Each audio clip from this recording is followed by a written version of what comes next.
today. I want to make sure everybody has a chance to express themselves and how they feel and what they're thinking about. And so we are going to go ahead and begin now. I am chair of the Committee of Government Operations. It is Wednesday, February 22nd, 2023. And we are here today for a virtual hearing on docket 0408, a petition for a special law authorizing the City of Boston to implement rent stabilization and tenant eviction protection, referred to the committee on February 15th, 2023. This docket was sponsored by Mayor Michelle Wu in accordance with Chapter 107 of the Acts of 2022, modifying certain requirements of the open meeting law, relieving public bodies of certain requirements, including the requirement that public bodies conduct its meetings in a public place that is open and physically accessible to the public. The City Council will be conducting this hearing remotely and it is being recorded. This enables the City Council to carry out its responsibilities while ensuring public access to its deliberations through adequate alternative means. The public may watch this hearing via live stream at www.boston.gov/citycounciltv or on Xfinity 8, RCN 82, or FiOS 964. Written comments can be sent to my committee email at ccc.go@boston.gov. Will be made a part of the record and available to all councilors. You can also email that email, ccc.go@boston.gov, if you would like to give public testimony at the end. You can also email Christine O'Donnell at Christine, CHRISTINE .O'Donnell, DONNELL at boston.gov. For those giving public testimony, please make sure that your name is visible so that I may call on you. Members of the public will be promoted to panelists when your name is called. Please make sure that you click yes when you're prompted to join as a panelist. This afternoon, I am joined by my council colleagues, Councilor Kenzie Bach, Councilor Michael Flaherty, Council President Flynn, Councilor Erin Murphy, Councilor Julia Mejia, Councilor Liz Braden, and I am sure others will be joining as we go forward. This matter was sponsored by Mayor Wu and will enable the City of Boston to implement rent stabilization. This act sets the maximum allowable rent increase at the Boston Metro Consumer Price Index, or CPI, by plus 6% or a maximum percentage increase of 10%, whichever is lower. This home rule petition includes tenant eviction protections, including just cause eviction protections, which means under this proposed law, tenants could only be evicted for cause, such as failure to pay rent, substantial violations of the lease, or use of the unit for illegal purposes. Additionally, this home rule petition enables Boston to update its condominium and cooperative conversion to extend the protections of the original legislation to more properties and makes important updates to rental registry's data collection to better support tenants. This hearing is an opportunity for councilors to hear from the administration and advocates, both opponents and proponents, on the impact of this act, as well as listen to public testimony.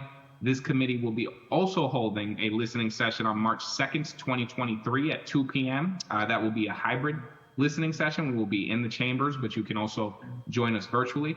That will be March 2nd at 2023 at 2 p.m.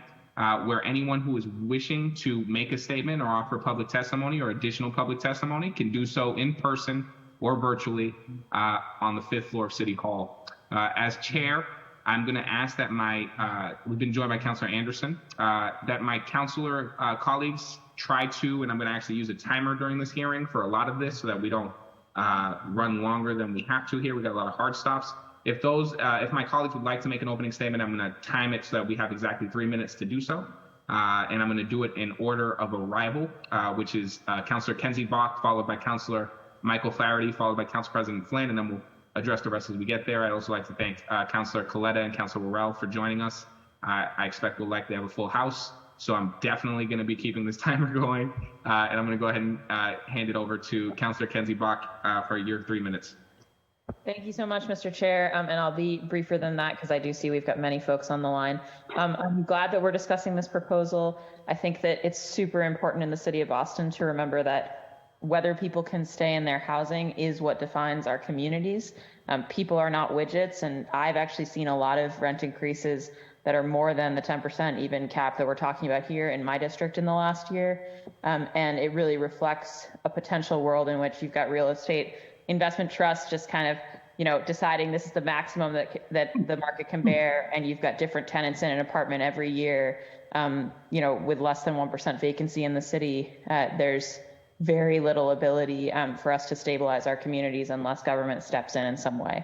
And I think we're looking at a proposal here. Obviously, we're going to talk about all the details, but it's got, I think, a really kind of reasonable, balanced approach. It's far from the only thing that we need to deal with our housing crisis, and production of units at all levels is another really important piece. But I'm glad we're having this conversation today. I think it's going to be a really important piece of the puzzle. And I will just say that every time that I am in my district talking to heavily rent burdened residents, I think it just underscores the reality that I think everyone on this council knows, which is that the status quo is not working for Bostonians, and it's not succeeding in keeping Bostonians in Boston. So thank you so much, Mr. Chair, and I look forward to the testimony today. Thank you. The next speaker is Councillor Flaherty. I'm going to make sure I run a timer for everybody, but Councillor Flaherty, you have 3 minutes. Good morning, Mr. Chairman. Also be brief. In 2017, as the former chair of Committee on Government Oversight, worked with council colleagues and the Walsh administration and a range of impacted stakeholders to pass legislation that I felt was thorough in addressing the issue of eviction and rights by passing the Just Cause Eviction Home Rule Petition, also known as the Jim Brooks Stabilization Act.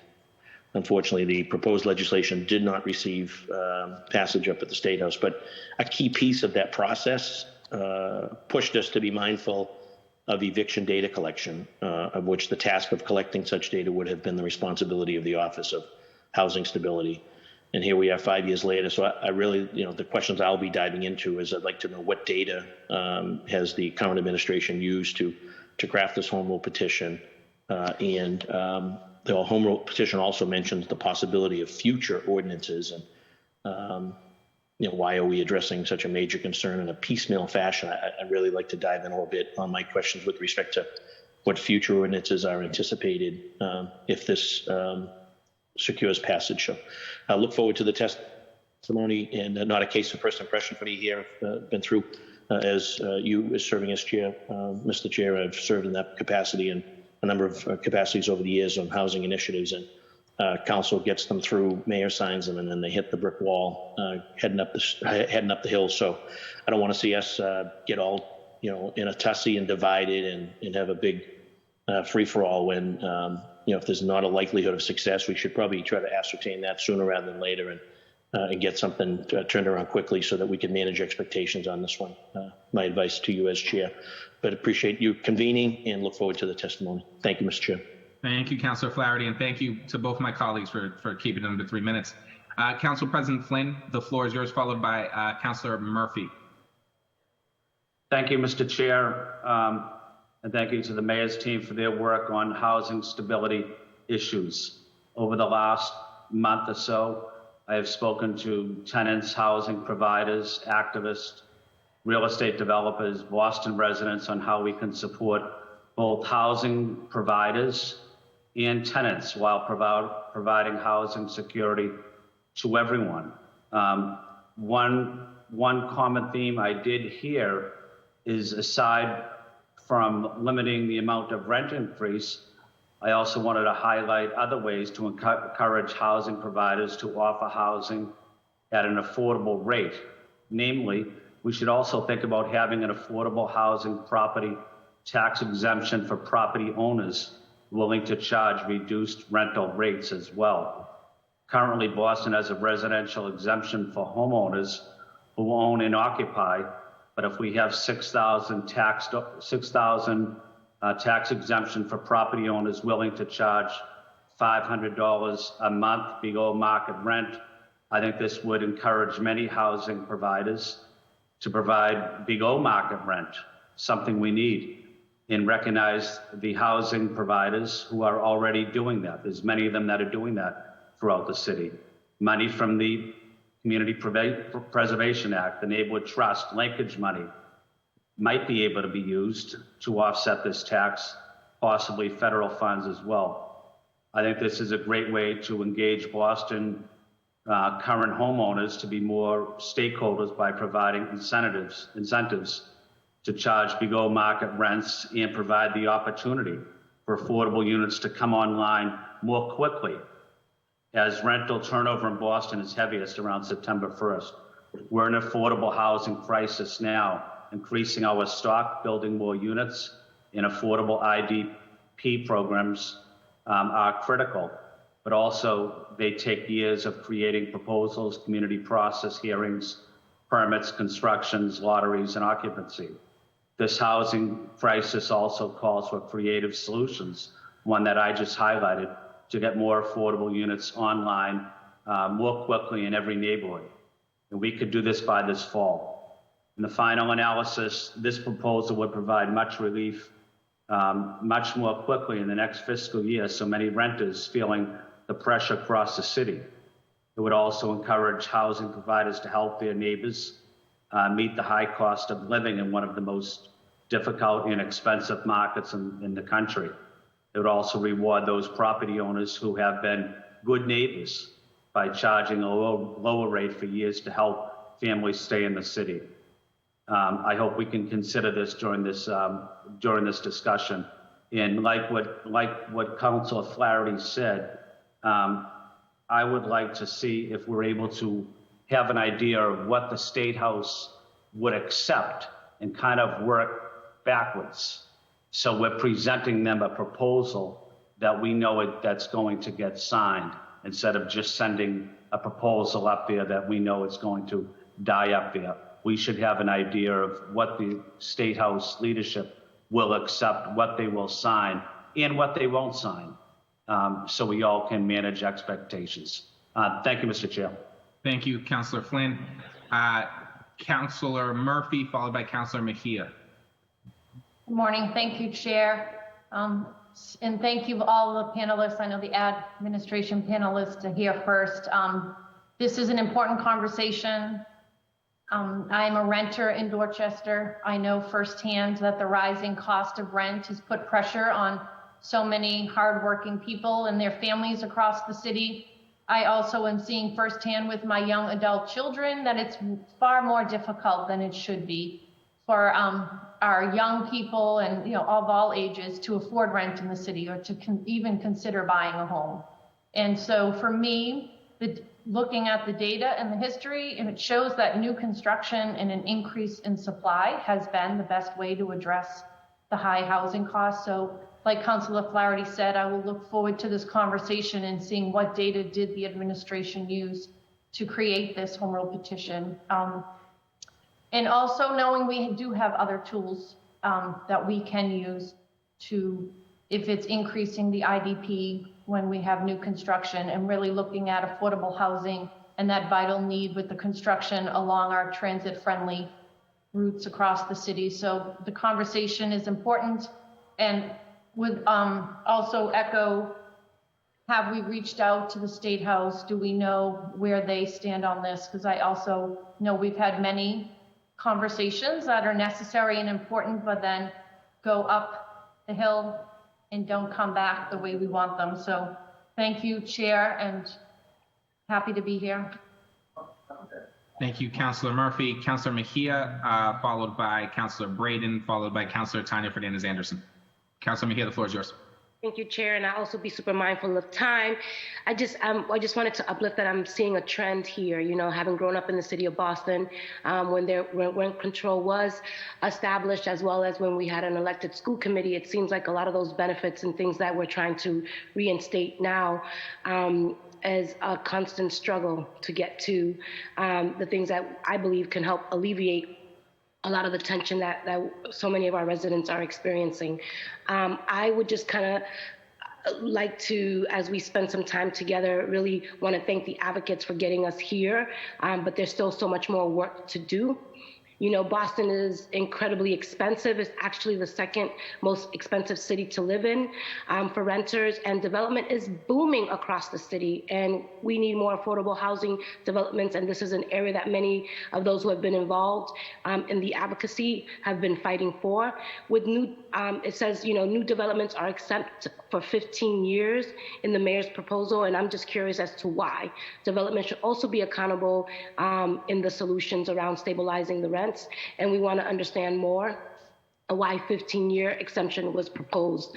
These are the sort of things that I would like to dive into a little bit further, and just, for me, having grown up in Section 8 housing, I always talk about the fact that I was in my late 40s before I was able to even buy a home here in the city of Boston, and we are displacing so many of our residents, and the time is now for us to be incredibly bold, aggressive, and I am looking forward for us to have the political will that this moment is calling for. And I think the harder we can go, the more inclined we are to definitely keep our residents here in the city of Boston, which should be the ultimate goal for all of us, is to ensure that those who are living here are able to stay here. And the only path forward to that is to make it as affordable as possible and to be as aggressive as this moment is calling for. Thank you.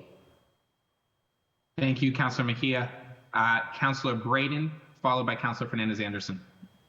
Good morning, everyone. Thank you so much. I really appreciate the opportunity to participate in this discussion today. It's incredibly important. I think I come to this from the perspective of the City Councillor for Alston Brighton. Our CDC in Alston Brighton did a report in 1999, raising rents, closing doors, and then they repeated the study again and wrote another report in 2019. And it's really sobering to think about how our rents are just constantly rising. Rents in Alston Brighton for a 3-bedroom household would require a family earning, this is from their report, 52,795, the median household income in the neighbourhood, and they would need to be paying 63% of their monthly income for rent. 33% more than the generally recommended 30% of income. So it's really brutal out here for working families to compete. Investors buy our family home, 2-family, 3-family homes, convert every possible living space into a bedroom and rent it out to students at $1,000 a month or young professionals. That's expensive. It means that they're accruing incredible rents and that are really putting our residents under extreme stress in terms of rent burden. And we need to come up with some fixes. And I hope that this conversation will lead to some positive outcomes and that we will actually manage to get some legislation passed at the state level to help stabilise our rents so that our city of Boston, our wonderful city, is a place where everyone has a place to live. Thank you. Thank you, Councillor Braden. Councillor Fernandez-Anderson, followed by Councillor Coletta. Thank you, Mr. Chair. Good morning, everyone. Happy to be here. I am I think I side with my councillor colleague, Mike Flaherty. I feel that, in conversations like this, it's sort of like you want to do the right thing and you want to do it all the way. So if you think of rent control, but then this is supposed to be a conversation or about rent stabilization, and this maybe is the happy medium, then how can we as councillors have this conversation and get to a place where we agree? So if practically, I think that I'm looking forward to the conversation and learning from the advocates, from my colleagues, of course, from Chief Dillon and others in here, but also just understanding practically how can we as councillors come to a solution that we actually don't do away with it at all.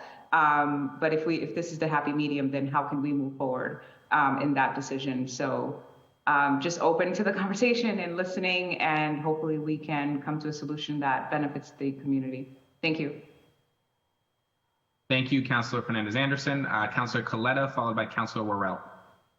Thank you, Chair Arroyo. I'm very happy to be here and having this discussion. We all know that this city is nearly 2/3 renters, including myself. So tenant protections like rent stabilization is just one tool in the toolbox, as others have mentioned, to keep people in place, in addition to the production of truly affordable housing.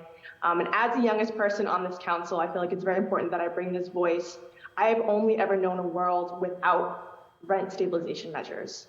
And what I know is that this world is hurting folks in my community, of my generation, and many, many others. So by all account, the current system needs to be adjusted. And in my district in particular, it's no surprise there have been many reports on this. East Boston has seen a huge level of displacement due to massive rent spikes among young families, immigrants, and seniors. And so from the outset, I do understand that we need to be able to walk this delicate balance, both to protect renters from exorbitant year-over-year increases, while also providing small landlords of older housing stock to be able to keep up with capital repairs. So to me, I think this proposal is a good start. I'm especially pleased to see the inclusion of just cause eviction. With the amount of growth in D1, I am looking forward to also discussing the 15-year exemption for new construction. But I do understand that we need to be able to thread this needle carefully, and I do look forward to getting into the details and figuring out what a successful home rule petition looks like up at the State House that also goes far enough to protect our communities. Thank you. Thank you, Councilor Coletta. Councilor Worrell. Thank you, Chair Arroyo. The proposed home rule petition is a step in the right direction. It will definitely provide stability across Boston, and constantly we all hear about the affordability here in Boston, and this measure starts to address that issue. However, it will take this home rule petition coupled with production and zoning policies on both city and state level, along with consistent and increased investments and targeted assistance to further rental assistance and to our first-time home buyers and city housing voucher programs to solve the housing crisis that we find ourselves in. I also want to take this time to acknowledge all our small landlords who provide low rents. And as we work through this policy, want to ensure that our age-strong community that is house rich but cash poor is not negatively impacted by our policy. I'm looking forward to this conversation. I'm looking to hear from the advocates in the administration. Thank you. Thank you, Councilor Worrell. We're going to go now to the administration panel. I believe they have a presentation that they are going to do.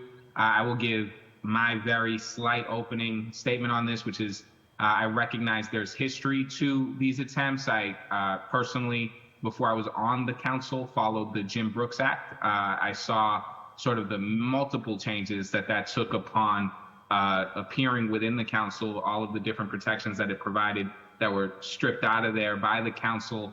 And it was essentially just an eviction measuring tool when it was done. And I saw that guy at the house. And so I'm very aware that there's a history to this kind of work and that there's often a push and pull where we are trying to protect sort of essential protections for residents of the city of Boston while also trying to make something that ultimately will get passed at the State House, who has done very little, unfortunately, to address this issue that we have had in the city of Boston and in cities across the state, frankly, of rising home costs and rising rents and how we protect folks and keep people in their homes. And so I consider this very important legislation. It's important to me that we hear from community, that we hear from folks that are trying to do this. And so we're going to try and facilitate that multiple times. If you are just joining us, and I see that we have almost 100 participants now, we will have a public listening session on top of today, March 2nd at 2 p.m., both hybrid and in person. I've also been joined by Councilor Lara and Councilor Louis Jen, and so I will give you a very brief opening statement since we have folks on time holds. So we have about 2 to 3 minutes for openings. So I'll go to Councilor Lara and then Councilor Louis Jen. Thank you for joining me. And then the administration should be queued up to go. And I'll just introduce you now so that we're ready to do that. Sheila Dillon is here with us, the Chief of Housing and Director of the Mayor's Office of Housing for the City of Boston, and Tim Davis, the Deputy Director of Policy Development and Research for the Mayor's Office of Housing for the City of Boston, who I believe will be leading us through that presentation. And then we'll open it up to councilors for questions of the administration, and we'll follow that with advocate panels after that. So thank you, everybody, for being here. We're going to try and keep this train moving. But Councilor Lara, followed by Councilor Louis Jen, if you have any openings, now is the time. Thank you, Chair, and thank you to everyone for being here with us today. First, I want to start off by commending all of the organizers and the folks who have been working on getting us to this place for multiple decades, ultimately. And I want to commend Mayor Wu and Sheila Dillon and the Mayor's Office of Housing for being brave enough to not only see a problem, but taking a step that has, from what we've seen publicly, really put you in a tough position. And so I just wanted to start off by sharing my gratitude, because this is a historic moment. It is the first time in a very long time that this is being heard on the council, and it's no small feat to try to move this forward, not just in the city, but also at the legislature. So thank you. I think that my job here today And the reason why we're here and what I'm hoping to get out of the working sessions, the listening sessions, and this hearing today is ultimately to ensure that the people who need it the most are properly protected, and looking, scrutinizing and really critically looking at this home rule petition and making sure that it does just that. So I'm here to listen to the administration. I have lots of questions, and my hope is that I will leave here with a better understanding of what we need to do to move forward. Thank you, Chair. Thank you, Councillor Lara. Councillor Lujan, if you have an opening statement, this is the time. Thank you, Mr. Chair, and thank you for this convening so quickly. I won't belabor the point. I'm excited that we are having this conversation. We know that too many of our families, too many of our renters are being squeezed out and displaced from this city. And we can do something about that. We as government have a responsibility to make sure that we are building a city where everyone can not just survive, but really thrive, and making sure that we are preventing the rent gouging that we see, increases that are really inexplicable and unjust. We need to protect against that. So I want to thank the mayor for putting this forward and for doing the work of making sure that we are protecting renters, protecting the majority of Bostonians who agree with rent stabilization. I'm excited by the just cause eviction provision here. I know that a lot of folks here are members of the city council, but also so many members of the community have been doing the work to make sure that just cause eviction is something that we fight for to prevent displacement and to prevent no-fault eviction. So I'm excited for this conversation. I also want to echo a lot of what my city councilors have said and want to make sure that we are presenting the best possible home rule petition to be put before the legislature, to make sure that we are not just engaging this exercise that leads to nothing. I want us to actually get something out of this. I'm excited about the possibility of rent caps and of just cause eviction. And so I think that this is a moment in time for us to really think critically about what we present. I'm excited to hear from the administration. Thank you, Chief Dillon, for being here, Tim Davis. I am looking forward to this collaborative effort among the administration, us, and members of the community and advocates for their work. So thank you. Thank you, Councillor Louis-Jean. We're going to now start with the presentation from the administration. If you have any opening remarks, Chief Dillon or Mr. Davis, please feel free to give them. And then when they are done, just to make this simpler so I don't go through, I think we have almost a full house of councilors, so I don't just go through every councilor asking if you have questions. Please raise your yellow hand if you have questions for the administration, your Zoom hand, and I will go in order of arrival, but that way I can see you spotlighted and we can make this more efficient. Chief Dillon and Mr. Davis, the floor is yours. Thank you so much. And I will start with some very brief remarks and then hand it over to Tim Davis, who will really walk you through the proposed policy. Good morning, Chairman Arroyo and members of the City Council. As many of you know, because we've been talking, the Wu administration has been working very hard to make Boston a more livable, affordable city. Working with our partners at the BPDA and the BHA, as well as our nonprofit and for-profit development partners, the city has employed many strategies to solve Boston's housing issues, often in collaboration with you. In the past 2 years, we've permitted over 2,000 units of affordable housing. And with your support, with City Council support, the mayor has allocated over $200 million of ARPA funding for affordable housing development and housing programs. The BPDA completed an audit of surplus and underutilized city property, and planning is underway to use this land for the creation of mixed income housing in new neighborhoods. After careful analysis last week, the BPDA approved an increase to linkage fees generated for commercial development. City departments have come together and are designing a more efficient process to review and approve affordable housing developments. The BPDA is working hard to increase planning, ensuring that we support the needs of our growing city, including new housing development. And very importantly, we're partnering with other cities and towns in the region to set regional housing goals and request the resources and strategies necessary to ensure that this housing serves both existing and anticipated residents. All of this work is underway and will continue. The home rule petition before you today supports our continued growth, as it allows landlords to realize fair rents, and it exempts new developments for 15 years. People that are suggesting that growth will stop are misleading. What the home rule petition does stop, however, is behavior that harms our residents. This home rule petition provides protections against mistreatment in the real estate market.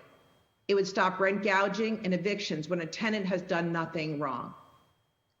I will just say that we all receive the calls because we talk about the calls that we receive with each other. The Office of Housing Stability receives them every week. Tenants, many of them elderly or families with school-aged children, have done everything right. They pay their rent on time, take good care of their apartments, and give back to their communities. However, they receive notice that their rent is going to increase well beyond what they can afford. Oftentimes, they report that their rent will double, even triple. Or they've been asked to leave their home that they have lived in for decades with little or no notice because the property is going to be sold or repositioned and the landlord or the new owner wants it emptied out. If we can agree that this behavior should be stopped, then we can agree that this home rule petition should be approved and sent to the State House. Just in closing, the rent stabilization policy was not designed in a vacuum. The mayor created a rent stabilization advisory, a group of respected developers, housing advocates, and academics to both study rent stabilization policies in other cities and states and to discuss what would work best for Boston. In addition, the city held 5 community listening sessions with different stakeholder groups. We heard from large developers and their trade organizations, small property owners, homeowners, health professionals, tenants, and neighborhood leaders. All of these opinions were listened to. In closing, we feel confident that the home rule petition being discussed today is both good and necessary for Boston. I really want to thank you for your time and interest in this really very important life-altering, Boston-altering matter. Tim Davis is now going to walk you through this home rule petition in some detail. Thanks again.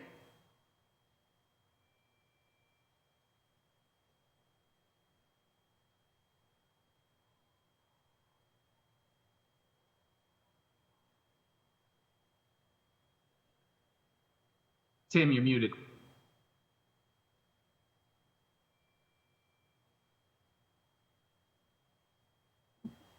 There, thank you. The unmute button disappears when you screen share, believe it or not. Thank you, councilors. Thank you, Councilor Arroyo, Chair, for this meeting today.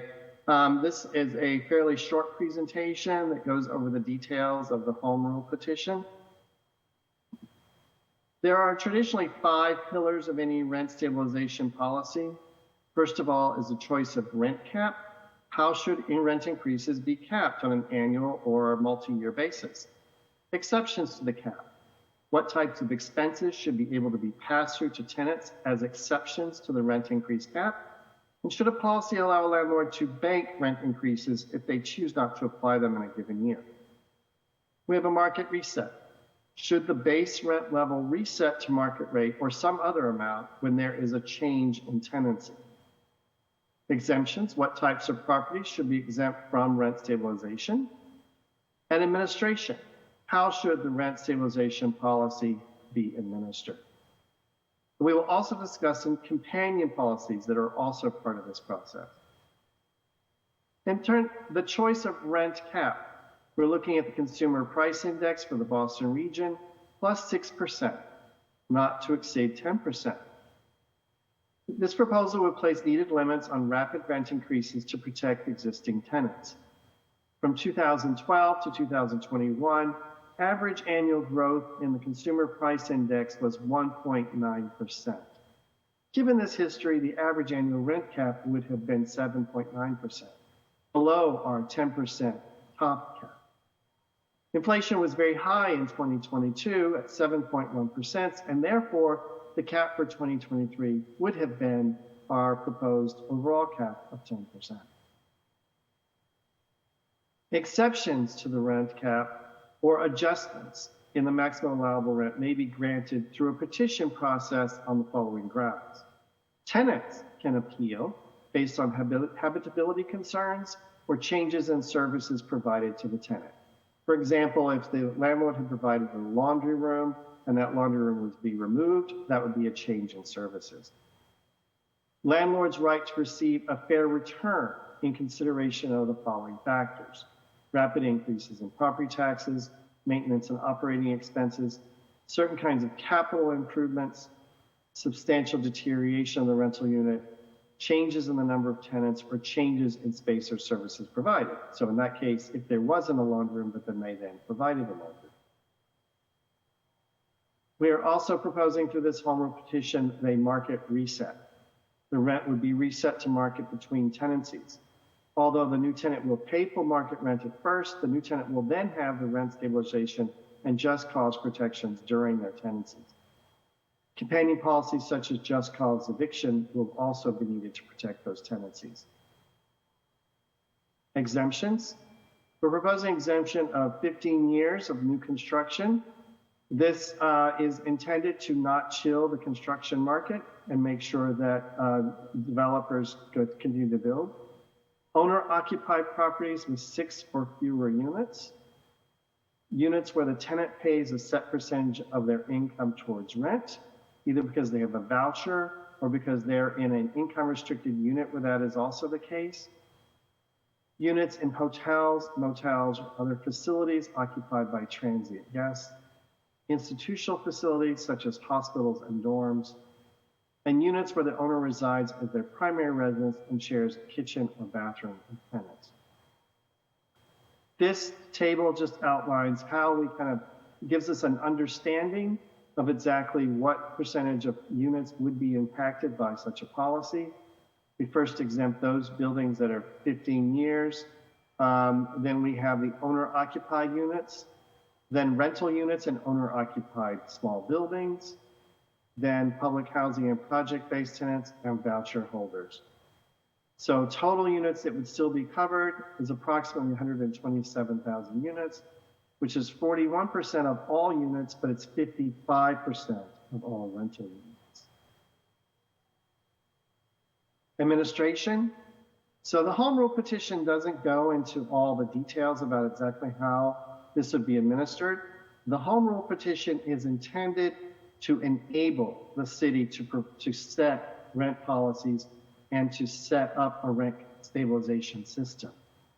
So what will be needed after passage at the State House is an ordinance, again, between the City Council and the Mayor's office to actually establish a rent board, to set up an evaluation period, to expand the rental registry to collect additional information, including tenant information, leases, rent charge, and inspections completed, to establish a hearings and petition process, to set up the requirements around notices of rent increases and or terminations, and also to set the registration fee for the rental registry and to administer the program.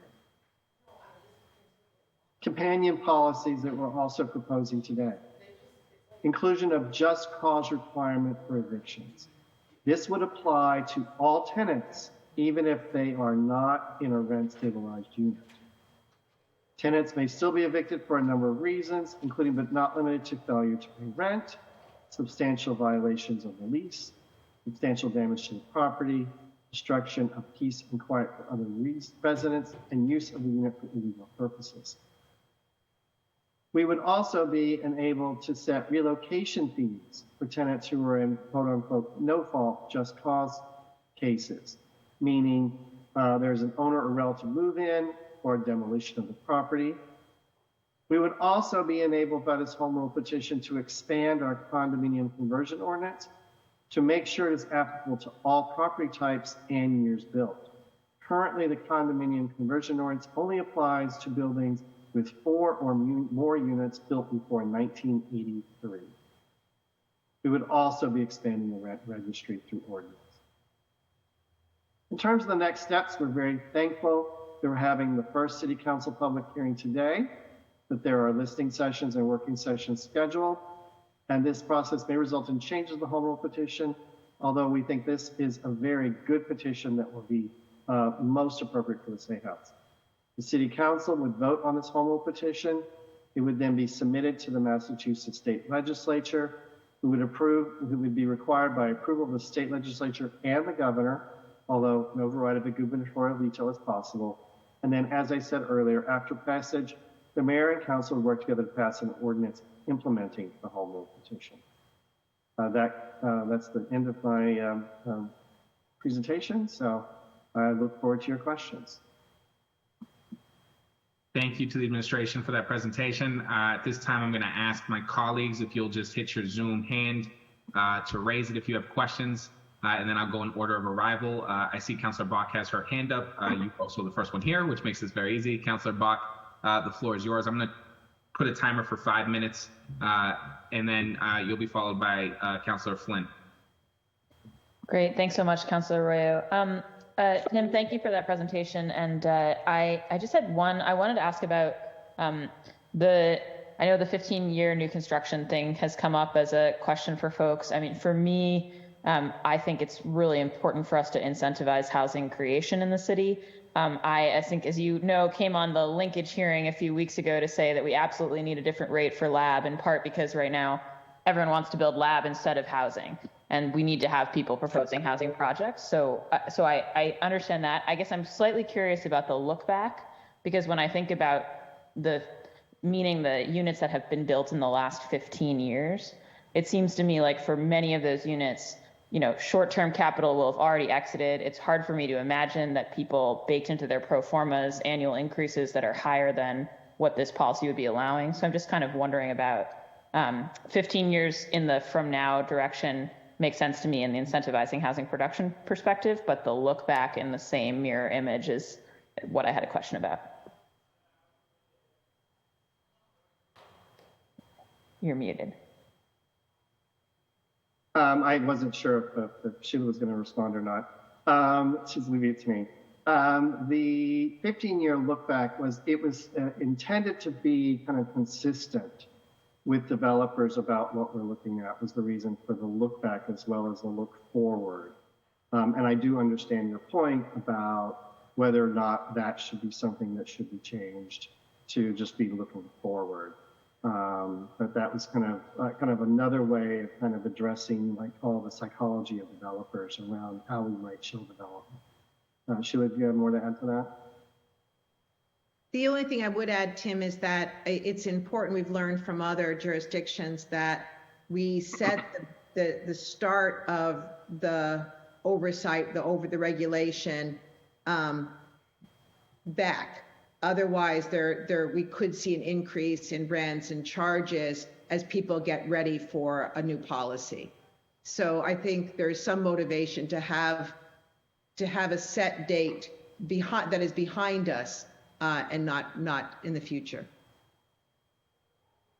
Got it. Yeah, no, and I mean, I think predictability is super important. I think I do just want to say to folks, who are concerned about kind of like government regulation in the housing space that there's tons of government regulation in the housing space, including the fact that vacancy in the city of Boston is less than 1%, which is allowing people to sort of charge these, the landlord is in the driver's seat of the market economy, has to do with what Councillor Worrell referenced, the fact that there are real zoning and other constraints on the construction of new housing. So I want to say, like, we're in a government regulated space here all the way down. And the question is really, how do we adjust these regulations so that there's predictability for everybody, both the landlords and also the residents, critically, of our communities.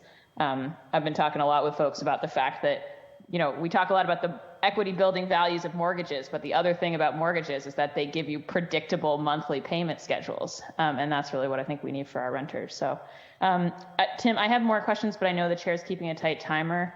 And I also wanted to apologize, Mr. Chair. It is Ash Wednesday. And so in about an hour, I'm going to be stepping out just to go to services. But before I gave up my time, I felt like I would be remiss not to thank Tim Davis, who just gave a remarkable presentation that distilled a lot into a short time and has just done so much housing policy work on behalf of the city of Boston, because I think he is leaving us soon, and it just feels like likely the last forum in which I'll have the opportunity to say that while he's still here with us. So I really wanted to thank Tim for all of his work, and to remind people that policy matters and that there are some people who have spent decades working away trying to figure out how to house more Bostonians more stably and make this a city for all. And I count Tim Davis very much high among that number. So I just wanted to say that, Mr. Chair. Thank you. And you still have 40 seconds if you want to get a last question in. Well, no, I can't quiz him now. So no, You could. no, I think obviously the question that was raised by a couple of counselors about, if we know that we want to be talking about condo conversion for buildings after 1983 for less than 4 units, is there a reason to sort of refer to that in the more vague way as the proposal does, or to actually just put that change into the legislation? I mean, that would be a follow-up working session conversation for me. But I don't think I don't need an answer on that right now. Thank you. I will actually answer. I think that's a strategy. I think that to give us that enabling rather than kind of potentially have the State House say you can't do it that way. I think it's more of a just give us the enabling. Let us do it. Got it. Okay. Thank you so much, Mr. Chair, and thank you, Tim. And thank you, Tim. Councillor Flynn, you have 5 minutes for questions. And if any of my other council colleagues have questions for the administration before we go to the next panel, please raise your yellow hand. I see Councillor Flaherty, Councillor Louisiana, Councillor Collette. I'll go in order of arrival. Councillor Flynn, followed by Councillor Flaherty. Yeah, thank you, Councillor Arroyo. Thank you, Chair Arroyo. And I guess the question is either to Tim or to Sheila.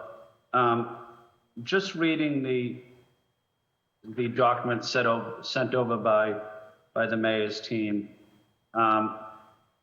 There's a section in there that says, provided that the legislature may reasonably vary the form and substance of the requested legislation within the scope of the general public objectives of this petition.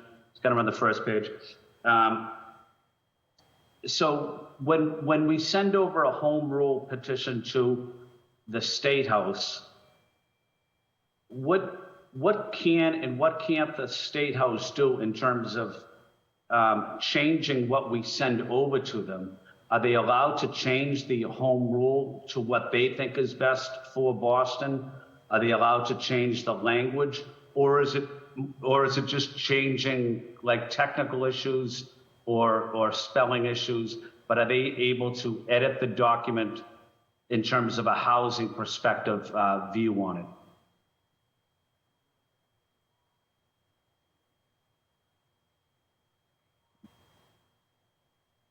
I'm happy to answer that. So it is when you have that language, it does provide the opportunity for the members of the State House to make some changes. However, if they make substantial changes, which it's a little gray on what exactly substantial means, but then it would have to come back to us for reapproval before it would actually take effect. However, the State House understands that it may be tinkering. It may be that they say, well, we came up with CPI +6, and they say we're going to go to CPI +5. I mean, I think that's the kind of range of changes that we might expect at the State House. But to send it up without the ability to change it at all kind of forces the state legislators into a box to be just yes or no, without them kind of having some ability to kind of take a look at it. Thank you, Tim. So they have the ability, if they think it's in the best interest of Boston, they have the ability to change that percentage. Is that accurate? Yes, that's accurate. Okay, that's a lot of influence someone has in making decisions for the city of Boston. But does it make sense for us to know what the State House leaders would accept from Boston, so that we know what percentage that they would accept, whether it's 6%, whether it's 7%, whether it's 5%?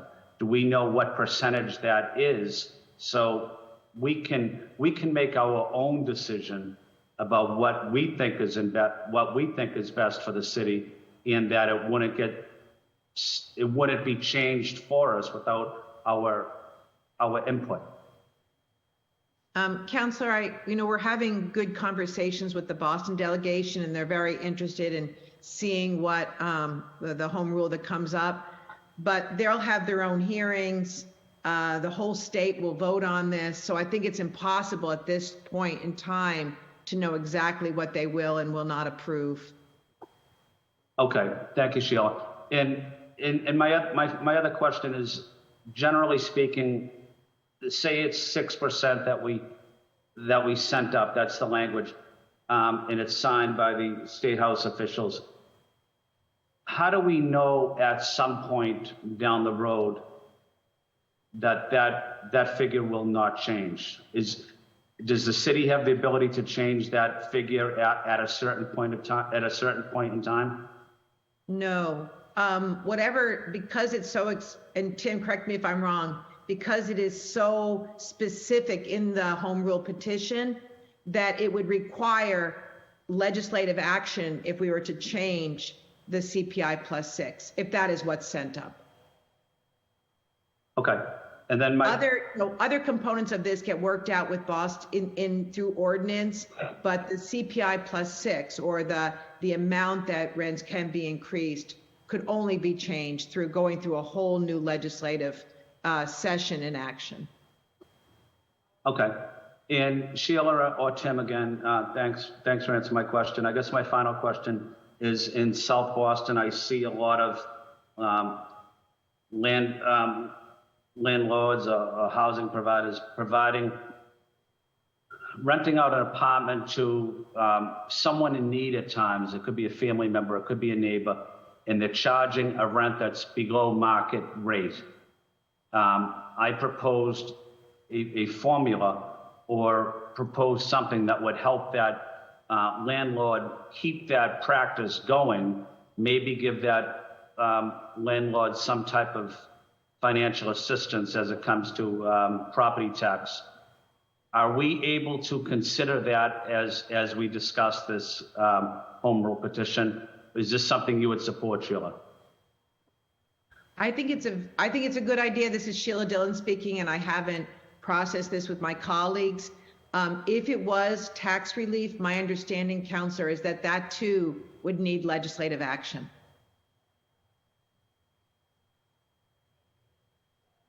That's why I'm asking during this hearing, is this something that could be added to the home rule?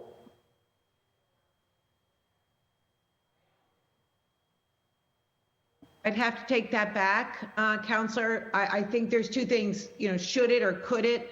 I think it probably, we have the ability to do that, but I think we need to question strategy and whether that would help us get this piece of legislation passed, but I'd be glad to discuss that. Okay, thank you, Sheila.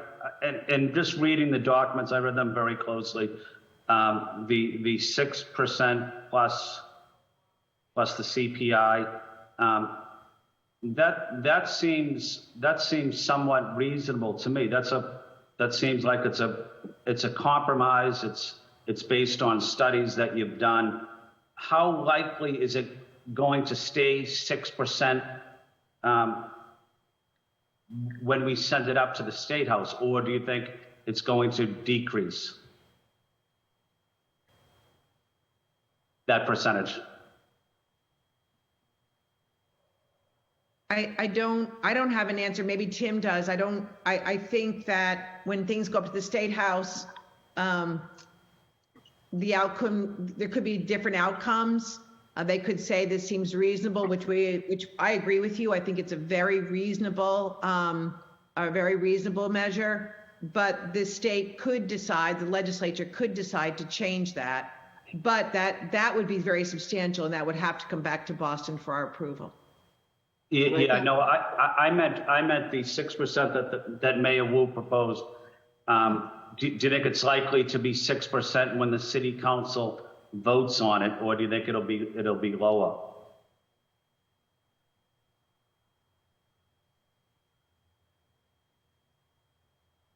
I think we're here today to hear from all of you about exactly what kind of positions you're all taking in terms of that percentage. So at this point, I don't think we can opine on where it's going to be in a week from now after we go to a working session. No, that's fair enough. Thank you, Tim. Thank you, Sheila. And thank you, Councilor Royal. Thank you, Mr. Chair. Thank you, Councilor Flynn. I'm going to go to Councilor Flaherty, and then we'll go in order of arrival. So that will be Councilor Coletta, Councilor Lara, and then Councilor Louisiana.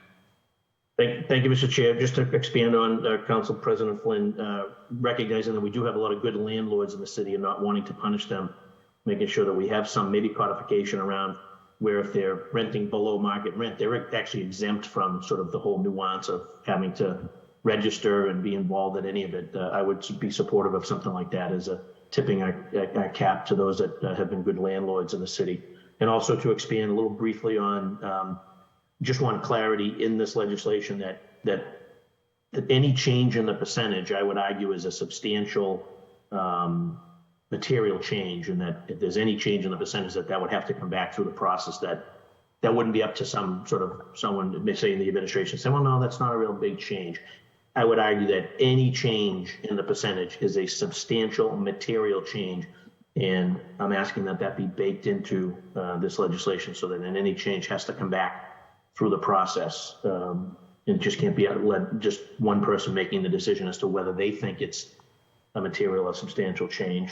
So that's just opining on those two, and if I can get two brief answers. And then, has the administration factored in the economic downturn and what role that will play in reducing rents as well as reducing new housing construction? Interest rates are up, stock market's down, construction costs, fuel, maintenance, repair, insurance are up, job market's down, companies are now starting to lay off.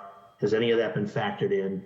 And then lastly, get my questions in that can be answered in that order, is one of the concerns I have is that, this measure could actually, I guess, inadvertently increase regular rents. You could see landlords basically increasing their rent every single year to sort of keep pace with what's allowable, whereas some landlords, the good landlords, don't necessarily do that. And then you have the reset portion when you have a tenant, and I could almost see, particularly in and around our colleges and universities where we have these 1 year rentals, that every year those landlords get to hit the reset button, charging a market rate, again, putting further crunch on those particular neighborhoods where a lot of the housing goes to students or gets sort of chewed up by our colleges and universities, and in turn pushing those neighborhood residents out of those respective neighborhoods. So you own something in and around, say, Mission Hill or over near BU or BC, and your rent is basically every year, it's going to be September to August, and then whatever repairs you're going to make, even if you are making repairs, then you get to jack the rent up to market rate again that next September. There'll never be a break in the action, particularly around our colleges and universities, which arguably is one of the main reasons we have the affordable housing crisis in the first place. It's a good news, bad news story. Good news is we boast the best colleges and universities in the world. Hundreds of thousands of students come here to participate and get a great education and higher education. Bad news is that, because our colleges and university are not providing affordable on-campus housing, and they continue to gobble up property in the neighborhoods, taking precious property off of the tax rolls, frankly, driving up those costs. So again, sort of a confluence of forces here, but I just think there may be an unintended consequence here when we're hitting the reset button, or we have landlords that normally don't jack up the rent every single year. They have a good tenant, they're a good landlord. A tenant could have a 3, 4, 5, 6 year run at that same rent. Now, because of these regulations, landlords will be a little bit more dialed in to make sure that just in case, because they're regulated, they need to jack up that rent. So those are my sort of 5 questions. If you can take them in order, that'd be great. Thank you, Chief, and thank you, Tim, for the work you've done on this. Thank you, Councilor. I'll start, and I do share your concern about student housing and how many students are living in our neighborhoods, and that is why we continue to really work with our institutions to build more dormitories, especially close to campuses. So want to continue to work with you on that. One of the reasons that we are allowing landlords to reset the rents to what they want is reset it to market between tenants is that we want to make sure that that owners don't, especially if they've got good tenants, they raise the rents every single year. And by giving them that relief valve, we really do think that addresses the issue that they're going to be concerned that they need to raise the rents to the maximum every single year. We also believe that, I agree with you, most landlords don't raise their rents. We look at advertised rents every year. We look at through surveys what landlords are charging, and the vast majority of landlords in the city are charging less than 5% per year over the last 5-6 years. But we do know that some of the landlords, especially when properties change hands and they're bought for more money, they jack up the rent well beyond 10%. So we think this proposal will continue to allow good landlords to raise rents reasonably, but that they can reset between tenants. And that I think they will continue to work with the tenants that they want to keep, that they have a relationship with, but allows them to increase, as I said, between tenancies. And I really think that piece is very, very important because I think it will keep rents more reasonable for the tenants that they've had for some period of time. Tim, I don't know if you want to add to that. No, but I think I did want to address, I think was actually the very first question, which was about the home rule petition and its amendability. I said there's some gray area there, so I think that it would be up to both our legal staff and, of course, the mayor's office and the council to say that whether or not a change from the State House required us to go through a process again. Thank you, Tim. And then have you guys identified any area where sort of, rent control or rent stabilization, as this is being characterized, has worked? I know we've abandoned it back in '94, and I know other areas have either got rid of it or have made significant, substantial changes to it because of the divestment, companies leaving, people leaving, et cetera. So maybe for a whole myriad of factors, but for those that thought it was going to stabilize their cities, that doesn't necessarily happen. So I just don't know, are we looking to a specific area, or is this specifically tailored for Boston and for sort of our uniqueness, if you will, versus, comparing ourselves to other cities, many of whom are upside down with, major companies and residents leaving those cities in search of other cities, in search of stability, and what factor has rent control played in any of that? And sort of, I guess, what data are you using to craft this legislation? I will just, sorry, Go Tim. ahead, Sheila. I know, I'll just start, and then Tim, please. I think this policy is, we've certainly looked at every, state, cities. In fact, most major cities that are, doing quite well, though some of them have high housing costs, do have some form of rent stabilization. It's unique that a major city does not. We did craft this with Boston very, very much in mind. We've got very low vacancies. We've got a lot of demand on our housing. Our housing prices are very strained because of our shortness in supply. So we crafted this so that we would continue to see development happen in every neighborhood. We really want to see increased development, both affordable, mixed income, and market. At the same time, really stop the gouging and some of the worst behavior that we've all witnessed. So it was crafted very specifically for Boston. Tim, I don't know if you have anything to add.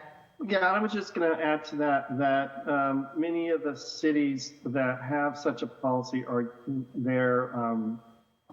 either their percentage of CPI or their CPI plus percent that they're using is substantially lower than this. And we think that by having this higher allowance for rent increases, that we're avoiding the worst of what we've seen in some others. Thank you, Chief, and thank you, Tim. Thank you, Mr. Chairman. Appreciate my colleagues. Thank you, Councilor Flaherty. I'm going to go to, because we're doing this in order of arrival, Councilor Mejia, and then it'll be followed by Councilor Braden. Yeah, Thank you, Chair.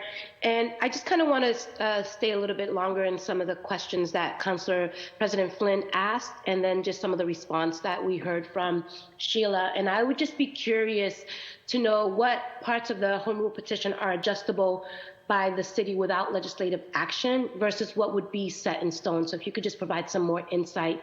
And then I'm just curious what the goal, what would the goal and size and process of the rep board be set up by the city at a future date, and what is the intention and appointment or elected board? Like, kind of, if you can walk me through what that would look like. You know, we would love for the rent control board to have a little bit more of oversight and of any increases. And I'm just curious, you know, the way it was written, it was a little bit broad and it didn't give a lot of context within the actual policy. So if you can help us understand that, that would be incredibly helpful. Certainly, Councilor Mejia. The features that are the most kind of like set in the home rule petition are, one, the choice of the cap, the CPI +6 with a max of 10%. Some of the exemptions, like such as the 15-year exemption, and also the just cause eviction. Those are things that are very much set out in the home rule petition and are specific and would have to be changed again through an additional home rule petition. The reason for that is to make clarity on both the cap and the exemptions from the policy. Also under just cause eviction, one of the reasons why it's spelled out there is because this is the state courts that you're therefore regulating, and it's important that the state house has actually made the statement about what is being regulated instead of just by the city. But what the home rule petition allows us to do and have more flexibility in is, like you mentioned, setting up a rent control board. It says we can set up a rent control board, but it would be between the city council and the mayor to decide exactly how many members of that rent control board there would be, what kind of members would they be? Would it be, you know, 2 tenants, 2 homeowners, 2, you know, different methods of setting up a rent control board. It would be up to us at the implementation stage to set out exactly what the rental registry would do and what it would collect and what the notices would be. And these are all things that I think that are better kind of done at the city level than having the state having kind of participation in. And so that gives us the right to kind of, it enables us to do those things, but then it comes back to us to set those policies. Tim, if I could just add one other thing, I think what the counselor asked too is that we need state approval. We need this to pass at the State House to regulate rents, to have just cause eviction, and to allow us to regulate condo conversions. So we need all of that authority from the state before we can take any of those actions.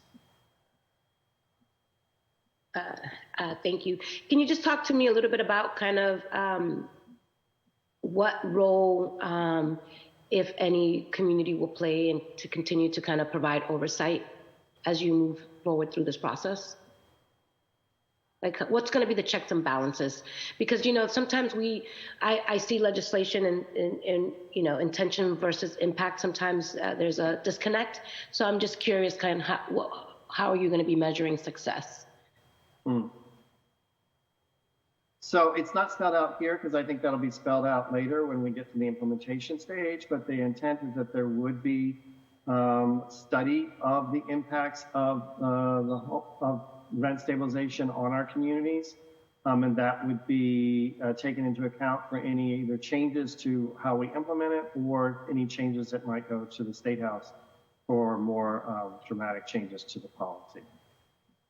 Yeah. And obviously, as part of the rent control board itself, that's an opportunity to set up a system where there is some accountability within the rent control board itself.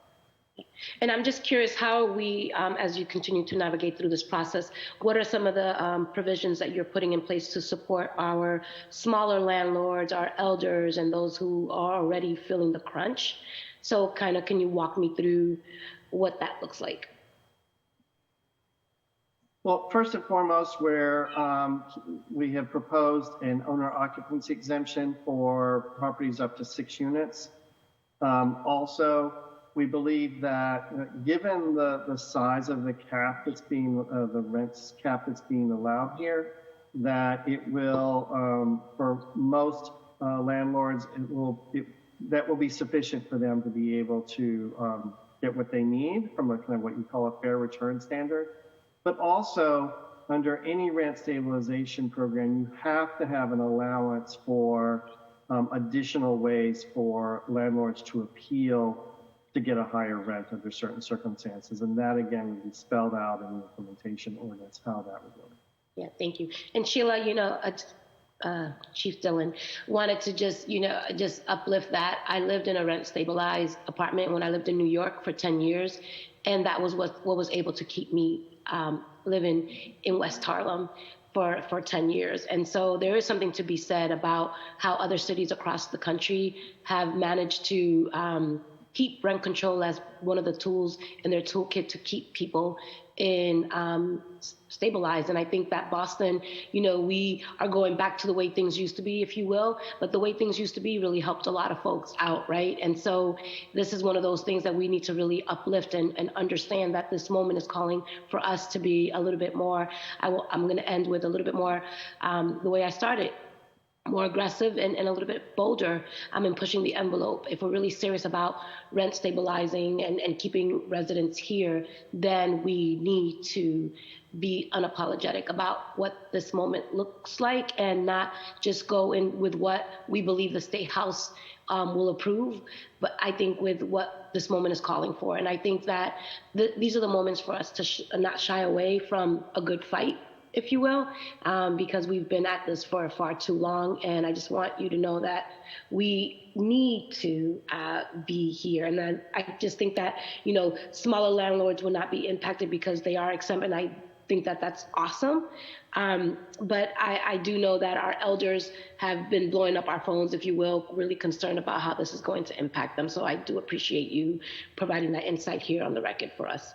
And did you address the question that I had earlier in regards to the 15-year situation? I don't remember that being addressed, that I asked during my opening remarks. I'm sorry, Counselor, do you mind asking again very quickly? So the question was around the fact that, in the piece of legislation that you are proposing, there really is no, I'm just trying to understand why new developments are exempt for 15 years in the mayor's proposal. Or, why we believe that development should also be accountable in the solution around stabilizing the rents. And we want to understand, why a 15-year exemption was proposed. I just, if you did mention that, I need it to be more explicit so that I can understand the why.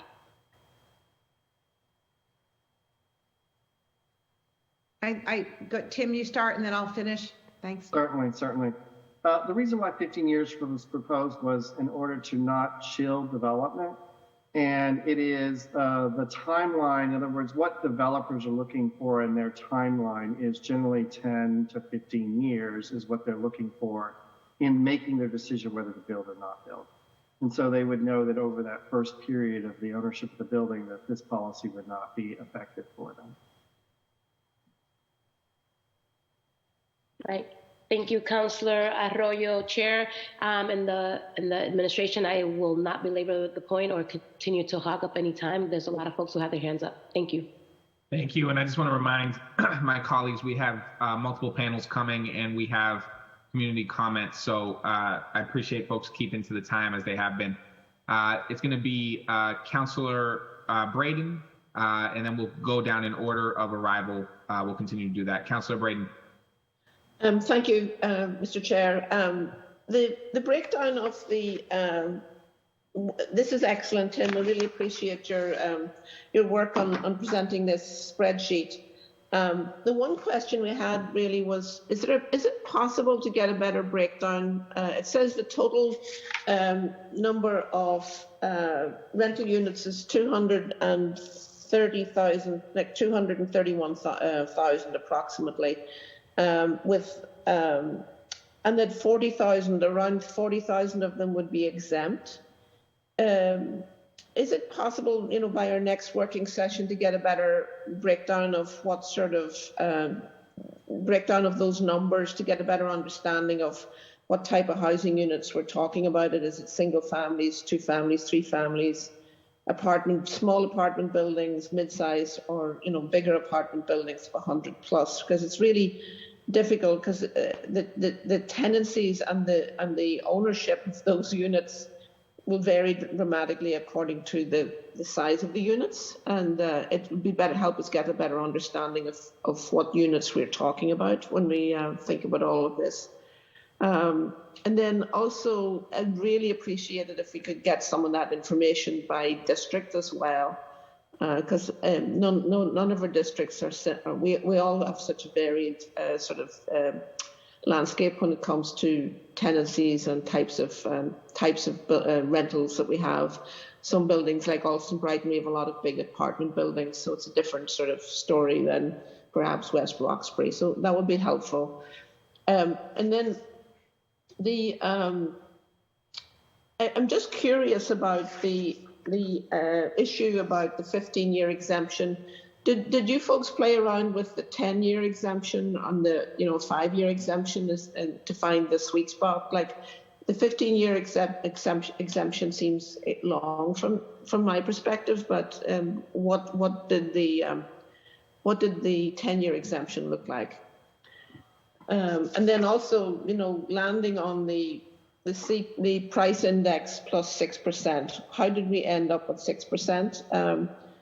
And was there any thought given to averaging it over the past 5 years or something like that? Or I'm just trying to figure out the rationale for how we ended up with 6% for a total of 10 altogether.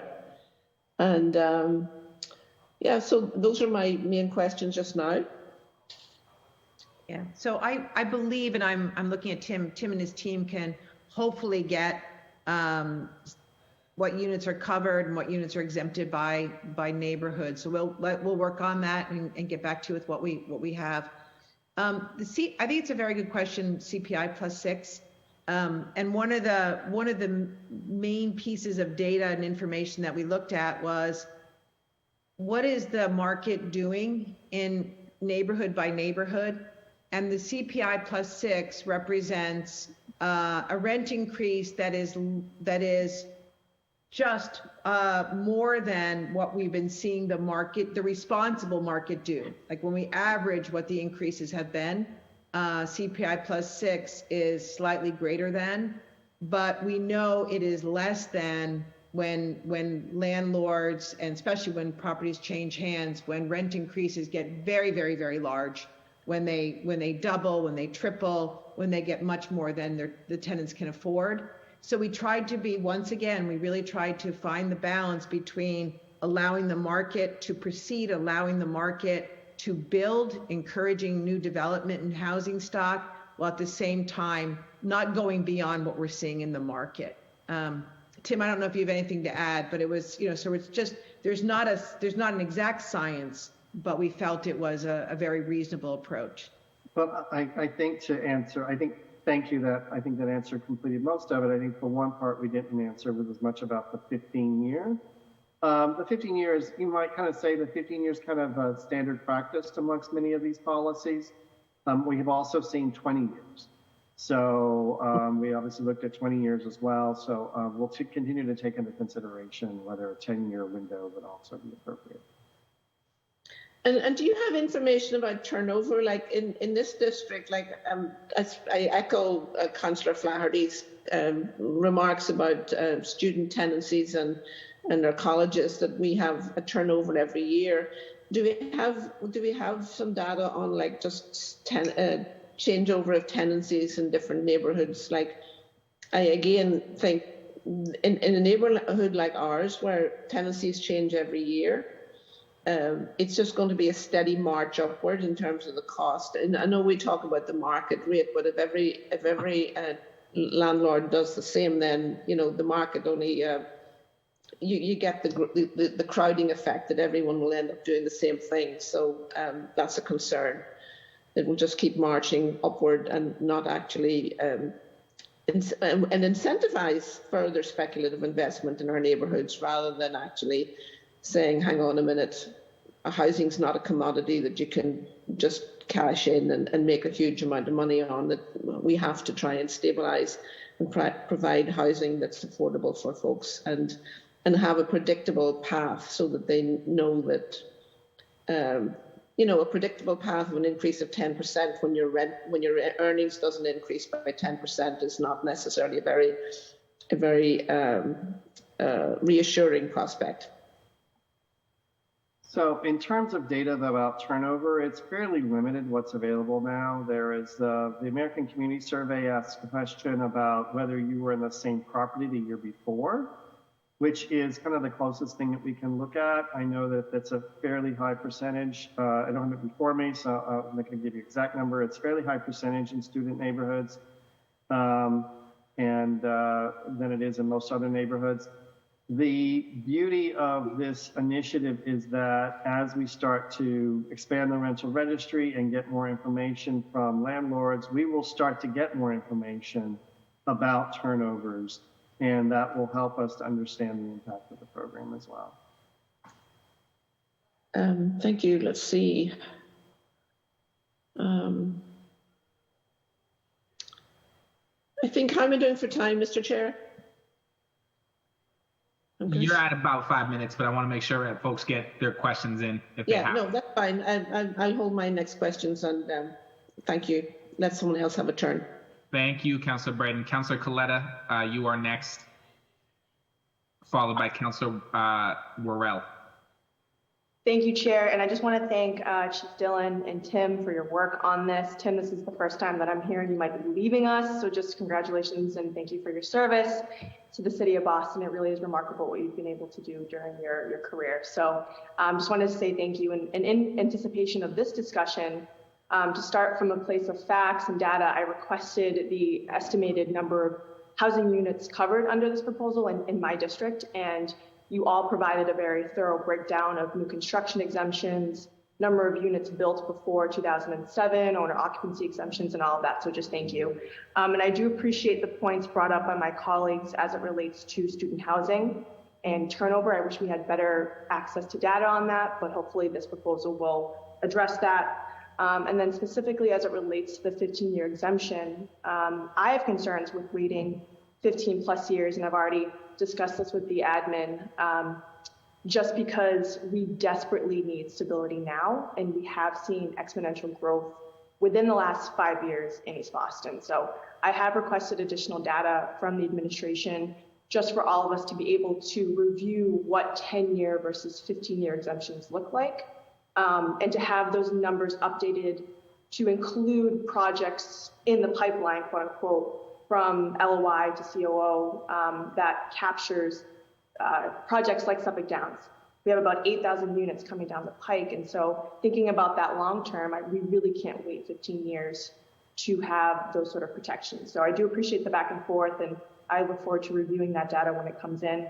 The question that I have, and I do have several, just depending on my time, we've been talking about the psychology of developers and thinking about somebody who would be affected in this moment. Say we are successful with this proposal. If I'm anticipating my 14-year-old property to now fall under these regulations next year, I think, and I'm unsure, but I'm pretty sure that this is where landlords would go, but I would attempt to raise my rents to the maximum rental price that the market allows in order to lock that in. So have we thought about how we might protect against these exorbitant increases for year 14 and how we can dissuade property owners from doing that?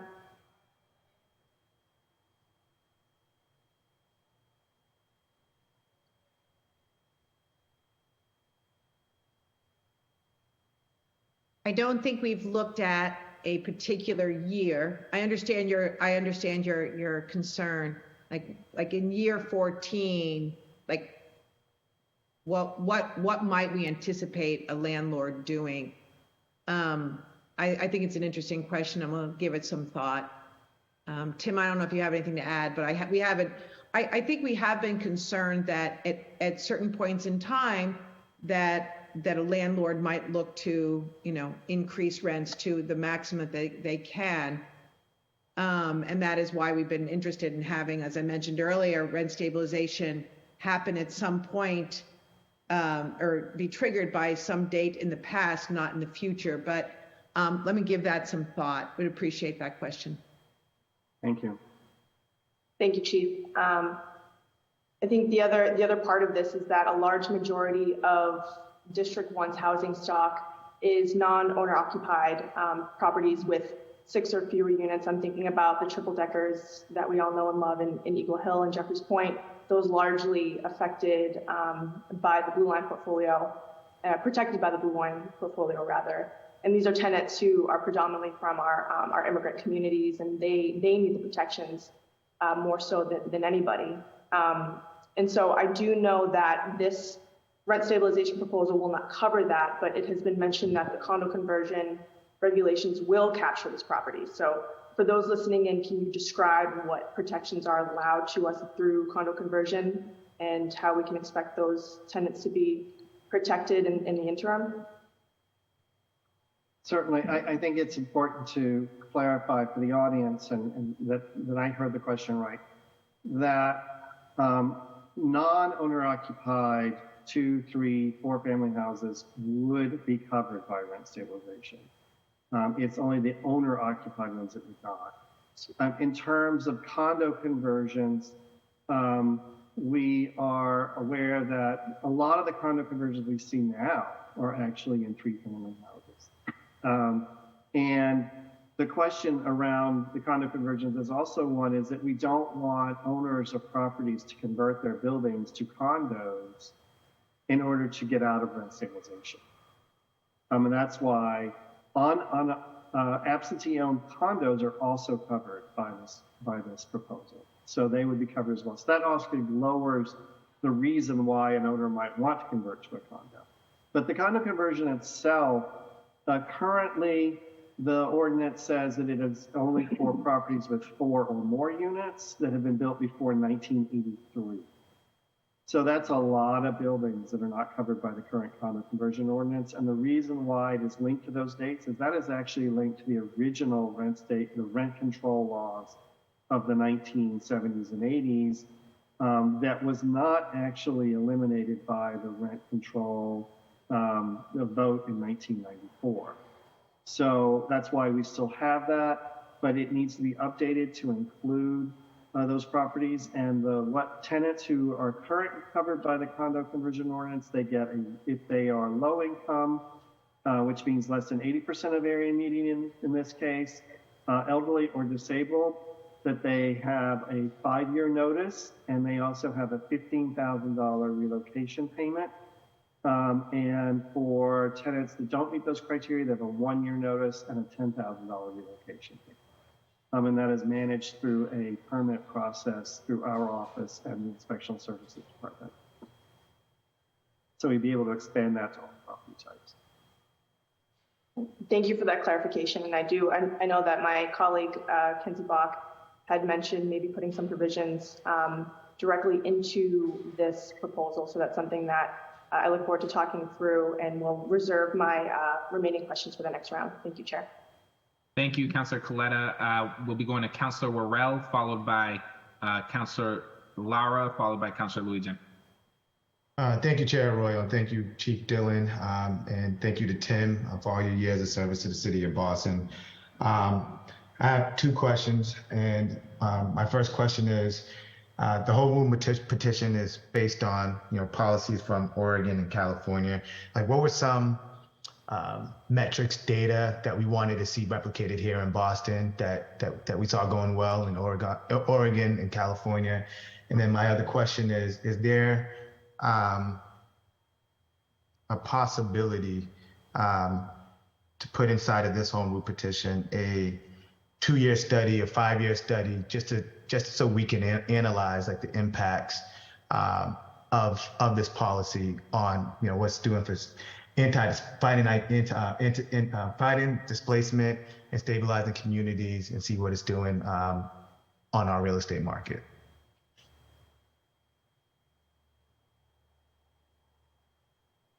I think, well, I'll start, Tim. I think we're very, very interested in studying the impacts of this policy and any policy that we enact, whether it goes into this actual home rule or whether it can be part of the ordinance that would also tie the administration to doing that. We could certainly discuss, but I think that is a very, very good idea. Tim, do you want to comment on some of the overall cities and states that we looked at?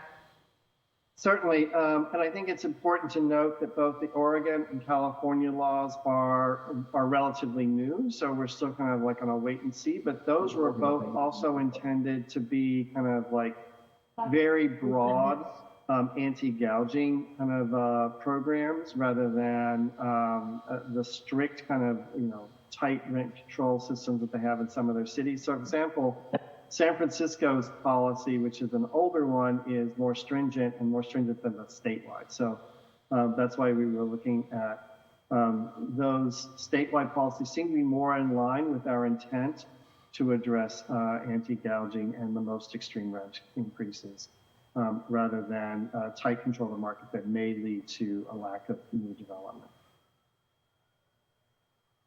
Thank you, Chief Dillon, and thank you, Tim, and no further questions, Chair Arroyo. Thank you, Councilor Orell. I'm going to go to Councilor Lara and then Councilor Louis Yen.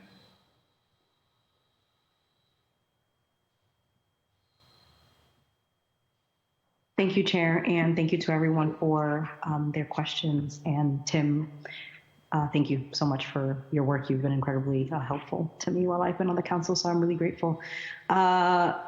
So I have a few general questions, and then I have questions that are about the language that are actually in the home rule petition.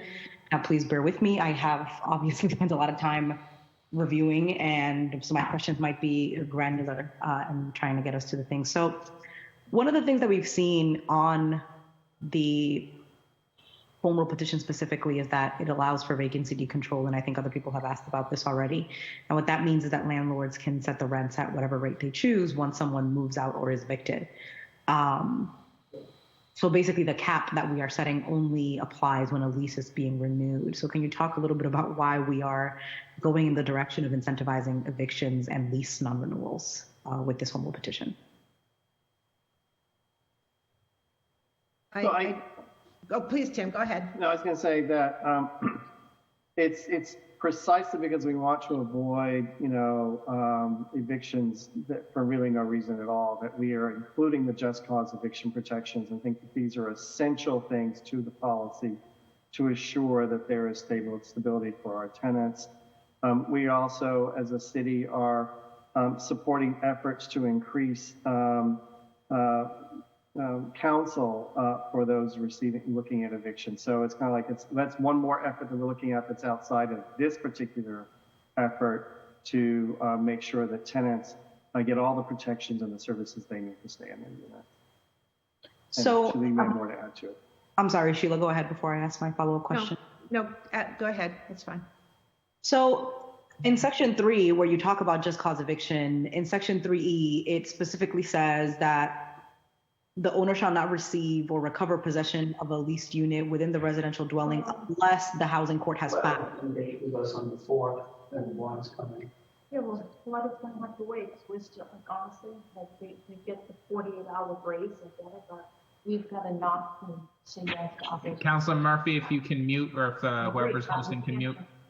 Stop the focus on getting us, because it's literally driving the region.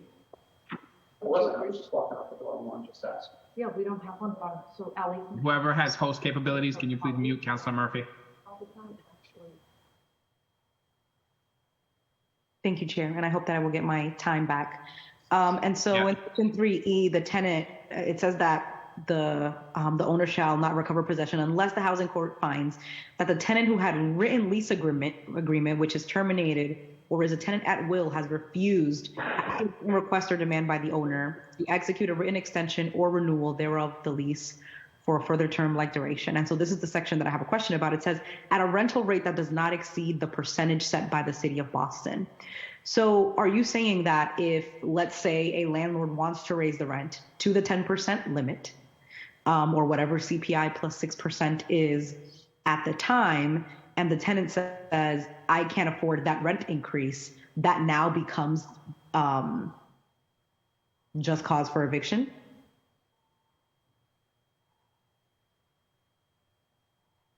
So the landlord at the end of a lease term, right? The way that this policy is drafted is that the landlord can increase. No, the landlord can only increase if the person who is in the unit is a new person, not with the same person living there.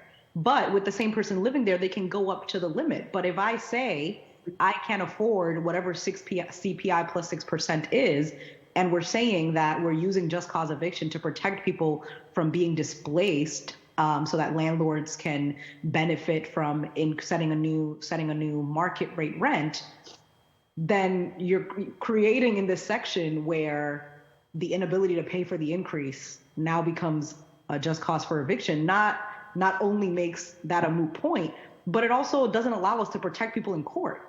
Because when you're protecting a no-fault eviction, it's completely different than when you're fighting against an at-fault eviction. And so I think that's the tricky thing with just cause, is that you have to create a list, you have to define what just cause is. And so by including this sentence here, we are defining just cause as the inability to afford or refusal to pay for the increase that is CPI plus 6%, which I think is too high, and I'll get to that. So I'm just trying to figure out if there is a hole here. I don't see a hole. I mean, I don't see a hole. It does not allow a landlord to say you need to go, or I'm going to double your rent. Like, a landlord can no longer do that to get a unit back, but they can within, after 1 year, they are able to increase the rents according to this legislation. What I need, if we're talking, because all of the conversations that we've been having here are about how do we not slow down development, the psychology of the developers, protecting the thing. I'm here to talk about the renters. So what I need, which is fine, is that if there is a rent increase that is up to the 10% or wherever the city has set, that is still considered a no-fault eviction. So I need the language to be clear that is not an at-fault eviction, because it matters to how we protect people in housing court.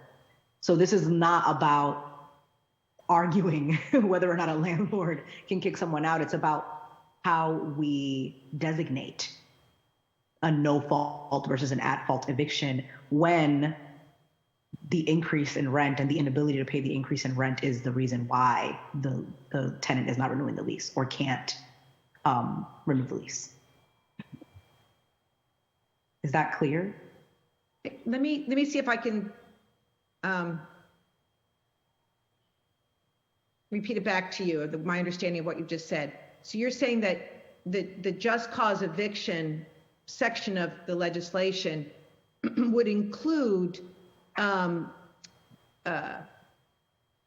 if a tenant wasn't able to pay an increase, then the landlord they couldn't use the rent increase they couldn't use the inability to pay as a reason to. At fault. Yeah. And the reason why I'm saying that is, like, for a quick example, Tim talked a little bit earlier and shared about the CPI plus 6%, and you used the number, Tim, of 7.9%. Have wages in the city of Boston increased by that much on a yearly basis?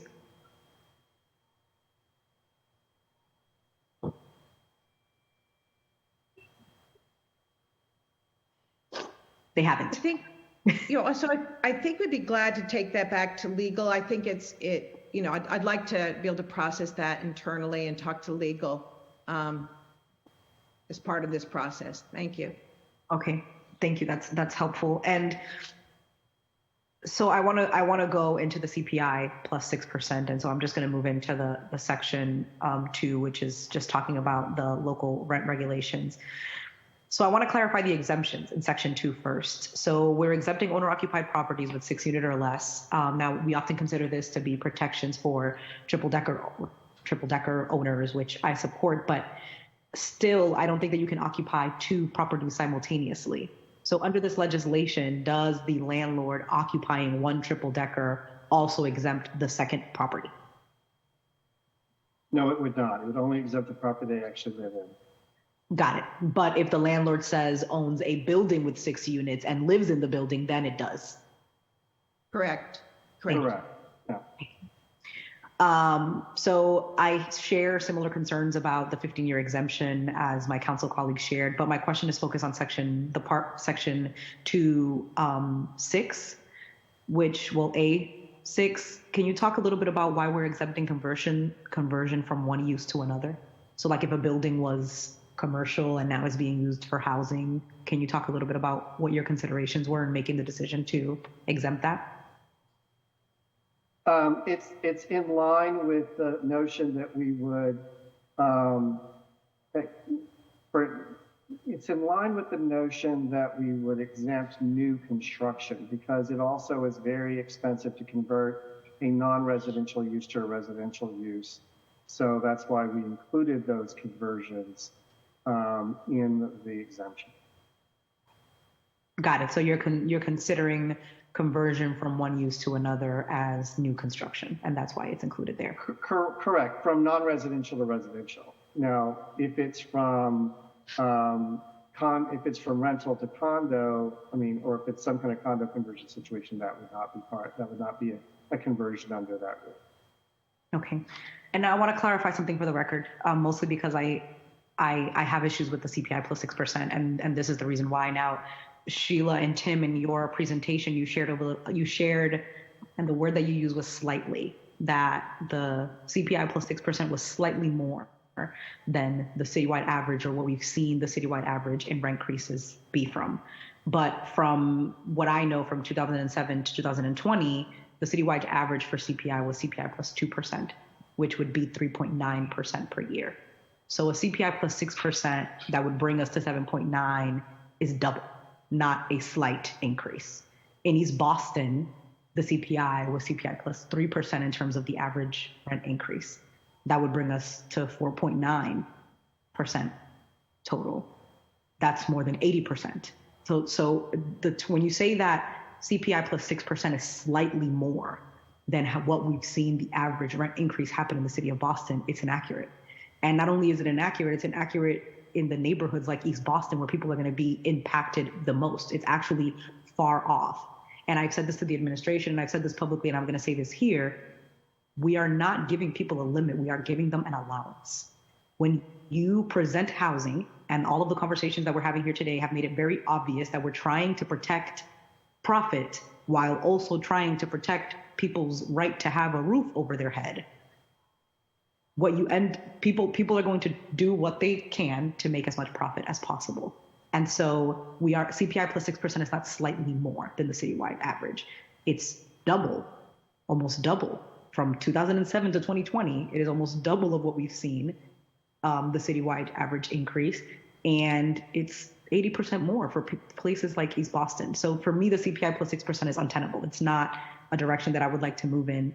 And those are the reasons why, and even throughout this conversation, I don't see a good reason for it. And besides the fact that we think the state legislature would be friendlier to CPI plus 6%. And so is this home rule petition for the state legislature? Is it for the real estate, or are we trying to do what's best for the people in our city who are ultimately being displaced?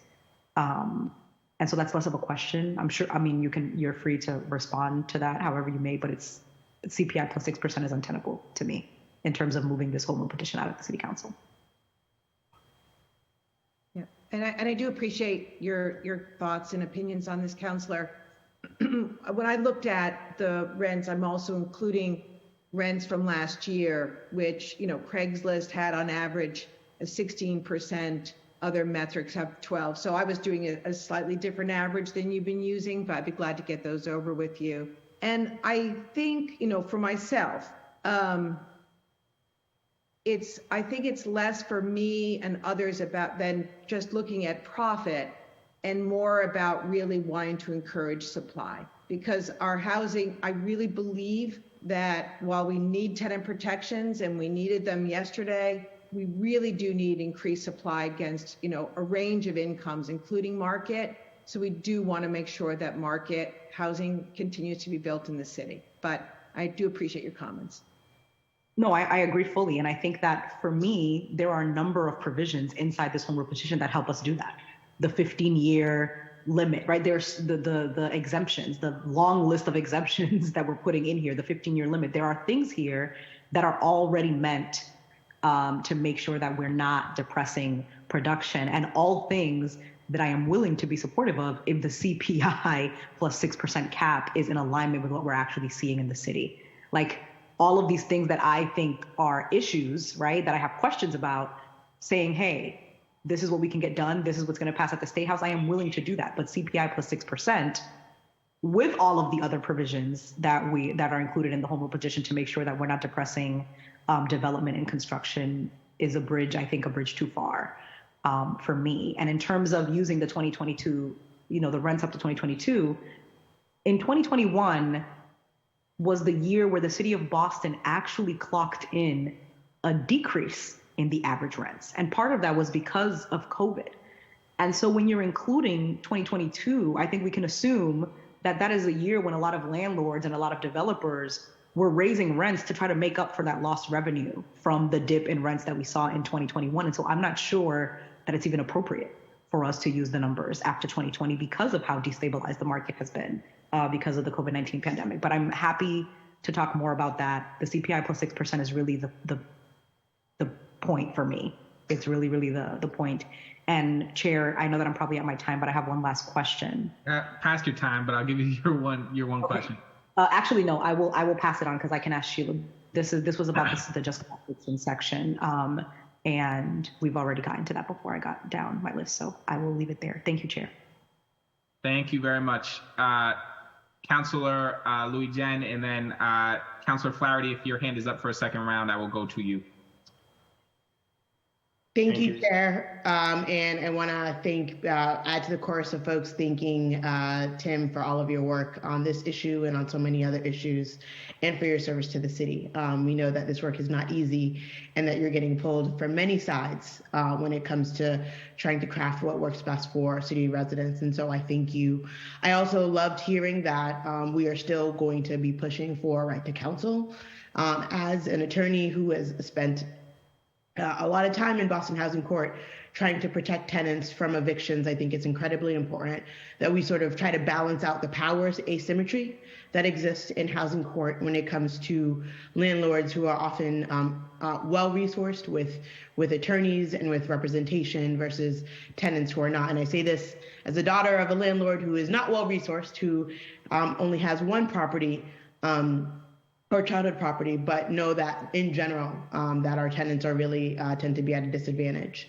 My first question, again, I'm repeating that I think having seen this in housing court, taking the calls from tenants who experience no fault evictions, I'm really encouraged by the just cause eviction section.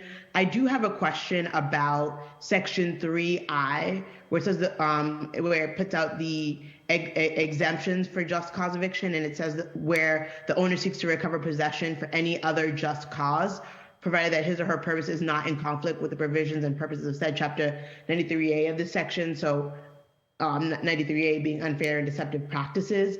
Is it our intent to outline what we mean by for any other just cause rather than leaving it open-ended? I think it, having exemptions in there for moving in family is good, but oftentimes we see that as a smoke screen, and we can see just any other just cause as a smoke screen for wanting to really get the tenants out, to get new tenants in, especially if we have vacancy decontrol, which is something that I'll get to later. But is it our intent to really tease out what we mean by for any other just cause, rather than allowing it to be an open-ended, pick out of the hat what just cause might be for you to push out and destabilize a tenancy?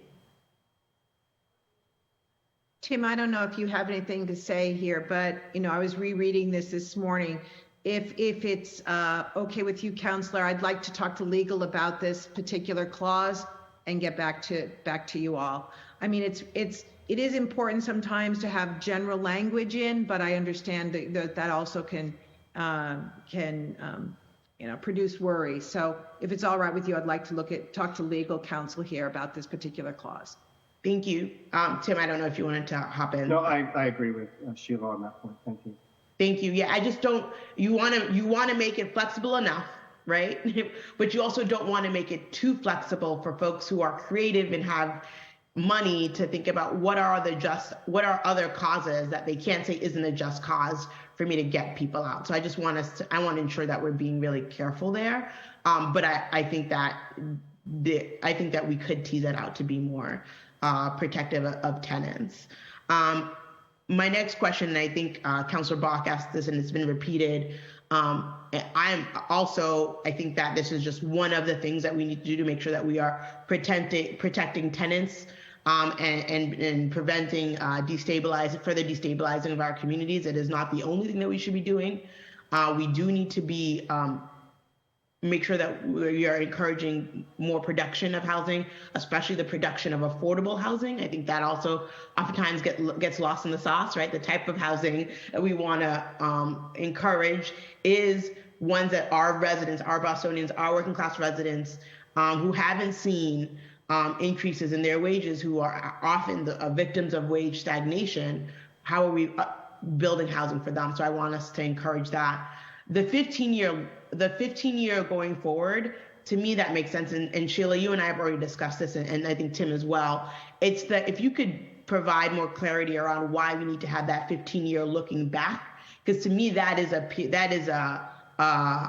point of angst. I understand the 15-year looking forward, but the why we would want to apply this retroactively is a bit unsettling for me.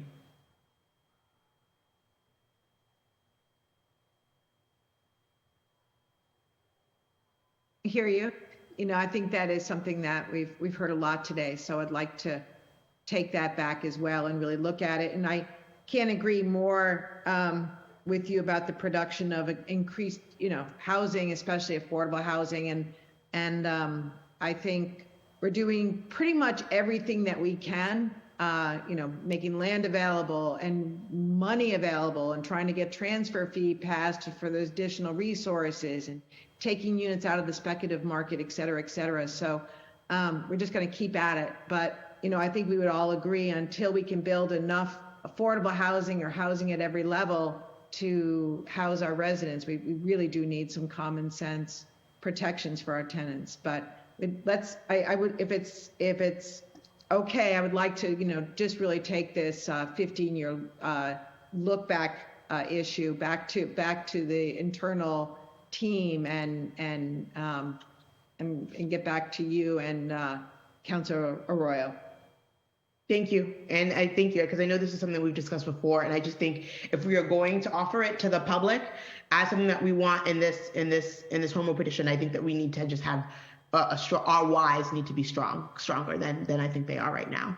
And then my bit is I know that we're trying to move away from this word or this, but with vacancy decontrol, it seems as though that it's an all or nothing. Either we have rent caps or tenant turnover. When there's tenant turnover, there's a complete market reset, which could lead to rent gouging for that new tenant. And so I'm wondering if there's a middle ground that would allow for a more gradual approach that would discourage rent gouging on the next tenant. I think we've talked about this before. This could be what we're talking. This could be the difference between rent stabilization and actually rent control. But I think that it's important for us to also be preventing rent gouging to the next tenant, right? To not allow for a free for all for whoever is coming in next. So do you see a happy medium, a way of us achieving something that is short of the cap, but not a complete free for all? So I'll address sort of the use of language here, in that, when we were using the term vacancy decontrol, which is kind of what a lot of cities use to term this particular aspect of a policy, people were misunderstanding that it meant that once, like, you're tenant A, you're in the unit. When you leave, it goes to market, and then tenant B, the new tenant, doesn't get any protections. So that's what some people thought vacancy decontrol meant. And that's why we've kind of moved to using the term market reset, because that tenant, the new tenant, may be paying market rent initially, but then they would be protected by the rent stabilization policy going forward. So I kind of wanted to clarify that there is that intent. I think your question is also asking, is there sort of a middle ground? It's kind of like, okay, they can instead of the 10% cap, maybe they can go 15% for the new tenant, but there's a limit there as well. I think that's the question you're asking. Yes, yes. Okay. That's not part of this particular proposal, but I'm sure we can continue to discuss it.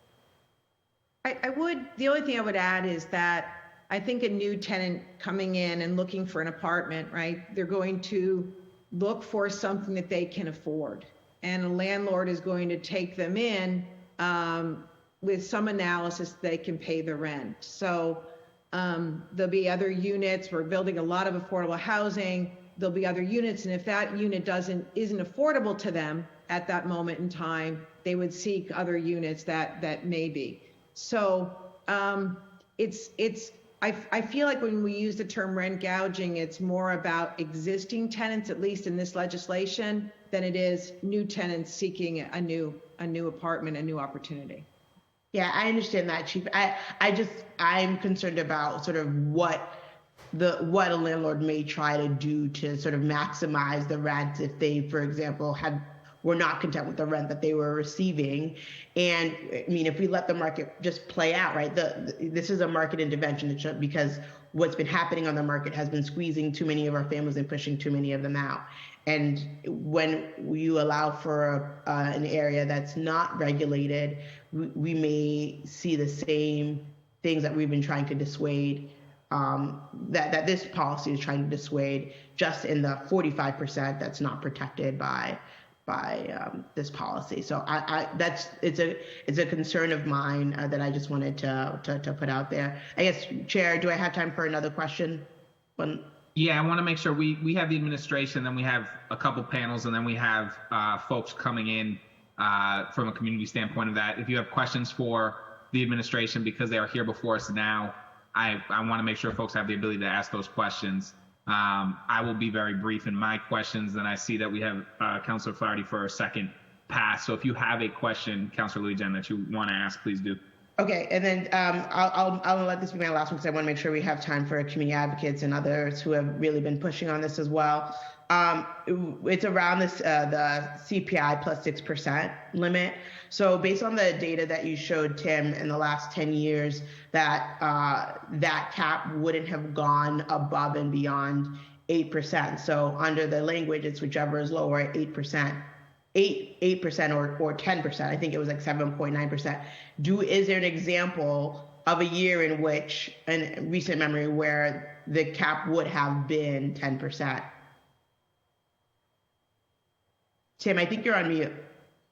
Yes, for this last year, we would have been 10%. And I believe the only other year was, I'd have to look at the data, around 2008. I think there was another year there that 10% would have been the cap.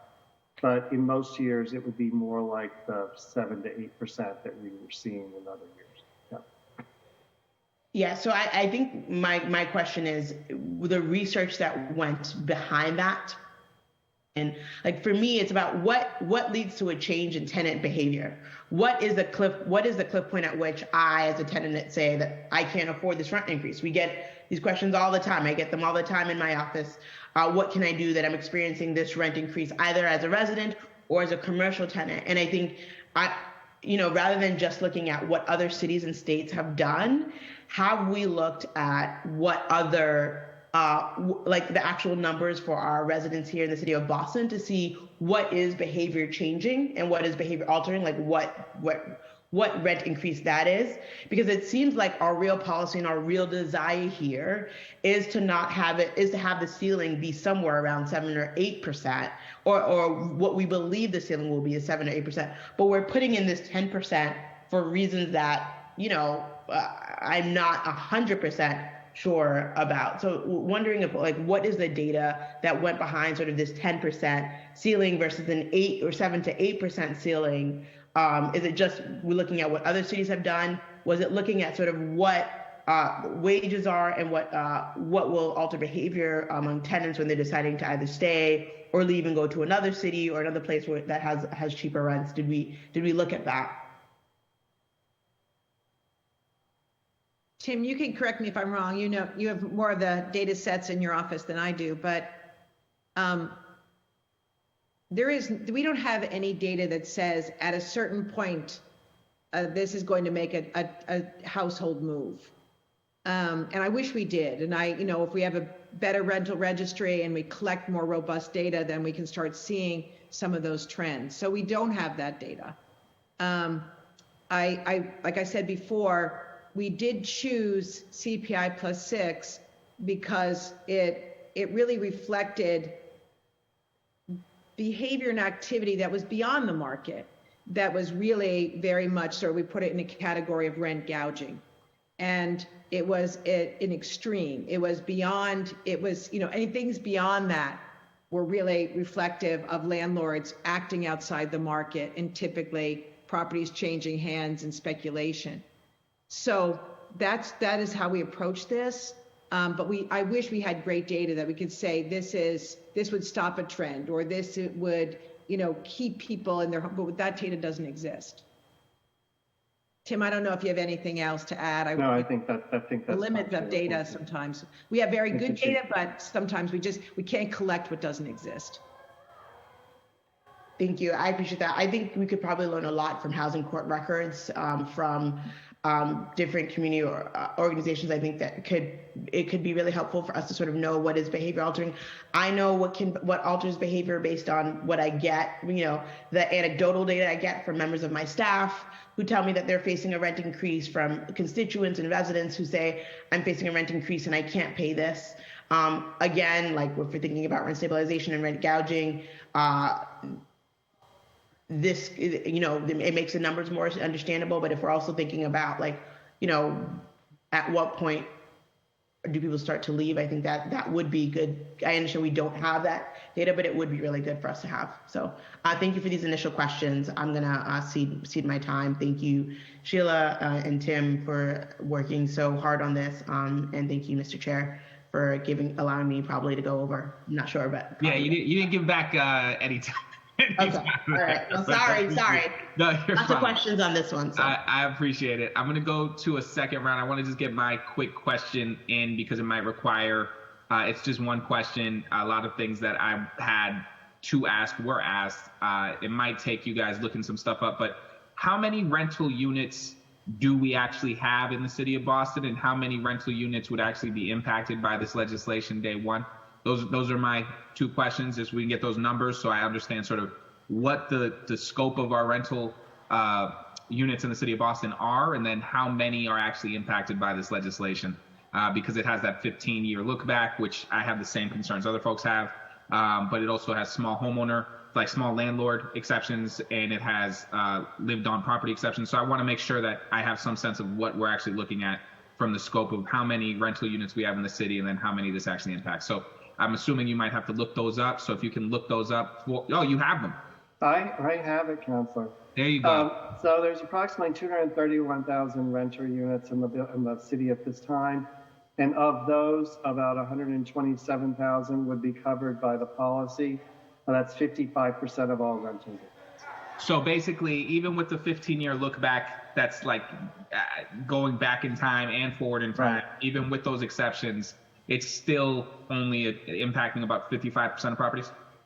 55% of the rental units, yes. Okay. And then my other point to this question, when we're talking about that 15-year sort of activation time, I have a similar concern to Councilor Coletto, which is what stops that person from accelerating their rents, knowing that they're about to come under this, right? So making sure that we have some kind of process there. And then just so we know what the beginning of that 15-year time frame is that shovels in the ground or is that doors open?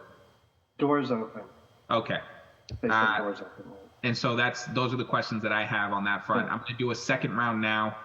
Please lower your hand if you don't want second round questions, but I'm going to go to Councilor Michael Flaherty. Thank you, Mr. Chair. Very brief, obviously, to follow up on our colleague, City Councilor Lindsay Louisian, on maybe the next hearing or panel or working session, we invite someone from Housing Court down just to maybe give us a sense as to what potentially we could expect if this is implemented and what they have to say. It would be great to get their opinion. But really more as a follow-up, we all have a shared responsibility here. And, it was mentioned that wages have been stagnant and rents have gone up, and some areas have doubled. And just want to make sure that landlords, particularly good landlords, are not being vilified in this process, because in addition to wages being stagnant and rents increasing and the demand put on our city with economic development that is happening here, that unlike other cities our size or bigger, we've experienced significant economic growth, which has put the crunch on our communities and our renters. But there's also additional facts whereby property taxes in many neighborhoods have doubled over the last several years. Repair costs have increased. Insurance costs have increased. There's been supply chain issues. Try to find reliable and dependable contractors. Energy costs have increased. We pass Berto. Energy efficient upgrades and repairs are also very costly. So just want to make sure that we're looking at the whole picture. I assume the chief and Tim have factored in those issues as well when sort of sitting down and putting together some calculations that in addition to stagnant wages, in addition to increased rents, we've also seen increased costs put upon our landlords. And again, I'm focusing on our good landlords, not our gougers. Those that are community conscious and that want to be respectful to tenants and understanding that that's the role that they play in our communities. And so I guess some thoughts from the chief and Tim as to if you're looking at this whole thing, and to be fair and to have an honest discussion, I assume that you've factored in the significant increase in property taxes to landlords. You've looked at the increases to insurance costs, repair costs, Berto, environmental and energy efficient upgrades that we as a city are requiring landlords to engage in. And then you've come up with the formula that you or the administration thinks is sort of a fair number. So I guess just to touch on the methodology behind the CPI plus the 6, if you would. And thank you, Mr. Chair. So I would just say very briefly, Councillor, that we believe that the CPI plus 6 would allow owners of properties, small and large, to meet the cost of running their properties, right? We believe that gives them the revenue that they can pay all of their operating costs and still have enough NOI, net operating income, to service their debt. So we believe that this is that the expenses can be met with CPI plus 6, even less than that. I mean, usually when we're underwriting an affordable housing cost, they vary a little bit from market rate. They don't have all the amenities, but we're typically seeing expenses increase by 3%, a year. So we think CPI plus 6, owners can certainly meet their obligations. Thank you, Chief. Thank you, Tim. I was just going to add that we do have, as part of the provisions, is this: if there's some extraordinary circumstance, then the landlord can appeal to the rent board for a change. So and that would be a case by case situation. Okay. Thanks, Chief. Thanks, Tim. Thank you, Mr. Thank you, Councillor Flaherty. I see Councillor Flynn. Then I'll go to Councillor Braden. Then I will go to, I will go to Councillor Flynn, Councillor Mejia, then Councillor Braden. Councillor Flynn. Thank you, Mr. Chair. And my question is to Sheila. Sheila, with many residents in Boston having Section 8 vouchers, can you explain generally what impact this would have on them, if any, and would it encourage more Section 8 vouchers or less Section 8, or do you have an idea of just generally speaking about the impact on Section 8? So I'll answer that. Okay. Those with Section 8 vouchers would be, because they're being charged 30% of their income towards rent, Even if the total rent goes up, they still pay that certain amount. That's why we're exempting those units. So in fact, it probably would, it would actually encourage some landlords to take Section 8 vouchers, I believe, because they would have a little bit more freedom to set their rent according to the small area FMRs or the FMRs, depending upon their program, set by the city and the state and the federal government. So they might actually be interested in accepting vouchers more often. Thank you, Tim. And Tim and Sheila or whoever. So the plan that you proposed, the mayor has proposed, several other cities have this plan, that they implemented a plan similar to this. I know it's probably too early. I think you mentioned in your opening comments, it's too early to give a view of how they're doing. But having said that, is there any way that we could learn from any of their mistakes and what they did well also as they rolled out this program? What challenges they had in the first 90 days or the first 6 months? What could they have done better? Just generally speaking about that issue. Yeah. One thing that we did notice, Oregon has CPI +7, but they didn't have a cap. And you've heard mention, Counselor, in the last year, rents in most major cities have really escalated. So the allowable rent increases last year in Oregon, for instance, where I think it was like 14.5% allowed. Not that every landlord did that, but it was allowed. So I think having a cap that really, that limits how much, in case CPI, we have very unusual CPI year.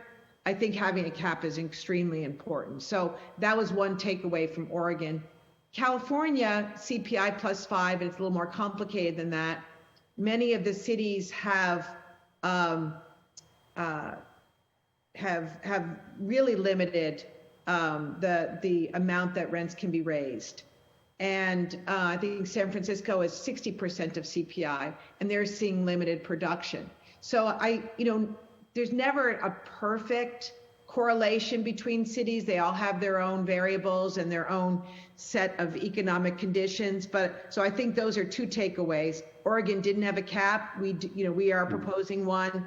And then some cities in California, they've been too aggressive with the rents, and they've seen the real estate market respond. So I think those are two observations that come to mind. Tim, I don't know if you have any more. Yeah, and I wanted to add that, one, I wanted to thank Paige Russa, who we had on contract with us for a while, who had just moved here from California and had been instrumental in creating a program in the city of Richmond, California. And so I think we'll continue to rely on looking to what other cities have been doing, especially those who have newer programs, to see how they're implementing them as we do the implementation ordinance. I think that's going to be an important process for us. I think that it's also important to note that while the California and Oregon statewide programs have these higher caps, they also put the onus of it completely on the tenant. The tenant has to be the one to go to court and say, hey, I got an unfair rent increase. But because we are at the local level, I hope that we're trying to create a system that combines the best of what the cities have with the intent of the statewide policies by making sure that we have things like a rent board. We have ways in which tenants can come to appeal a rent increase that is before you get to the courts, unlike what's set up for California and Oregon. So I think that's an important thing for us in creating a Boston-specific policy as well. Thank you, Sheila and Tim. And my final question. What impact, if any, would this have if it's enacted? What impact would it have on neighboring cities or towns next to Boston, such as Quincy or Chelsea or Winthrop or any of these other neighborhoods, Cambridge or Somerville? What impact would it have on us, if any, as it relates to what these cities and towns are also doing. They might have a similar program, they might not, but does that impact the city of Boston at all, Sheila? Just a couple of observations or comments. We know that Cambridge and Somerville are very, very interested in having some form of rent stabilization. So I think I know they're watching what is happening here very closely. And if the legislature approved this, I would bet you that they would file something very similar very, very quickly. You know, we want developers to both continue to develop in Boston, and we are also very excited when they want to build significant amounts of housing in the region, right? We have said for a long period of time that Boston can't solve the region's housing problem on their own. So if this, you know, we think that this has been designed in such a way that we're going to continue to see growth here, but that if some developers wanted to develop large, especially like rental housing outside of Boston, we would welcome that as well. So I don't see a particular downside, Councillor, in us in Boston leading on this issue. Well, thank you, Sheila. Thank you, Tim. And I also want to acknowledge the professional work, Tim, you have done over the years. I've worked with you for over 6 years, and you've always been very professional. You've always helped a lot of residents in need. So thank you to you, Tim, for the great work you've done working for the residents of Boston. Thank you, Mr. Chair. Thank you, Councillor Flynn. I'm going to go to Councillor Mejia, then Councillor Braden. Thank you, Chair. I just want to follow a string of questions here in regards to Section 8.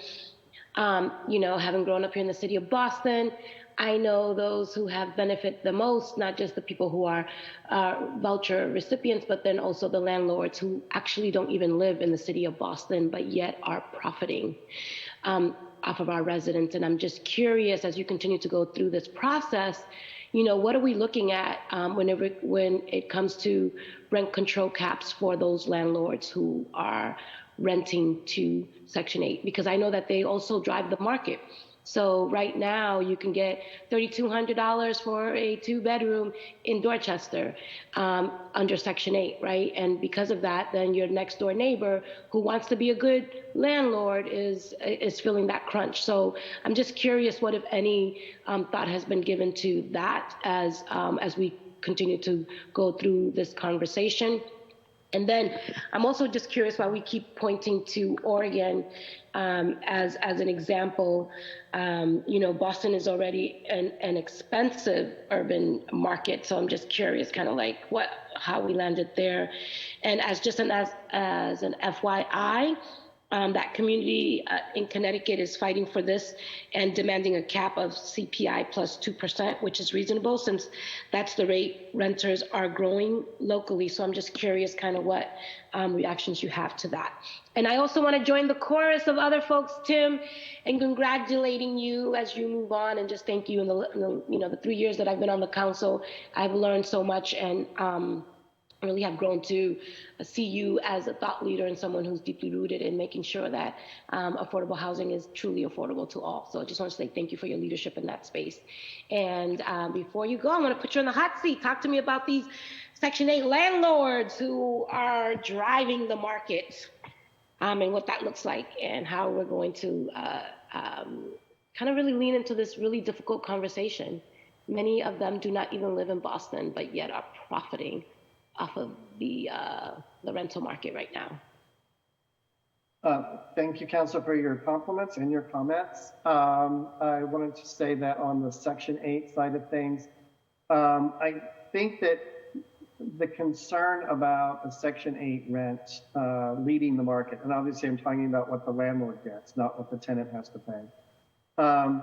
I understand that concern. I think that as we move to what are called small area fair market rents, I think that's better suited for our neighborhoods, because it is more in line with what the rents are in the neighborhood. So under fair market rent, I'm using just a round number here, where a landlord might have gotten $2,000, in one part of Dorchester, but they also got the same 2,000 in Back Bay. That when in fact the rents in that name in Dorchester might have been 1,800, and that's what the landlord should have been getting. Under small FMR, that's more what they're going to get. And then in Back Bay, maybe they would get 2,600, which means that the tenant has more actual ability to rent in those neighborhoods. So on balance, we think that it's better both for being more targeted to the actual neighborhood rents and expanding choice for Section 8 renters that we use the smaller FMRs. The state is not using that yet for their vouchers, but we are hopeful that that will change. But the BHA is using it for the vouchers they manage from HUD. Yeah. Yeah. No, I appreciate that, but I would love to just kind of stay with the whole notion of these out of the city of Boston owners, landlords, right? Just kind of what provisions. I'm not targeting anyone who's outside of Boston, but I am targeting people who are outside of Boston, just to be clear, right? Because, you know, there is definitely this trend that there are a lot of folks who don't live in the city of Boston, but are definitely capitalizing on the housing market and doing so on the backs of those who are here. So I'm just curious if you could talk to us a little bit about kind of what incentives or what measures we can take to kind of be a little bit more aggressive towards those who live outside of Boston. I think one of the problems with the way that the HUD programs work, I'm not sure we would have the ability to give a different rent to an owner that lived in Boston versus one that didn't live in Boston. I think that would be something that I'm talking about the landlord. I'm talking about provisions, you know, a little bit more aggressive towards those landlords who don't live in Boston, not the renter. Right. I'm not sure I'm following the question, but I think what you're suggesting is that we would have tighter rent increases on landlords that live outside of Boston than those that live inside of Boston. And specifically as it relates to Section 8, I'm not sure that we could do that. And Sheila, I'm not sure if you want to follow up on that. I agree with you, Tim. I don't think we can have a different set of obligations or restrictions or regulations depending on where an owner lives. Yeah. Nothing. Yeah. I know. I'm sure that I know, like, I'm not the lawyer in the family. Councilor Louis-Jean is, and Councilor Lara is the housing chair. I'm always going to try to find the best way forward that I think is just, and I think that these out-of-city owners usually don't really invest in communities in ways that we would like them to, and that there should be some sort of pathway in terms of accountability that we can explore, maybe not through this option, but in the future, really about how do we hold these outside of Boston owners accountable to, and how do we invite them into this conversation so that they understand the impact that they're making on the rental market here in Boston. So I just kind of want to uplift that. And I see the chair has appeared, which to me has become the new symbol of, like, my time is up and I am going to yield whatever less time I have. Thank you, Chair, and thank you to the administration for your hard work in this.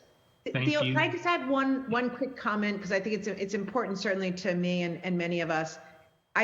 We're working in very deliberate ways to work with developers and owners that live in Boston and making sure they've got the credit that they need, that they're involved in our affordable housing projects, that if they have a market rate project, that we're working with them on securing like project-based or mobile vouchers. So I think I'm also very interested in having more local landowners and landlords really benefit from some of the federal, city, and state programs. So I do appreciate your concern.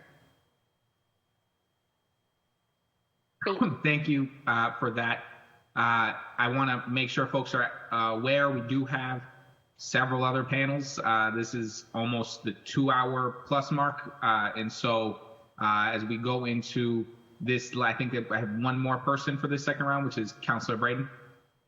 Thank you, Mr. Chair. I really want to go back to the market reset situation in high turnover. Like, I think it's different if your turnover is your tenants are there for 3 or 4 years, then that's fair enough. But we have a high turnover neighbourhood every year. The tenants, 75 or 80% of our tenancies change on September 1st, and also Brighton. So I really do wonder if we can. Are there any other tools in the kit that we can use to try and stabilise, more longer leases, like a two-year lease rather than a 1-year lease, and also. Sheila said, well, the price goes up, and then you have to go out in the market and find another affordable unit that you can afford. And the reality is that because of the incredible number of our student population, that those sort of units that are especially family-size units are non-existent and available at a price that our families can afford. So. It's really detrimental, as we know by our falling school population. It's detrimental to the whole welfare of our entire city that we can't. Our demand far outstrips our supply for that type of housing. So I just don't know in terms of what other tools we can use and add to the kit to try and stabilise family housing. And the market reset, I think, is going to just drive it harder than it is at the moment. So we absolutely need to get students out of family housing, right? And I think we need to be working. I've said this before, but I mean it. We need to continue to work with our colleges and universities to build more student housing, regular dormitory and apartments on campuses, which is happening throughout the United States. We also need to the market is important here. And just because we allow a certain increase or don't allow a certain increase between tenancies is I don't believe is really what's going to make the difference. What's going to make the difference here is if we are building enough housing so we have a decent vacancy rate, so there's some competition in the market. And that is what's going to keep prices more moderate. And I think this policy allows for it. I really do. Versus, just trying to, between tenancies, bring down rents a slight amount. We really do need to give tenants choice, and they need to be able to shop for what they can afford. And we're only going to be able to do that if we're really building a substantial amount of market rate housing and affordable housing across incomes. So I think all of these policies are working very hard at that, and I'm hopeful that we're successful. Thank you, Sheila. And Mr. Chair, and mindful of the time, please, that's all I have for now. Thank you. Thank you, Councillor Braden. I want to now just take a moment to thank the administration for being on, for answering questions. I'm sure we will have more during our working sessions. I want to thank Mr. Davis for all that you've done for the city. I believe this may be very close to the last thing that you do. And I do think that though there's places where certainly I think there's places we could be more aggressive, I think on the whole, this does help people. And so I'm grateful to you for the work that you've done to get us to a place where we're putting something forward that does help individuals in the city of Boston. So thank you both. I'm going to also take this moment to just remind folks who have been throughout this panel, we do have a community listening session, which will not be panels. It will just be you speaking. So if you speak today as an advocate, if you speak today as a community comment, you can also come back on March 2nd at 2 p.m. in person or virtually to be heard so that we have an entire listening session. I also want to note before we call in the advocates that we had some issues with interpretation today. The Spanish interpreters are interpreting now. They've stepped up, and so I'm very grateful to them for stepping up and filling that void. However, if you have someone, a constituent, a friend, a colleague who would like this in a language of their choosing, you can send an email to ccc.go@boston.gov, and they will be provided a copy of this entire hearing dubbed in their language of choice. Or a transcript entirely translated. So please do not hesitate to make that request. I'm going to now ask our advocate panels to step forward. That would be Rebecca Stovell from the New England United for Justice, Antonio Ennis, community organizer at City Life Vida Urbana, who I know had a hard stop. Unfortunately, we flew right by that, so I'm hopeful that he is still here. Dr. Avik Chatterjee, physician at the Boston Healthcare for the Homeless program. And if you are all here, I'm not sure if you have a preferred order. Oh, and Mark Martinez as well.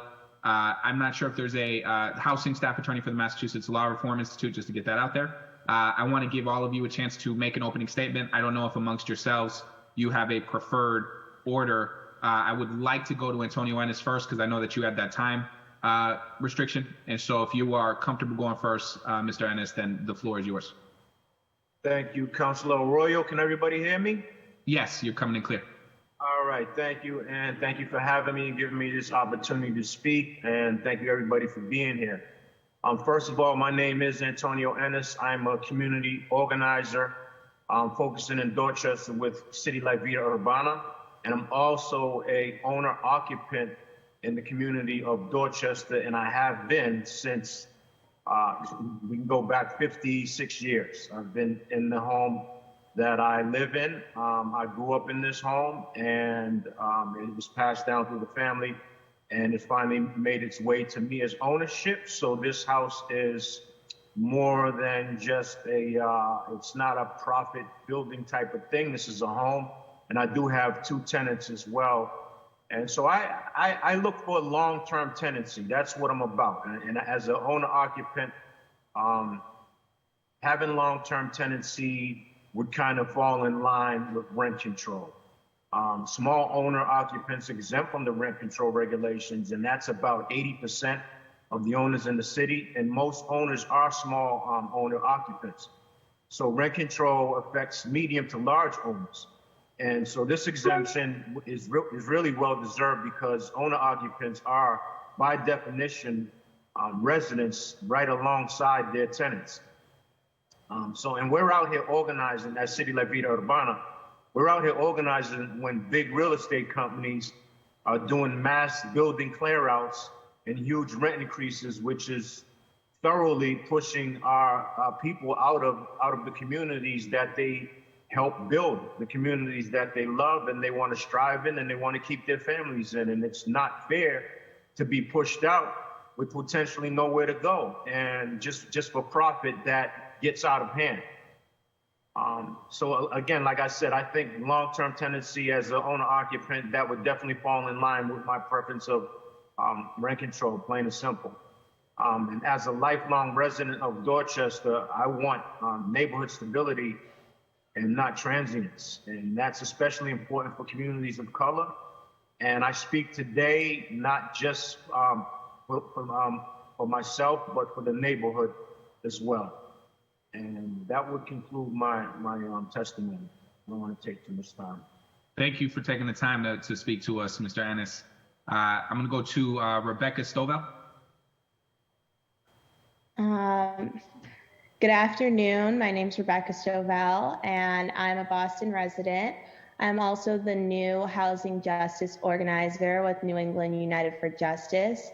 I want to thank you in advance for letting us be a part of this process and express our support for strong rent stabilization measures. New England United for Justice is a grassroots community organization. We focus our work in Dorchester, Mattapan, Roxbury, and Hyde Park.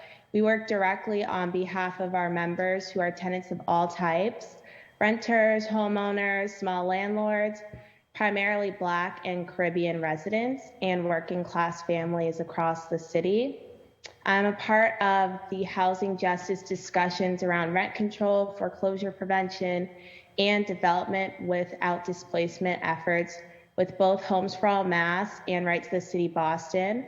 And I'm also managing NU4J's wellness program, which is specifically geared towards helping residents navigate the process of applying for resources with the city and the state so they're not displaced from their homes. In 2020, our organization stepped in to provide direct support to residents applying for the city's rental arrears program and RAP to bridge some of the gaps that we're seeing in our communities during the pandemic. Now, almost 3 years later, we are still assisting hundreds of families in our community who are at risk of displacement, and we are still seeing firsthand the continued gaps in the programs that were established to assist our people in staying in their homes. Some of the gaps being lack of communication between the program, advocates, and families looking for support.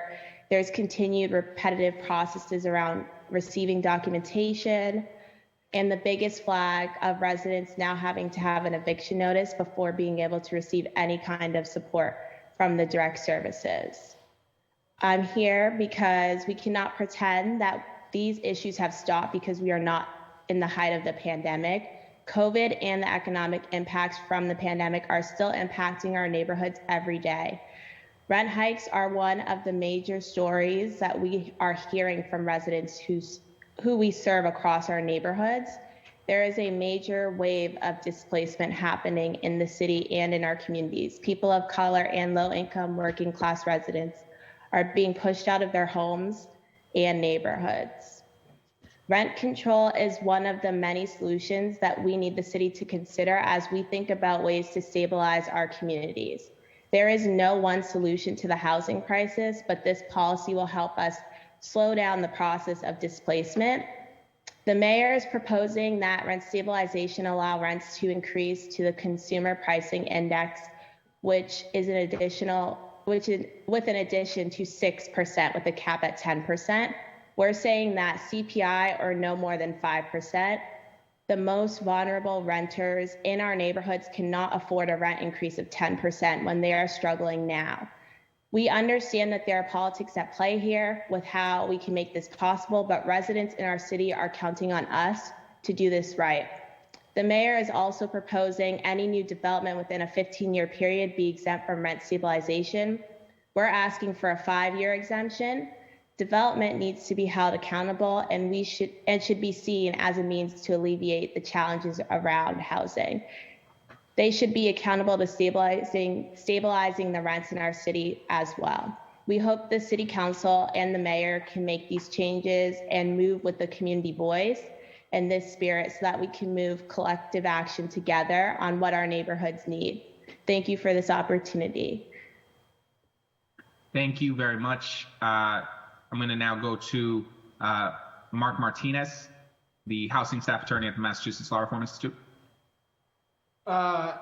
Thank you, Councilor Arroyo. So my name is Mark Martinez. In addition to being a Roxbury resident, I am also, as mentioned, a housing attorney at the Mass Law Reform Institute. So in this role, I not only work on a number of housing policies, such as rent control, but I'm also in housing court, providing eviction defense to unrepresented renters. I do want to start by thanking the Wu administration for reintroducing rent control into the conversation in a serious way. And I appreciate the opportunity to speak on how we can make this policy more bold in order to meet the moment that we are in. So some of the other people in this panel have already talked about the impact of the 10% cap on rent increases. So I'm going to focus my remarks on the just cause provisions that have been put forward and how I believe they could be strengthened. However, I would be remiss if I did not at least mention how important it is that any rent control policy includes some provisions around vacancy decontrol, market reset, however we want to frame that, because even the strongest just cause provisions will not protect everyone from evictions or otherwise being forced out of their homes. And having a lack of that, I do believe incentivizes evictions, and I'm happy to answer questions on that later. But in the interest of time, like I said, I want to focus on the just cause provisions. While I believe that much of what currently being proposed would be a benefit to many tenants, I am concerned that a few of the provisions create some pretty large loopholes that will allow landlords to do an end run around the spirit of the policy. So as we turn to Section 3, some of those concerns are, I would first recommend the removal of subsection 3D. The any illegal purpose language, I believe, casts far too wide of a net and opens the door for landlords to use alleged minor infractions to force someone out of their home. And, I think it's reasonable to believe that that would also disproportionately impact tenants of color, and in particular, Black tenants. And I also believe that the language that already exists in subsection 3C sufficiently captures a lot of the conduct that I think we would want to be covered under a fault eviction. Subsection 3E also raises some concerns, as mentioned earlier by, I believe, Councilor Lara, as it pertains to a tenant's ability to assert already existing rights. In current law, in defense of a no-fault eviction, tenants are able to use violations of the state sanitary code, breach of quiet enjoyment, and other things as defense against possession. And so any language in this section needs to be clear not to strip tenants of those defenses. And, of course, happy to work and continuing working sessions to figure out what the best way to do that is. Moving on, in subsection 3H, the policy allows for an eviction in the event that the landlord wants to occupy the unit or the family member of the landlord. And while I do have some reservations about this justification as a whole, I will say that any policy that includes this needs to either have a really strong proof requirement on the front end or some pretty steep penalties on the back end if it is found that landlords are misusing this provision to get tenants out, especially in a world where we don't have controls for market resets. I imagine that being a pretty large loophole. And then I believe it was Councilor Louis-Jean who also brought up 3I in this kind of catch-all category of any other just cause. I think this is troublesome for a couple of reasons. I think it goes against the entire purpose of enumerating just cause, which is to provide clarity for both tenants and landlords. And I also think it provides landlord attorneys with the ability to slowly carve out more just causes through a housing court that I don't believe to be very tenant friendly. And it allows them to file what may ultimately be illegal evictions, but will still scare a lot of tenants out of their home. And then the last thing that I briefly want to talk about is Section 5, which governs demolitions and substantial renovations. I have a lot of the same concerns as 3H, and again, believe that any policy around this needs to have some pretty strong proof requirements up front, or some pretty steep penalties on the back end for these being misused. So with that, I'll end my remarks, and of course, happy to answer any questions once we get there. Thank you so much, Mark Martinez. I'm now going to go to Dr. Avik Chatterjee, physician at the Boston Healthcare for the Homeless Program. Thank you so much, Councilor Arroyo, and to the whole City Council for the opportunity to speak. Again, my name is Avik Chatterjee. This is my first time giving testimony like this, so I appreciate your patience with me. But so I'm providing this testimony on my own behalf, and I'm not speaking on behalf of any organization. Just to let you know, I'm a physician trained in internal medicine, pediatrics, and addiction medicine. I've been seeing patients in shelters in the Boston area and in residential treatment programs with Boston Healthcare for the Homeless Program since 2013. I'm also an assistant professor of medicine at BU School of Medicine and Boston Medical Center, where I do research on addiction and homelessness. I also teach in the social medicine course for medical students at Harvard Medical School, and I want to speak in support of rent control today because of the health-related harms I see every day related to homelessness. And then I think I just wanted to point out one sort of irony, which is that last night, as I was preparing the oral testimony, I got a message from a patient who is part of a family. For years, we had seen her and her partner and her young daughter in family shelter and helped take care of all of her health needs, her family's health needs, her addiction treatment. She was recently housed and was doing well and has been very stable there. She sent me an emergency message last night saying that she got a notice of a 48-hour eviction and that she'd have to go to court. She'd have to miss her appointment for her addiction medication and was in a lot of trouble and was just distraught. And I think about these families and the transition and just the terror of that transition out of housing, and what that means for them when I'm, in this sort of testimony. So I got that message last night while I was preparing this testimony. But I think about her, I think about her young daughter, her school-age daughter, for whom a 48-hour eviction notice potentially means presenting to shelter. It means for the daughter disruption of schooling. We see that it takes a couple of weeks before transportation catches back up to the children getting back into school. Disruption of social networks, proximity to friends, family, schools, healthcare providers. For the mom, having to find a new way to get medications, new pharmacy, all these different things. And in the setting of these things sort of being avoidable. And so I'm going to talk a little bit more about that. So my clinical work takes place in shelter-based clinics and in behavioral health treatment programs. Many of the patients I see are recently experiencing homelessness or are once housed at imminent risk of losing their housing. So while some of my patients have lost their jobs, whether due to the pandemic, illness, or family loss, others continue to work, yet are still unable to make rent. And no one should have to work all day only to return to a shelter at night because rent is so high in Boston that it's out of reach. Being stably housed can promote health. Housing makes it easier for people to hold on to and take their medications consistently. It can provide people with a refuge, not just from inclement weather, but from the stress and strain, anxiety and trauma that comes with being unhoused. When my patients lose their housing, like the family I mentioned, an unraveling can happen. So meals become inconsistent and unpredictable, medications are lost or forgotten, sleep is disrupted, chronic illness and mental health deteriorates, and sometimes substance use disorders resurface or worsen. Very quickly, my patients' time and priorities are redirected to meeting their basic needs for shelter and food. It becomes increasingly difficult to schedule and keep their medical appointments, and routine screenings for early detection of cancer go undone, and opportunities for early diagnosis of medical conditions go missed.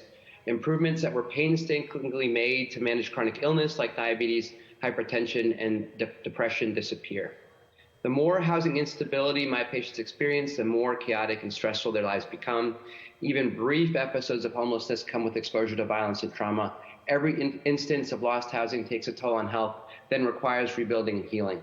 It is one of the most destabilizing, disruptive, and dehumanizing experiences I witness. Making Boston's rent as affordable as possible in order to prevent homelessness and housing instability is health policy. So rent control should have three key benefits. It prevents displacement by skyrocketing increases in rent. It brings down housing costs over time, and it stops no-fault evictions. For it to be rent control, it must accomplish all three of these things. Tying rent to increases in inflation is reasonable, but to a point. We've seen how a pandemic and subsequent volatile markets contribute to eviction and homelessness. Capping rent increases to a maximum of 5% would ensure that more people could maintain their housing despite unpredictable market volatility. In conclusion, I'm deeply grateful for Mayor Wu's work and efforts around rent control in Boston. This is a big step forward. Strengthening this bill will prevent housing instability and homelessness despite the uncertainties that lie ahead. Thank you very much. I'm happy to answer any questions subsequently. Thank you to all of our panelists on this panel. I want to do this similarly to make sure that we're not just going down the line and people don't have questions. If you have questions for this panel, please raise your hand and we will go in order of arrival, not order of hand going up, but order of arrival to the hearing. I see Councilor Mejia's hand up.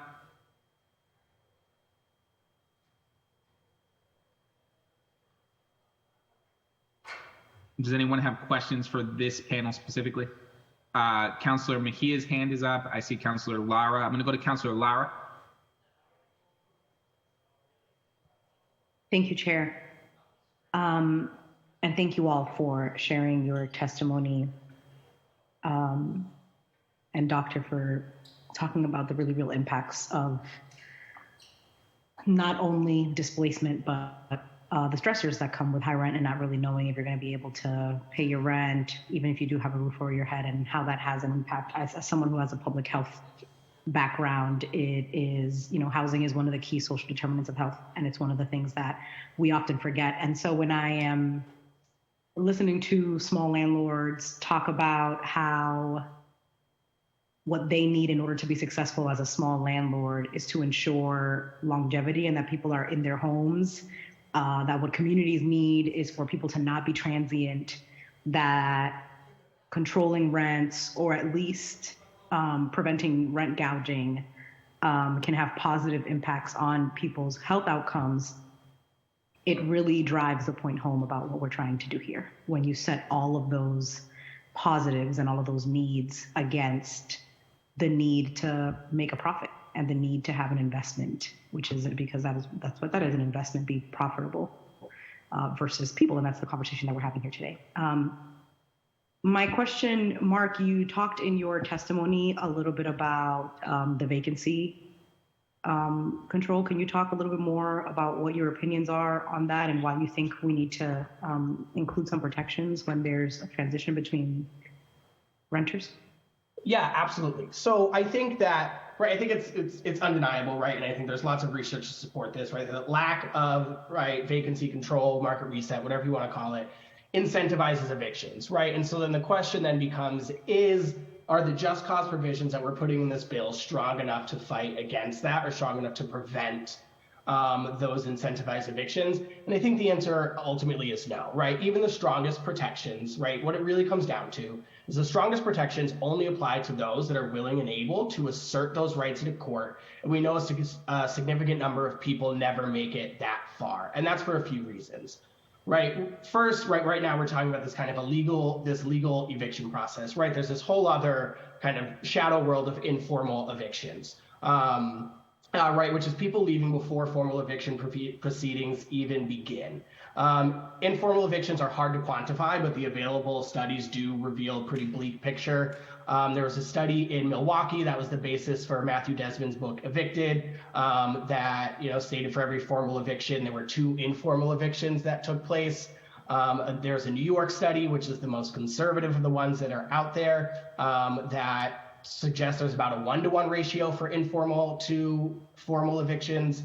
And the only nationwide study we have actually is extremely bleak, right? And says that for every formal eviction gets filed, there's 5.5 informal evictions that happen. And so while each of these studies, use different methodologies, ask different questions, right? It's really clear that informal evictions are a really prevalent practice, that, right, no amount of protections in court are going to help. And of course, informal evictions are most likely to impact some of our most vulnerable residents. So immigrants, people with English as a second language, limited English proficiency, other low-income people, right? They are the ones that are most at risk for these informal evictions, and as we know, already the ones the most at risk for being displaced out of their homes. And then, even if you get past that, even for tenants where formal evictions are sought, there's still a number of barriers being able to assert those protections. The Mass Law Reform, along with the Justice Center of Southeast Massachusetts, released a report last year that shows almost a quarter of tenants facing eviction don't show up to court. And that's for a lot of reasons, right? They don't get proper notice. They were told by their landlord they didn't have to, right? Fears around the eviction process and going into court. And so we know, right, if you're not showing up in court, again, no amount of just cause protections are going to protect you if you're not showing up in court. And for the ones that do show up, you also still have to be able to be knowledgeable to affirmatively assert those rights, right? You don't just show up to court and a judge says, here are your rights, have they been violated, right? You need to know that, right? Which is a really uphill battle for tenants that aren't represented. And I think Chief Dillon mentioned earlier, right, some things around funding for representation for legal services in housing court, which is really important. Right, in Boston, and I checked these numbers this morning, for the year 2022, under 7% of tenants were represented by counsel in housing court, while over 90% of landlords were, right? So there's this deep power imbalance in place there. And, landlord attorneys know all of these things, right? And they know that they're true. So, that is why even with the best protections, we are still going to lose a lot of people if landlords are incentivized to get people out, if they know that is how they can reset their rents and, hike them to a level above whatever cap is included. And so, that's why I think that piece of this policy is really, really important. Thank you, Mark, for answering my question. And I think what's being made obvious to me is that we are fighting what's on paper and then what's not, right? These kind of like the shadow evictions, right? That these are also happening. And so although we're here talking about a home rule petition and legislation that's going to protect people who are going through this process, there are a significant amount of people in our communities, particularly Black and brown people, low working class people, who are not going through these processes at all and who are not protected. And so for me, what this shows is that if there's not a veil of protection or a shield of protection over these people, then it's really important for this legislation that we do have to be stronger. And it also drives the point home that what we're looking at is an ecosystem of protections, not just rent control, that a renter's bill of rights is important, that having anti-displacement zones is important, that all of the things that we've been moving through the housing committee ultimately help protect people who are not going to go through traditional eviction process before they get there. One of the questions, and because I know that we have Mr. Ennis here with us, one of the conversations that people often have are about homeowners and the impact of rent control on homeowners and folks in the neighborhood. And Mark, and I don't know if Mr. Ennis or Mark or anybody else can talk a little bit about, because one of the things that I know to be true is that when the speculative market does what the speculative market knows how to do, it also does impact homeowners, particularly middle class and low income folks of color who are homeowners, because it does increase the value of their home and therefore their taxes. When you see a rental market that's kind of like destabilized, or you see all of these new buildings going up around the building, can you talk a little bit more about how having rent stabilization and having tenant protections supports homeowners and helps reduce costs and keep costs down for homeowners?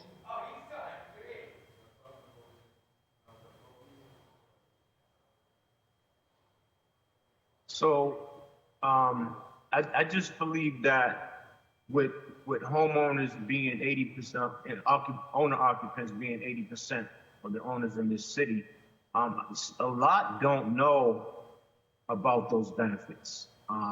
And that's why it's important that rent control comes about. I think when you have an owner who lives in the property, there's a difference of how that property is going to be tended to.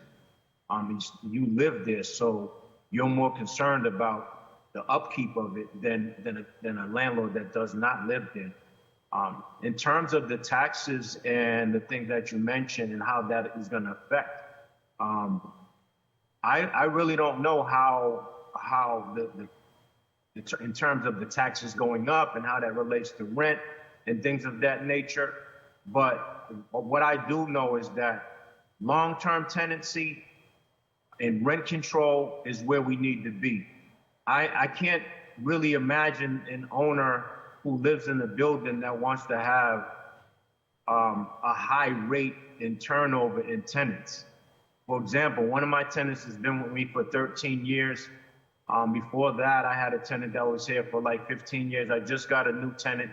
She's going on her 4th year. And she's, tenants, it's hard to have tenants in the city of Boston, especially when you live in the building. But at the same time, like I said, you want long-term tenancy because you want to be able to build a relationship with those tenants. You're living with them. You want to be it's almost like a family, pretty much.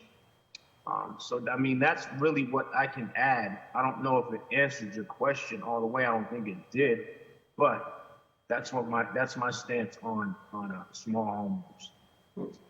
I can, if you don't mind, Councilor, I can quickly add, just anecdotally, I don't have data to back this up, but anecdotally, because I'm on the board of my local neighborhood council, and so, I talk to a lot of my neighbors, and so anecdotally, I could say, right, there's certainly been a lot of people from my neighborhood in Roxbury over the past few years, particularly elders on fixed incomes, right, that aren't landlords, right, just own their home, worked really hard to own their home. Because of the rising cost of rents and the overall rising cost of living, their property values goes up, their taxes go up, and because they're on a limited income, they can't afford those. And so, right, there have been multiple elders from my neighborhood, right, that have been forced out, right? And these weren't like landlords. This wasn't landlords that couldn't afford the upkeep on their building because their tenants were paying too low in rent, right? These are people that owned single family homes and, wanted that stability and had that long-term stability, long-time elders in the neighborhood that get pushed out. And so, I think, right, any policy that controls the cost of living and keeps that down, right, it's not just a renter, it's not just a renter-friendly policy, right, it is also a homeowner-friendly policy, especially for our smaller and elder homeowners. Thank you so much, Mark, for answering that question, and Mr. Ennis for talking, as a small landlord, ultimately what it is that you like to see. And I think that's longevity is what we all want to see in our communities, whether it be the person who's on a fixed income, who lives in a single family home, or the renter who's been in their apartment for 13 years. We want to make sure that our policies are doing everything possible to keep them there. So thank you all for all of your work, and I will cede my time. Thank you, Chair. Thank you. Did you want to answer to that? Yeah, just really quickly, I just want to say, especially in our organization, we represent small landlords and renters, and we see that small landlords do want to be a part of the solution as well, especially when they see their children not being able to find housing in their neighborhoods that they've grown up in. So we should look at potentially having incentives that help small landlords be a part of protecting residents in the community. We could get creative with potentially lowering taxes for landlords who rent below market rent, or lowering their taxes and utilities if they rent at lower rates. And I know this bill does exempt small landlords, but they do care about this crisis as well. Thank you so much, Rebecca. I really appreciate it. And I think that I agree with President Flynn in terms of like, what can we do to support people who are also renting below market rates? I appreciate it. Thank you. Thank you, Councilor Lara. I see Councilor Mejia with her hand up and see Councilor Flynn. So I'm going to go to Councilor Mejia, followed by Councilor Flynn, and then Councilor Louis Jen. I see you as well. So those three. And if anyone else would like to ask questions of this panel, please do raise your hand and we'll get to you as well. Councilor Mejia, the floor is yours. Yeah, thank you, Chair, and thank you to the advocates for being here and helping us ground in what this moment is calling for. I just kind of want to offer two very specific examples. I've been very fortunate when I wasn't able to afford to move back to Boston. I had to live in Quincy for a little hot second there with Annalise, but I got really lucky. There was an elder who rented her apartment to us. She was owner occupied and did so way below market rent. And as a result of that, I was able to save a little bit of money to be able to then get my mom out of Section 8. So I do think that that we do have an opportunity to really support some of our smaller landlords, and particularly our elders who are, who have lived here for 50 plus years. And we need to do this in a way that's going to protect them as well. So I just wanted I benefit from that grace that my landlord gave me. So I think that there's something to be said about that. The other is that, I recently got a call from an elder who is living in the chocolate baker factory unit. She's been there for a long time. Now she's in a fixed income, and her rent has skyrocketed to the point that she can, it's going to be really difficult for her to live there. So I'm curious if the advocates can talk a little bit about what are some of the ideas that you have to help support some of these folks who have been living in a particular building for a period of time, but then rents start to increase in ways that they can no longer afford to stay. How can we seize this moment to advocate for them? Any ideas that we can include in this advocacy?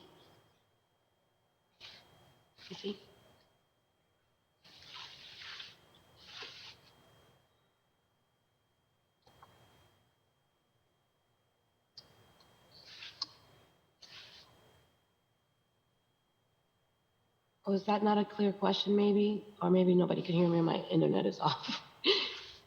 We do see, oh, sorry. Okay, yeah, okay. Yeah, I just really kind of want to get at some of the things that, historically, what I have heard from some folks, particularly those who are on fixed incomes, that when their rents raise, and their income does not, they tend to be rent burden.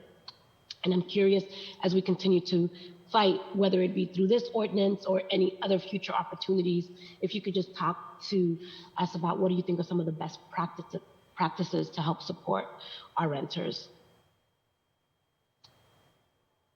I think personally that's a really, really tremendously valid point. Raising rents without your income being raised, it just doesn't line up.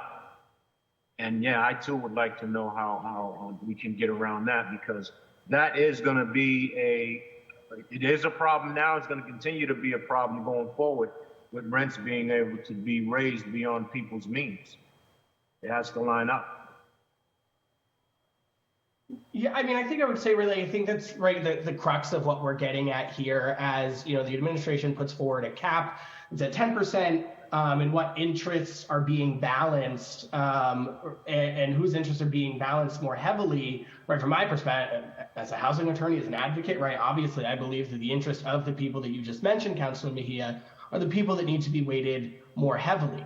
Right? If we're talking about CPI plus 6 with a cap at 10% as like a reasonable policy, right? We already know what rents are in Boston. You know, if you're in a 2-3 bedroom apartment and you're getting charged $3,000-$4,000, saying 10%, right, which is where we would be at this year, saying that your rent can then be raised $400 for the next year, like that's not rent control, right? I think it is true when they talk about this policy as like a anti-rent gouging policy, and obviously, right, I think we can all agree that rent gouging is really bad, but that's also not at the core of the problem. Right, I think setting such a high cap in a city that's already really expensive is right really problematic for so many of the people, like you mentioned, Councilor Mejia, right? People on a fixed income or people, right, just low income people as a whole. And so I think that's the crux of what we're talking about here, and the crux of what the conversation is going to continue to be as we work out like what is this number that we're going to cap this at. Yeah, and I appreciate that, and I think I'm happy that the administration is we're looking at this moment in terms of how we can make it stronger and meet the moment, right? I think that if we're going to go through all of this rigmarole, that we should put forth a piece of legislation that is the strongest and that it is the most reflective of what the rental market looks like here and now. I mean, I think it's ridiculous. I cannot believe that a 2 to 3 bedroom apartment is coming in at $3,000 a month, or close to sometimes even 4, depending on what parts of the neighborhood you live in. I think that is incredibly greedy, and we need to really use every single tool we have in our toolkit to say that Boston is no longer going to be a city where people are going to be able to come here and take advantage of our most vulnerable. So I'm here for all of it, and I just wanted to thank all of the advocates for your hard work in this space. Know that you have a partner in this, and I look forward to continuing to raise our platform and utilizing my voice to be your microphone. So keep on amplifying so that we can get this to where it needs to be. Thank you, Chair. Thank you, Councilor Mejia. I'm going to go to Councilor Flynn and then Councilor Louisiana. Thank you. Thank you, Chair Arroyo, and thank you to the community groups that are on this panel today, and learned a lot from you.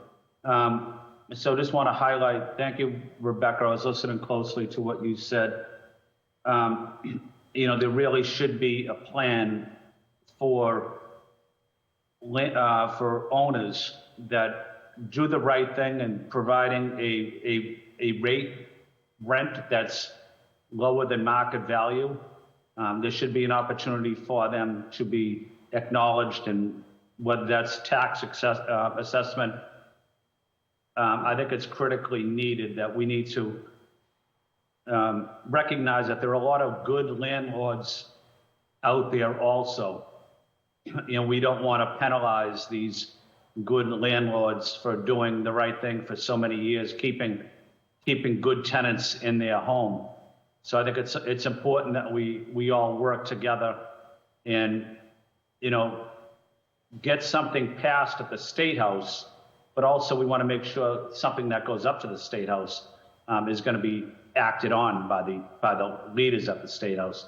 So I guess my question is to the community panel, the 6% figure that has been highlighted, are you advocating for something higher or something lower? I would say it would be lower. Like, we want to cap it at no more than the 5%. As we were just talking about, like, people can barely afford rent now. So if you have that 5%, no more than 5%, although people might still struggle, it's something that helps them kind of get back on their feet. At least we're not raising rents more than that. If you have it, the 6% plus CPI, which could be up to 10%, I believe, then you have a higher rate than people can afford, and they can barely afford the rates that they have now. Thanks, Rebecca. Anyone else want to weigh in there? I would just add, I think everything that Rebecca said is correct. I would just add that there is an enabling act, a statewide enabling act filed at the State House right now that does have that CPI. The increase is tied to CPI with a cap at 5%. And so as we think about what's going on at the State House, and I used to work at the State House, I was a State House staffer for many years, right? As we think about what's going on there, just understand that there is a movement and there is a lot of organizing and activity around that lower rate. We acknowledge it's an uphill battle, right? We know what the rent controls history is at the State House, but there is an active fight and an active movement behind allowing that lower cap happening at the State House at the same time that we're having these conversations here about what this home rule is going to look like. Thanks, Mark. So I guess my final question would you rather something go up to the State House at 6% and get passed, or would you rather something go up to the State House at 5% and take a chance that it might not get passed? What would you rather do? I think we shouldn't. Yes, we want this passed. I don't know if it's necessarily a great idea to be thinking, do we want to push something that is higher that might not actually help our folks in our communities because we know it's going to pass? Or do we want to push something that we know would actually be beneficial to the people in our community struggling now, even if there's a chance it won't pass? Yeah, thanks, Rebecca. Appreciate your comments, and it was an informative panel. Thank you, Mr. Chair. Thank you, Councillor Flynn. Councillor Louis Jen.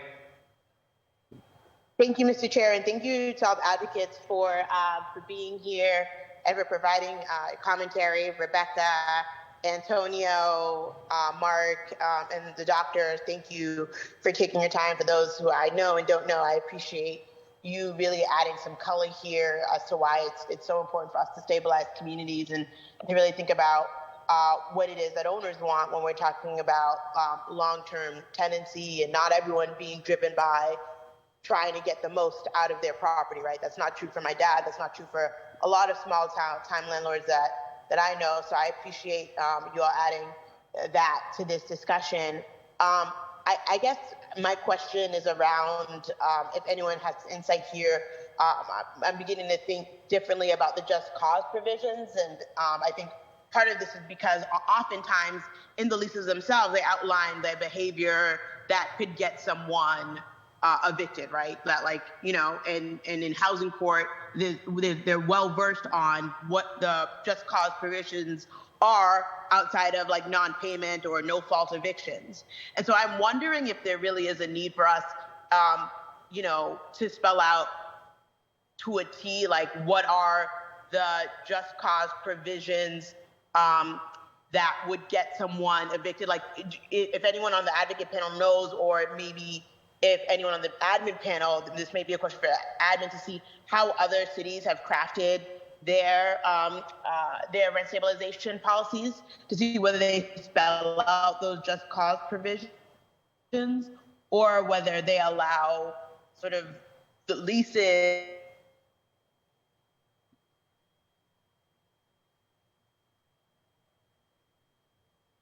and housing court to really spell that. I mentioned about a provision about for. Can you not hear me? Sorry.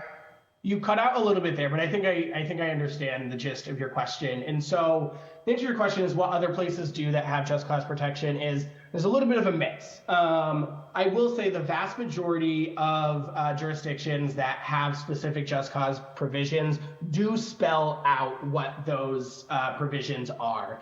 Now, what exactly they are and how many they are definitely varies from municipality to municipality or state to state, depending on where they have it. But it is a far more common practice to lay them out. And I think this is something we thought about a lot. That same bill that I talked about before that has that 5% cap also has some enumerated just cause provisions with the flexibility, right? Giving municipalities the flexibility to add some more if they want. But we did have this conversation, right? It was a big internal debate. Like, do we list these things out or do we kind of leave it more amorphous? And I think we ultimately went with listing them out, like I said before, to provide clarity, right? To just say, we're going to ban no-fault evictions, and to then let that kind of play out in the courts and let case law develop that, we think puts tenants at a really big disadvantage, right? So the advantage of listing them out is that tenants know, so that when their landlord serves them with a notice to quit that says, here's why I'm evicting you, right? Like, they have some type of idea about whether or not this is allowed. And it's not perfect, right? As you talked with Chief Dillon before, there is, some necessity for a little bit of flexibility, and we're never going to perfectly enumerate everything. But by and large, I think we erred towards the side of listing those out, like I said, for the purpose of clarity for both landlords and tenants, right? In hopes that tenants will actually be able to assert their right, right? Because until we have a statewide right to counsel program, right, it's going to be really hard for them to do without an attorney. And even then, for a lot of the same reasons I talked about before, it's still not going to be perfect. Thank you. I want to give a little bit more thought to the just cause provision, but we can do that in further working sessions, because I just want to make sure we're not, being overly prescriptive in a way that is not actually beneficial to tenants, right? Like that double reinforcement of things that we know negatively affect, tenants of color, male tenants with records. And so I just want us to be careful there. And second, thirded, and fourth on the right to counsel and the pushes that we need to do to make that a reality, to really get at that power imbalance that presents itself every single day in housing court. So thank you, everyone. And I look forward to working with all of you on this. Thank you for that, Councilor Louisiana. I'm just going to say to this panel, one of the things that I've taken away from this is the concern, which I think is a valid concern we have to look at, of saying that you can reset the market when an individual is no longer a tenant could lead to an incentive to actually push tenants out. I think that's a realistic concern that I appreciate you flagging. That on top of sort of how we look at landlords who are nearing that 15-year mark and how they operate, knowing that they're about to get sort of opted in, what that would cause in terms of just a surge there, and trying to figure out how we do protections on that. I think those are very valid things. My question to sort of the panel as a whole, you don't all have to answer it, but if you have an answer to it, I would love to hear it. What language in this home rule petition as proposed do you consider solid language that should be preserved? And what language do you believe should be added, to the extent that you're able to sort of offer that now, in terms of a concept or an idea and or language that you believe could be beneficial? So language that's in here now that you look at this home rule petition as it's currently crafted and the things it's trying to achieve that you think this is solid, let's try and keep that. If you have that, and language that you believe is missing that could strengthen it, and or things that are in it that you think the changing of that language would be beneficial. So I don't want it to be like too open-ended, so sort of one and one. If you have it, I'd appreciate it. So to whoever on the panel sort of has opinions on that, it doesn't have to be all of you, but the question is open to all of you.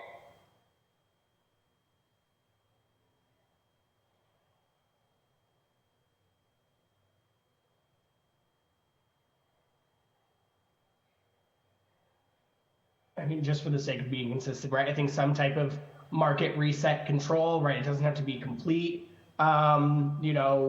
keeping the same cap across the board, right? I think there are other tools, but I think that there does have to be, right, from a tenant perspective, from a tenant protection perspective, I think there has to be something in there related to that. Thank you, Mark. That's very helpful. I see Councilor Braden has raised her hand. I'm going to go to Councilor Braden. Thank you, everyone. This has been this is a wonderful panel. I share many of your concerns. Antonio, you make a good case for trying to stabilize our tenancies and have longer tenancies as a way to slow everything down. If there's a way to incentivize that across the board, it'd be wonderful. I was just wondering, in terms, a justifiable, a measurable metric, a metric that we could use to, gauge the level of increase, whether we add 3% or 6% to this to the CPI. Wondering if other examples would be just looking at the growth in the city, or the Massachusetts Department of Revenue certifies a rate of new growth for each city every 2 years, whether and Boston's was recertified at 3.13% in 2020 and 3.16 in 2022. So, there are other metrics that we could maybe use separate or in addition to trying to find a fair and justifiable measure that we could use to increase our rents. I do have some concerns, as I said earlier, about the 10%, 6% CPI plus 6% seems if you're on fixed income or low income, that's a lot of money. So I'm just wondering if there's any other metrics that we could use. And you folks, if you've come across any other metrics in your research, that might be helpful. Thank you.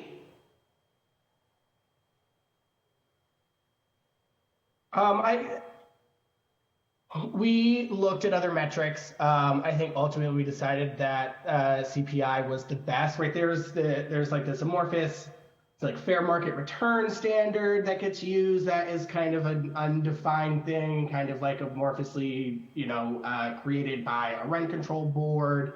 We've looked at other things like, other growth indicators. I don't know that we're going to land on a perfect one. I think CPI is where we landed, just because I think it's one thing that people tend to understand. And, the basic idea, again, of the version of the bill that Mass Law Reform and the larger Homes for All Coalition is pushing is just straight up, right, it's tied to CPI. This idea being that,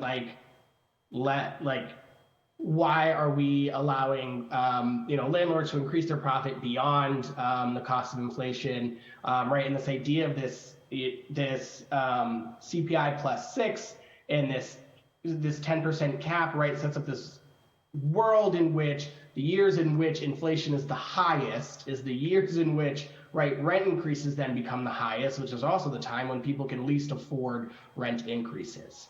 And so, that's why we stick to strict CPI with a cap at 5. But, there are other metrics. I don't know that any of them are particularly better or more useful than CPI, at least from the research that we've done. I don't argue with your analysis. I was just wondering if those other metrics were considered as well. Thank you all for your great work in advocacy. Thank you all, Mr. Chair. That's all I have. Thank you, Councillor Brayden. Councillor Worrell, the floor is yours. Thank you, Chair Arroyo, and thank you to the advocates for the advocacy, and very insightful, and definitely want to dive into a lot more that has been brought up on this panel and by my colleagues as well. And my aunt, she's a small landlord, and she helps provide low rent. She has 2 bedrooms right here in Dorchester with heat and hot water included for $1,200 a month.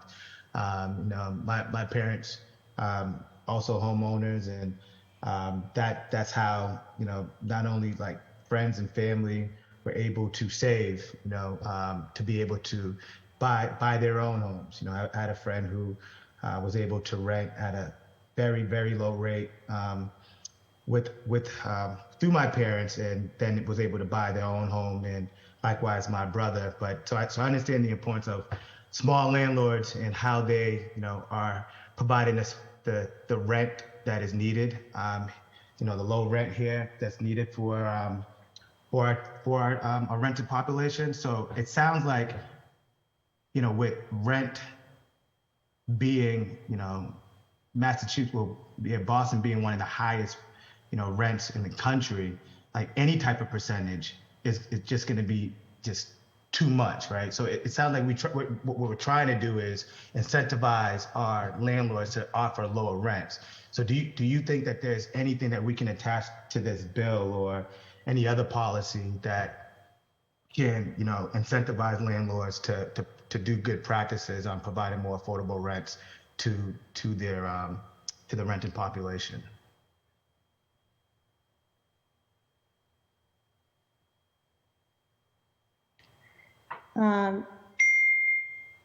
As I said, I had mentioned before, like we could potentially think about lowering taxes. We also, there could be repair funds for landlords, stuff like that.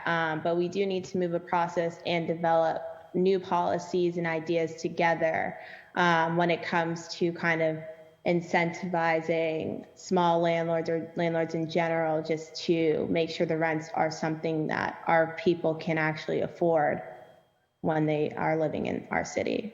And have we seen any other cities or states, adopt any of those programs that, we could take a look at to see if we could bring to Boston?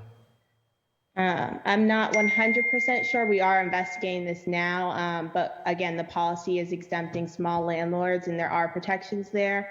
So small landlords, owner occupied 4 units or less. So there is something already in place. And I believe in other cities, they have had exemptions like this. But we are still investigating that process and seeing what kind of exemptions there has been and what has worked, or incentives and things like that. Yeah, I think outside of small homeowners, former tenant associations and organizing is a major thing. It's what we do here at City Light, and former tenant associations across the city would bode well in pushing back on rent control. Pushing for rent control, I'm sorry. Well, thank you for all your advocacy, and look forward to continue working with the advocate group on this legislation. Thank you, Chair. Thank to this panel. Really grateful for your indulgence of your time and for answering these questions. We do have a community feedback session March 2nd at 2 p.m. If you can spread the word amongst your own sort of organizations and your own folks, that would be very helpful to making sure we hear from as many folks as possible on this. That is essentially going to be community listening, which means that folks will be able to literally be the focal point from the beginning to the end. So appreciate you giving us your time. I'm going to now move over to the last. I see Councilor Anderson has some questions for this panel, so I want to make sure I go to her, and then we're going to move over to the next panel. So Councilor Anderson, the floor is yours. Thank you, Chair. Actually, just a question for you. Typically or historically, we hold the public sessions or testimony, and we don't actually have the administration present to respond or for feedback or just to listen. Just wondering if you consider inviting the administration back on so that they're just not listening behind a screen, but they're actually present and folks are feeling like they're being heard. Yeah, I'll reach out to the administration and make sure that we see how we can accommodate having them present at that hearing. Thank you, Chair. I just wanted to thank the panelists and the advocates here today for your hard work and advocacy. Looking forward to working with you. Thank you. Thank you to this panel. You're welcome to stay and watch the rest of this hearing if you would like, or you are welcome to go if you have other obligations. Thank you very much for being here with us today. Our next panel is comprised of the Greater Boston Real Estate Board. We have Greg Basile, the CEO of the Greater Boston Real Estate Board, Karen Morgan, the Director of the Greater Boston Association of Realtors, and Leah Cuffey, the Director of Advocacy Research at the National Apartment Association. So I'm going to go to Mr. Basile first, who I believe is going to introduce his colleagues, and then I will let you all do an opening in the order that you have decided to go. Thank you. Thanks, Mr. Chairman, and thank you for this opportunity to appear before your body today and speak. I know we're over 3.5 hours in, so we will be respectful of the 3-minute time limit that you gave us when we asked to testify. My name is Greg Vassal. I'm the CEO of the Greater Boston Real Estate Board, and I'm joined today by Karen Morgan, who's one of our Realtor members, and she's a real estate professional with almost 40 years of experience in the business, and Leah Cuffey from the National Apartment Association, who's the Director of Advocacy, National Advocacy for NAA. We hope to be joined. We had Kate Franco, who's the 2023 Chair of the Greater Boston Real Estate Board, with us. Kate has over 40 years of experience as a multifamily housing provider. She was going to talk specifically about the just cause evictions provisions of this legislation, but Kate had a previous obligation and had to leave us. So I'll be very brief, and I'll just simply say that we acknowledge the fact that housing providers and residents are dealing with very high rents in the city of Boston. It's not lost on us in any way, shape, or form. Our biggest concern with this particular proposal is the impact it could have on production, because we believe that production is going to be the way out of this. We will probably have some ideological and philosophical differences, but we stand ready to work with all the different groups, because the housing crisis is very important and needs to be addressed in the city of Boston. And with that, I'd like to introduce Karen Morgan, who has experience in the rent control world in a number of different facets, and she can add some insight and thought. Karen, please. Thank you very much. You're on mute, Karen.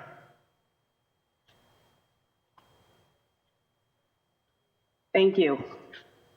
Thank you very much.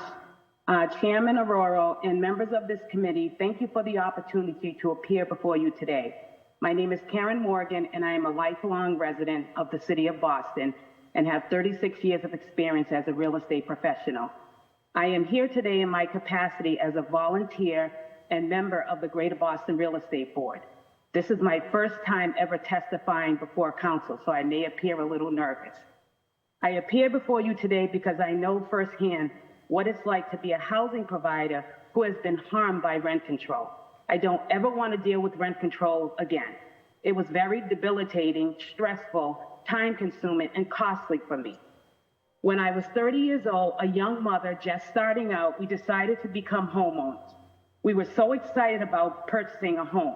Being raised by a single mom on a teacher's salary, my mom was never able to experience the benefit of being a homeowner, so I wanted to realize that American dream. We found a 3-family in Boston. The first floor was occupied by a state trooper paying $220 a month, and the second and third floors were vacant. We closed on the house, and we had enough funds to do the repairs and carry the property for 6 months. The construction took a little longer than what we anticipated, so we started the paperwork to raise the rent on the first floor. We were approved for a $40 increase, which the tenant refused to pay, so we hired an attorney, which put a huge strain on us financially. From that point on, the tenant made our lives a living hell. He complained about everything from the dust on his clothes to us being in the building. The eviction process took 1.5 years before we were able to evict him. Needless to say, we contemplated selling many times because it was so daunting. Instead of selling, we stayed the course and focused on achieving our goals. Once the construction was completed, we rented the upper units to Section 8, and to this day, we continue to rent to the program. It's been a rewarding experience, and we're so grateful we had this option. I've experienced and seen firsthand what rent control have on everything from individual properties to entire neighborhoods. Policies like rent control overwhelm owners with income restrictions that make property upkeep and maintenance incredibly difficult. Combine this with the fact that rent control discourages new apartment constructions, we are faced with a policy that causes more harm than good. A better solution is the Section 8 program or some sort of rental assistance or grant. Boston must do all we can to prevent the return of rent control. My hope is that the city of Boston can create an equitable system other than rent control that both tenants and properties owners will benefit from. Thank you. Thank you. Thank you. Whoever's next. Good afternoon, Chairman Arroyo and members of City Council. I'm grateful for the chance to speak with you today and voice why I oppose rent control and rent stabilization policies. My name is Leah Cuffey. I'm the Director of Advocacy Research at the National Apartment Association. The National Apartment Association is the leading voice of the rental housing industry. We are a federation of 141 state and local affiliates, including the Greater Boston Real Estate Board. I'm here today to present new qualitative research we conducted to learn about the effects of rent control policies. And like Karen Morgan, this is also my first time testifying before council. So the National Apartment Association conducted interviews with professionals who either own, manage, or develop rental housing properties in Santa Barbara and Santa Ana, California, Portland and Eugene, Oregon, and St. Paul, Minnesota. One of the key findings from our research is that owners, operators, and developers reported that their plans to invest in or develop the market dramatically shifted after rent control laws were put into effect. So our preliminary findings from our research show that 2/3 of housing providers have either reduced or expect to reduce development or investment plans as a result of rent control policies, and over half have considered selling off their properties. Secondly, rent control regulations may result in rental housing providers being forced to put off important maintenance and improvement projects, leading to decreased property values and raising concerns about the long-term sustainability of their properties. So our early findings from our research show that the majority of housing providers have had to or expect to defer maintenance and improvement projects. And lastly, despite efforts to create a fair housing market, rent control policies are unable to effectively target the most at risk, lower income households exclusively. Initial findings from our research show that over half of owners and operators interviewed reported that high-earning renters are also benefiting from rent control policies.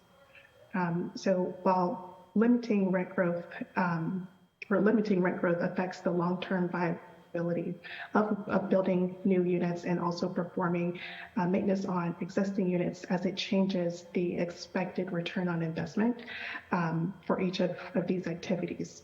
So additionally, a cap on rent is essentially a cap on rental income for affected properties, which would directly result in lower property values, which in turn impacts property tax revenue. So while rent control is a well-meaning policy, it does destabilize the rental market by driving away investment and new construction, which ultimately decreases affordability. Thank you so much for your time and consideration. Thank you. I will have questions for this panel myself, but I want to make sure I give my colleagues an opportunity to ask questions. So please raise your hands as we get to that.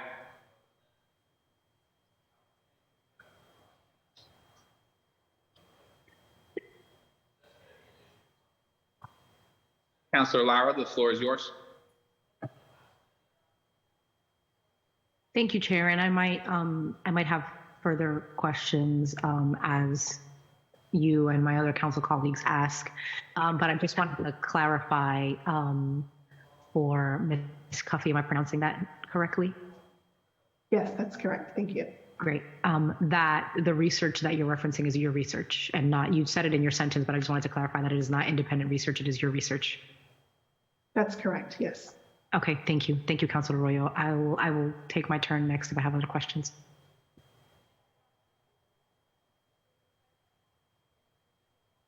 Thank you, Councilor Lara.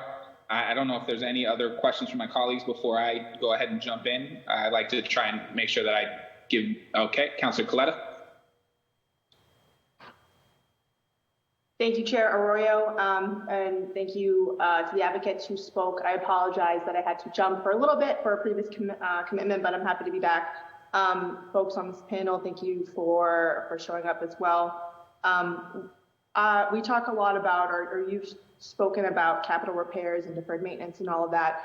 Do you have any data on what the average cost of capital repairs are for a smaller landlord? Maybe we can do a triple decker. And then also what the frequency of maintenance is for those types of home providers is what you had said, Greg?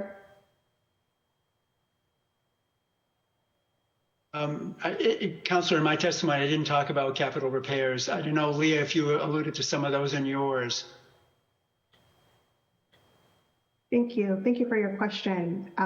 So we do conduct a survey where we are collecting the average income and expense for property, for real estate providers. Our data won't be able to determine the specific cost specifically for smaller owners and landlords, since that is your exact question, but I am happy to meet with you after this hearing where I can share with you some of the income and expenses that we know are the average for rental housing providers.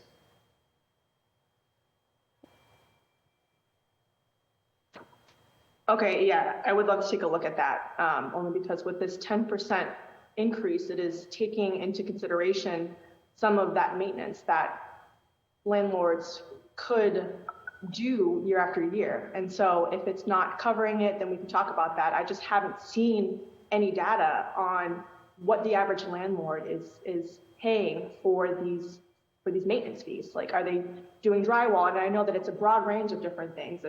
It is drywall, it's paint, it's maybe a boiler and all of that, but I would just like to see more information on that and bring that forth in the working session. So that's my request through the chair. And I will, I'll pause there for my council colleagues.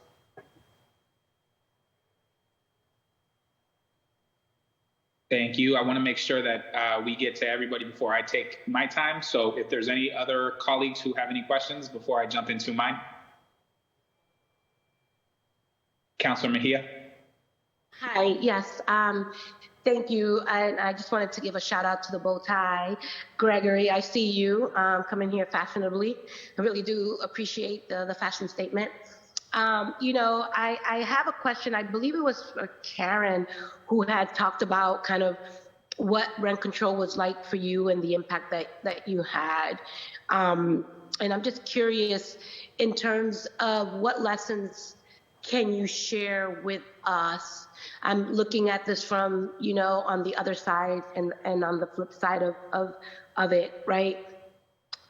Because I lived in New York for 10 years, and because of the rent control situation, I was able to stay in the same building for 10 years and be able to actually live in West Harlem. And that really helped me stay in a city that was really expensive. And I'm just curious, you know, as you hear a story like that, you know, in terms of the benefits of it, can you just talk to me about, you know, the pros and cons of rent stabilization and rent control specifically for people, you know, who are struggling to juggle to make their ends meet and what that looks like? Yes. So honestly, the pros would be that, yes, it would help, you know, people stay in apartments that necessarily would not be able to afford it. But on the flip side, for owners, it puts a real strain, which I, you know, experienced when I bought my property. You know, the fact that it was $220 and I inherited that when I bought the property and I had to apply for a rent increase. So for me, I didn't have the means to pay for my monthly expenses. So I mean, honestly, that's the lessons I learned from it. And it was a very, you know, it was a very costly lesson. Yeah, no, I appreciate that. You know, I am, because of my previous landlord, the rent was extremely below market. And as a result of that, I was able to actually save to be able to buy a home. And right now, my mom lives on one side and my brother and I share the other. That's the only way we were able to stay here in the city of Boston, which is the reality, you know, that so many people do not have the ability to do, right? It's to stay here.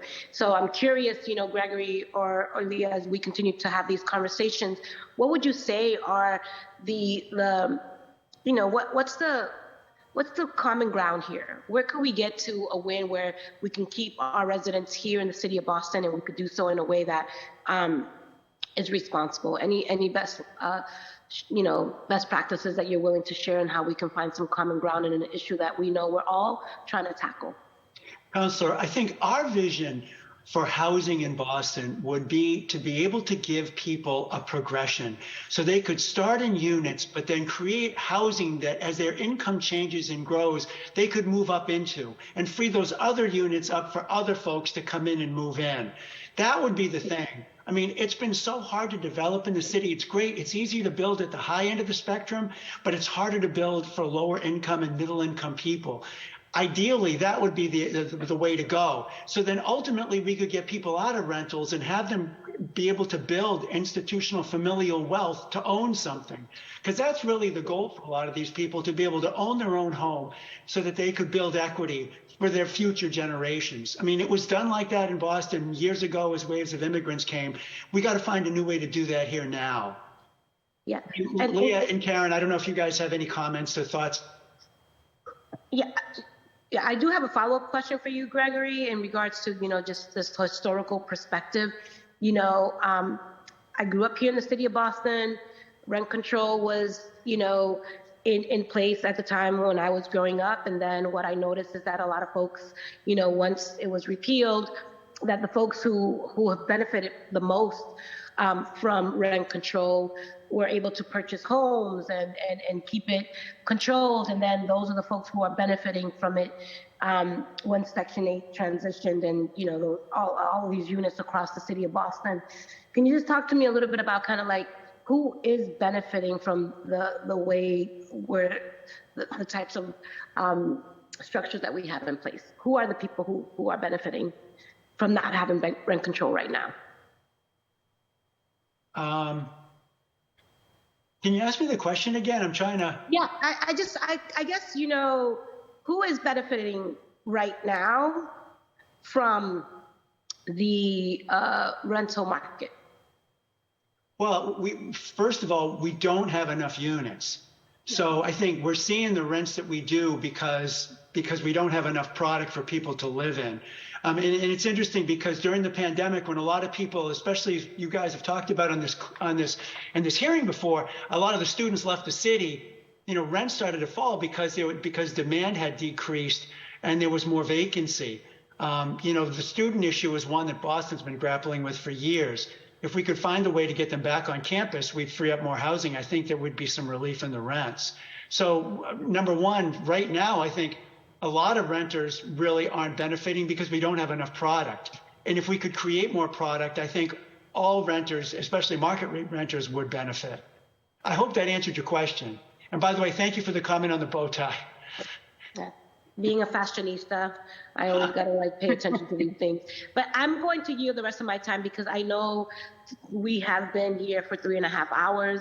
I've had a wardrobe change in between all of that. So I think I'm going to defer the rest of my time to my colleagues, if any. Thank you. Thank you, Councilor Mejia. Councilor Lara, I see your hand up. And then I'm not seeing anybody else having questions for this panel, so I will then go after you, Councilor Lara, but the floor is yours if you have follow-up questions.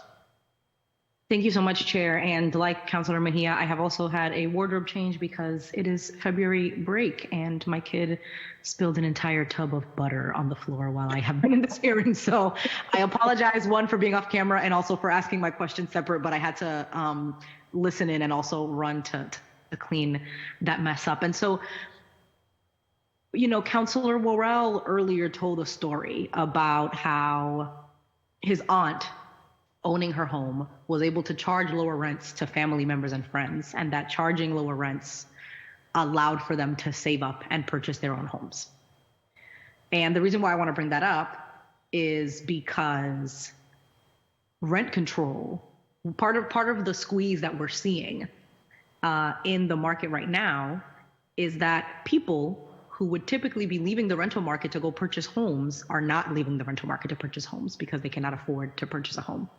And so those people also typically tend to be people who are making a higher income. And so we have people who are staying longer, who make more money, who are staying longer in the rental market as well. And they're unable to move on. And part of the reason why Councilor Willow's story is so important is because lower rents allow people to save up more money to ultimately move out of the rental market into home ownership and open up the space for somebody else to rent. Now, the average savings for somebody who is rent burdened, do you know what that is for somebody in the state? It's $10. Those are the average savings for people who are rent burdened. In Boston, 45% of renters here are rent burdened. Do you know what happens when people are not rent burdened and they're paying rent either at or below 30% of their income? They get an average of $9,300 a year back in their pockets. Money that can be used to start a business, to reinvest, to purchase a home, to do X, Y, and Z. And so we're talking about 10% here, right? Now, I understand specifically, Karen, the stories that you're telling about your inability to charge rent and your inability to cover your expenses. We're talking about 10% here. We're not talking about allowing for exorbitant amounts of charging. This is anti-gouging. And based on your testimony, that's not what you're talking about. You're not talking about anti-gouging. You're not talking about gouging rents. You're talking about raising the rents enough so that you can cover your expenses. And so the proposal that we're talking about here today is not for landlords like you. It is for people who are doing the opposite. So when we want people to be doing better economically, to be able to afford their rents, to be able to pay for school, to send their children to go to college, what we want is for them to have more money in their pockets to afford their rents. So when I think about transitioning to home ownership, Gregory, as you mentioned, right, having people kind of move, then the reason why rent control is so important in that instance is because it puts money back in people's pockets that allows them to save up more money and be able to put a down payment, save up money on a house and move on from the rental market. And so we agree in terms of what needs to happen, but we're disagreeing on how you get there. And I'm not really, the numbers are not adding up in terms of how why you would opt to not give someone an extra $9,300 in their pocket if the goal is to get them out of the rental market and into home ownership. Now, I understand that, and Karen, this might be a question for you. How long have you been a homeowner? I've owned my property for 32 years. Okay, and is it owner occupied? Do you live there? No, so I have a 3-family and I have a single family in Boston. And you bought your single family first and then bought your... No, I bought my triple decker first and then I bought my single family. Great, can you tell me a little bit about why you decided to purchase a triple decker the first time instead of a single family? Because I wanted to build equity. I had a small child. I had a 2-year-old, and I was thinking more future pacing to put her through college and have enough funds to do that. So I bought a triple decker. Got it. So you bought your first home was an investment property. It wasn't. Yes, it was. A single family yeah. home. And so one of the things that I understand about investment, and you seem to be also very savvy yourself because you had the forethought to purchase a triple decker, is that investments can either be profitable or they cannot be profitable. As with all investments, that is the case. True, I understand that. As an elected official and as the chair of the housing committee here on the city council, my job is to make sure that my constituents have a roof over their head, and it is not my job to make sure that your investment is profitable. And so although I'm very happy that your investment was profitable, and I'm very happy that you now have your triple decker and that you were able to buy your single family home and that you've built equity for your family. And I'm especially happy because you're a Black woman and you were able to do that. And that's something that's really important for people like us. This, like I said, is not a proposal that is targeted towards people like you who are just trying to bring in enough income to cover the cost of managing your property. This proposal is for people who are gouging rents. And so again, similarly, there's no disagreement. And so I just wanted to make sure that I said that because the numbers that show that ensuring that renters are not rent burden actually help the housing market are there. The data is there. And the reason why I asked Ms. Cuffey about the research is because that's not independent research, and the research that we have is, right? Like, so it's really important to, like, when we're hearing things, especially when we're on the record and we have our constituents and people in the city of Boston listening, that we're fact checking and we're making sure that we're giving people correct information. So thank you, Chair, for my time, and I will cede the floor. Thank you, Councilor Lara, and I guess that now makes it my time to speak.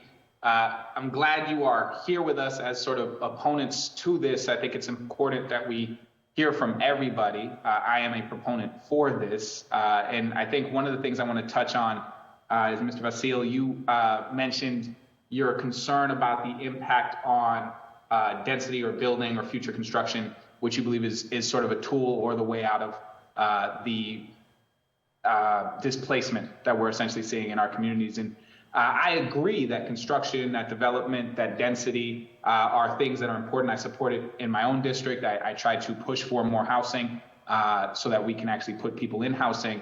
But I'm also very cognizant, both through lived experience, through experiences of people close to me, of calls and concerns that we hear from constituents, that displacement is a very real thing. All the data shows us that it is very real, and that there is a sort of emergency right now. And so the way that I see proposals like this one, which I'm supportive of, is a proposal that essentially attempts to stop the bleeding. Is it a cure-all? Absolutely not. There's no such thing as a cure-all to the issue of displacement. I've always said, you know, when I was running for this seat to begin with, this is a #1 issue. If you look at all of the polling that we get on any race, on any sort of what's the major issues to the city, housing is always going to be right up there. And it's because so many people are unable to stay here. I know that we talk about, you brought up the pipeline of sort of buying or living in apartments, then moving into sort of home ownership. And the issue with that is where we are now, where people are seeking first, last, and security.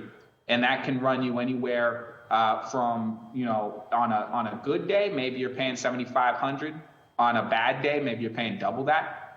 Just to get into an apartment, the ability to save, the amount of money that residents of Boston are spending on their rent is well over 50% of what they bring in. There's an inability to put together down payments even for that housing. And I just kind of want to address some of the research that was done by PolicyLink in 2019.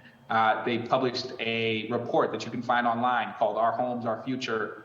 And it details specifically rent control and how it can help with stability.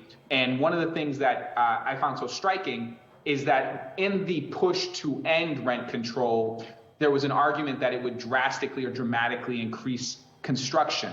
And what actually ended up happening is after rent control ended in Boston, Brookline, and Cambridge in 1994, the cost of rent-controlled units as well as non-regulated units rose dramatically. Between 1991 and 2001, median rents for a 2-bedroom apartment doubled. Homelessness nearly doubled. And even though real estate groups had come forward and argued that ending rent control would increase construction, the vacancy rate dropped from 4% under rent control to 2.9% 4 years after those regulations were abolished. And I think when we talk about these, even in this, you've heard it if you've been present, I believe you have been present for the entire hearing, you've heard pushback on this 15-year window. It's hard for me to understand how someone who is developing a property and has a 15-year runway before this would even apply to them is unable to essentially factor that in if they're being responsible about how they put this together. I think we've heard from some of my colleagues about environmental protections and obviously we have IDP and all of these different factors that weigh into the decisions that a developer may be making at any given time. And I think that's something we should respect. But I also know that based on the numbers that we got from the city, I believe it was 237,000 individual apartments or rental units. Our population is somewhere around 650 or 700,000.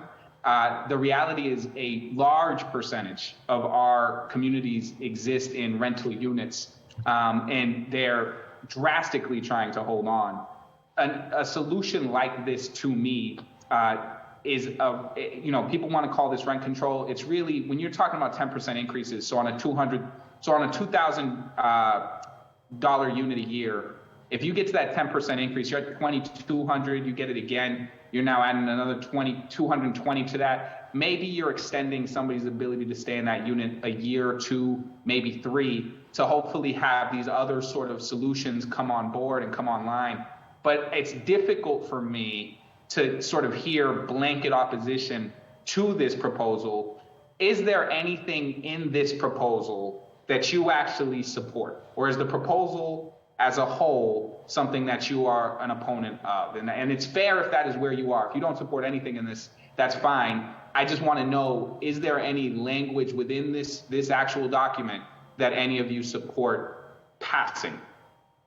No, we philosophically could not support government price controls imposed on housing. And what about the language that has to do with just cause evictions and those manner of things that don't have to do with the actual percentage of a cap on increases?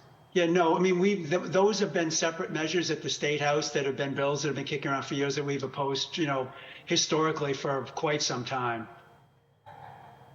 And so essentially, you stand in blanket opposition of all of these sort of aspects of this document as it's currently written, never mind the edits. There's nothing in here that you would say, edit that and we're good with it. It sounds like essentially it's just blanket opposition to this as a whole. Yeah, I mean, I think it's currently drafted, we couldn't embrace this particular measure. Yeah, and I think what makes that so fascinating to me is that, as I sit here and think about where we are, I can tell you that in my own family, I've had members of my family moved out because home ownership has changed and then their rent is increased by $500, $600, $700. And so they have to actually move in that given year. I think when we're talking about something that resets at market level when you have a new tenant, this just feels, it's interesting because it's so drastically different than what we've had any other mayor or administration propose. So in that sense, it's very progressive. It's very, very much an advancement of these issues, but it's also so tame in response to the need that we feel deeply in all of our communities to sort of stabilize these issues. And so I am in support of looking at how we zone and how we think about those things to create density and to continue to further construction and to continue to make sure that we are keeping that pipeline moving. But I think that the response now, just personally speaking for myself, in response to that real crisis that people are having and existing and continuing to exist in the city requires us to support moving forward solutions.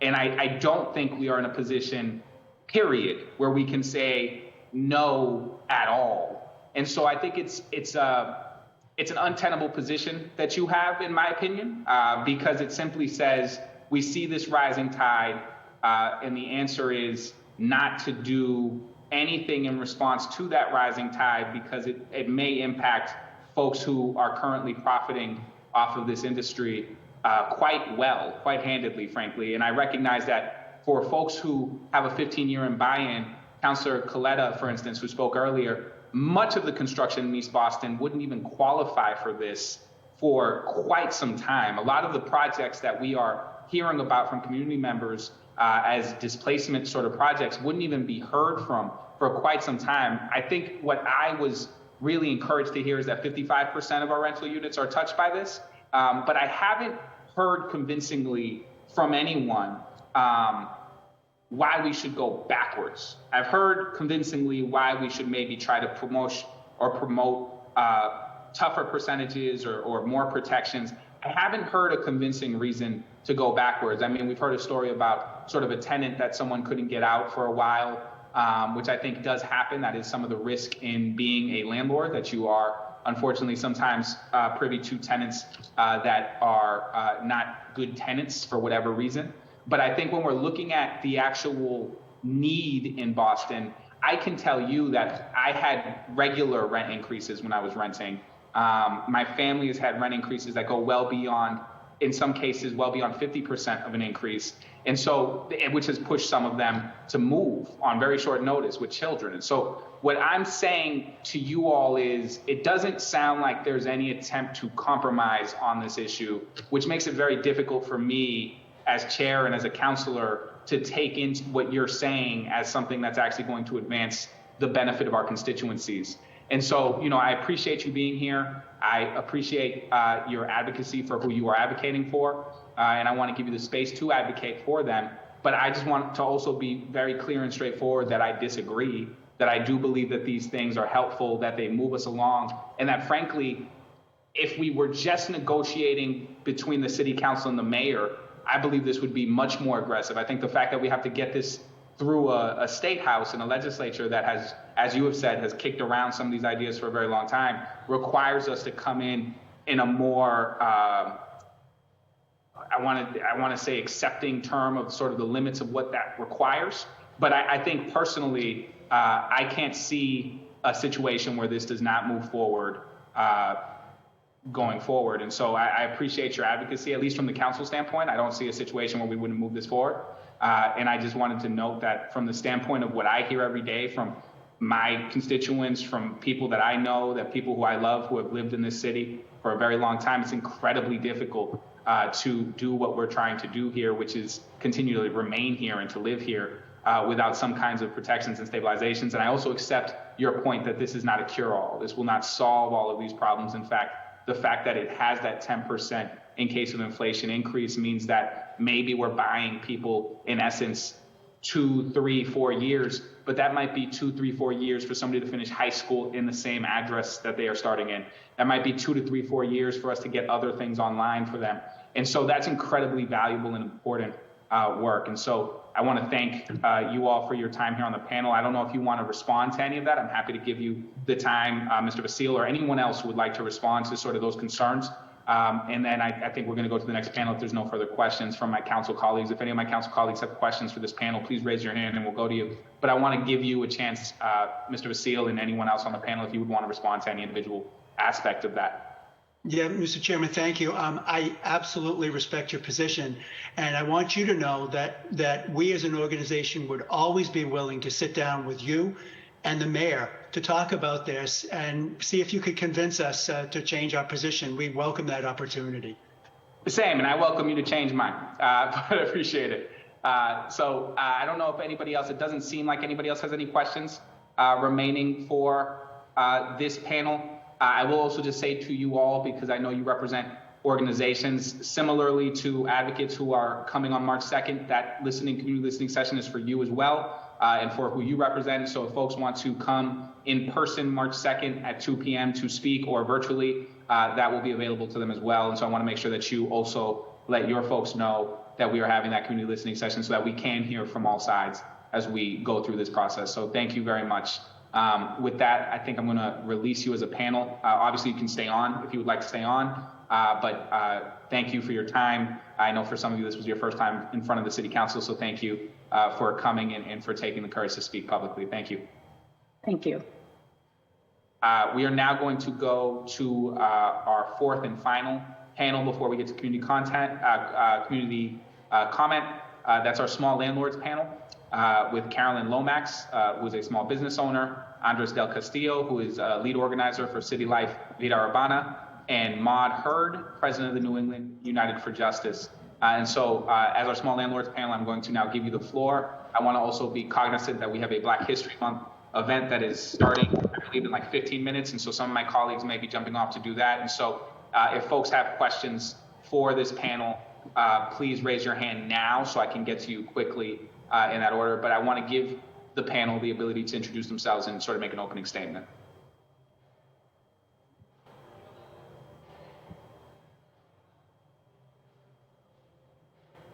We can start with Ms. Lomax.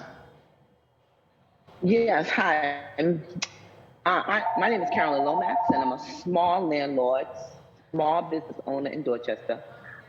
I have 7 tenants. 3 of the tenants share a space.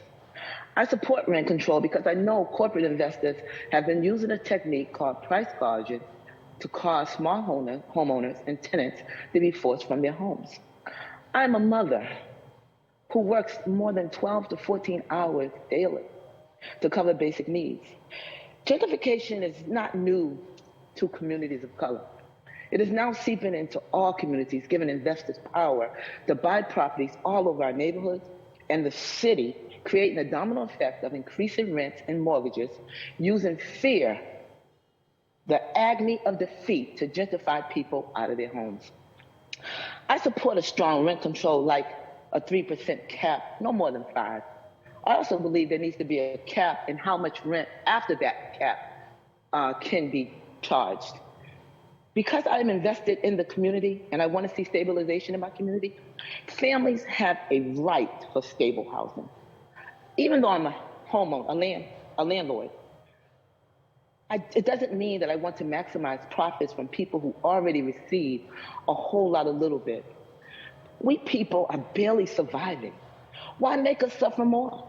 Many of these corporate landlords, like Wells Fargo, that's my landlord.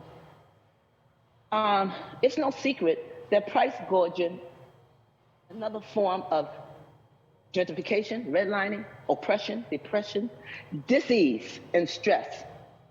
Of all of those, they cause disease. We need rent control because housing is a human right. I appreciate Mayor Wu's plan. It is a bit high, but we need something to pass so that we can go to the table and say, this is what we need. What she's saying is, we need a lifeline. We need to help. And I think we can go back, and I'm gonna finish with this, when we talk about the housing bubble in 2008, I think we can look at that and see how that caused us to have a breakdown, that we sort of shut ourselves down, that we had to get on the front lines to save people from losing their houses. And our corporate predators are getting a tap on the hand. But I'm gonna leave that and I'll come back if I can.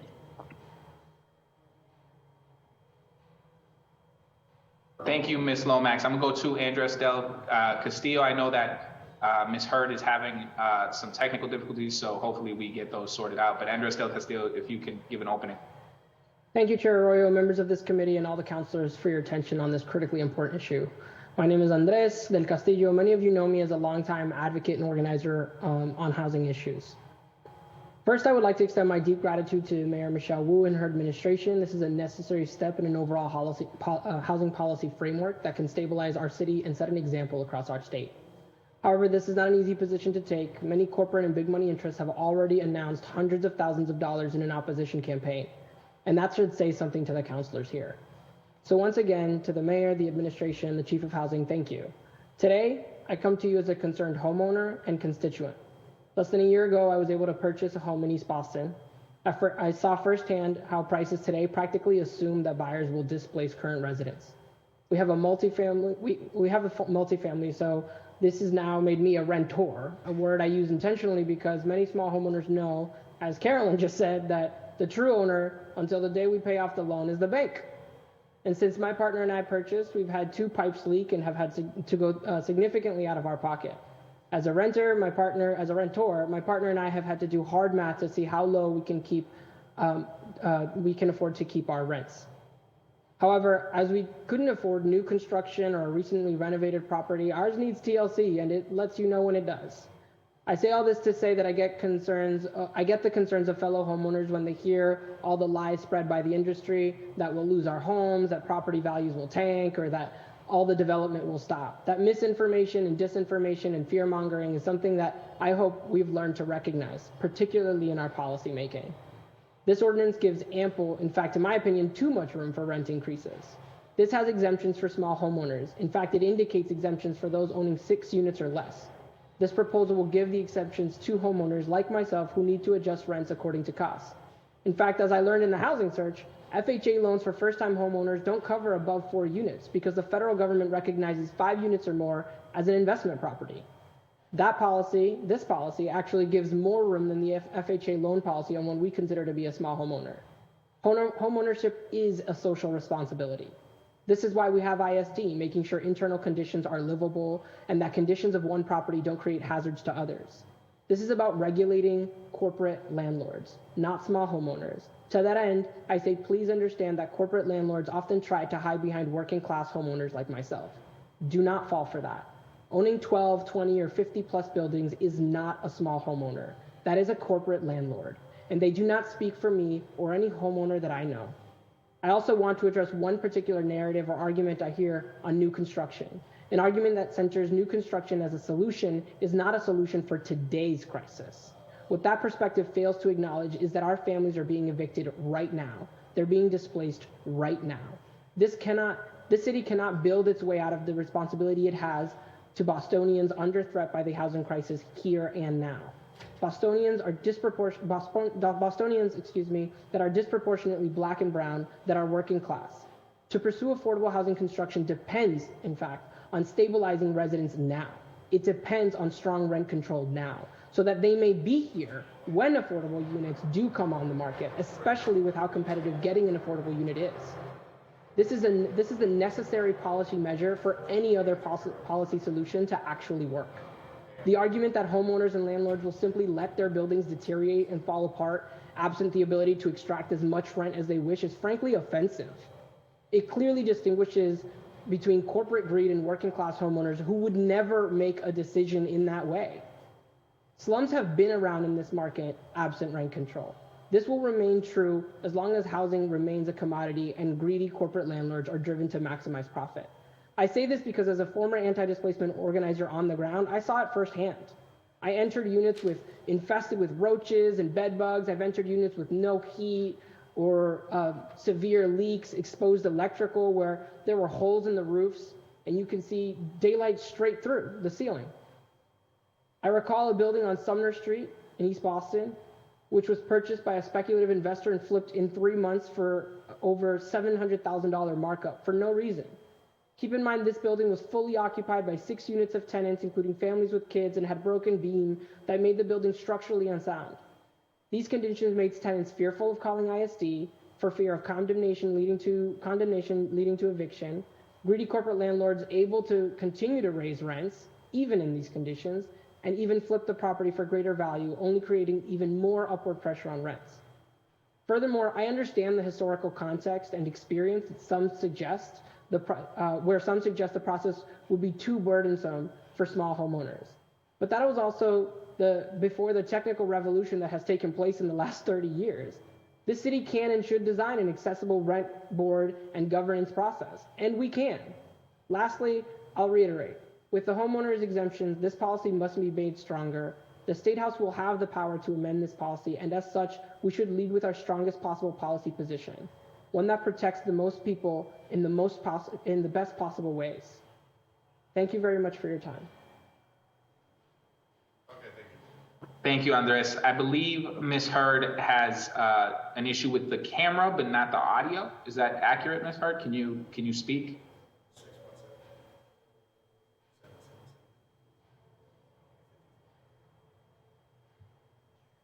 I see you have unmuted.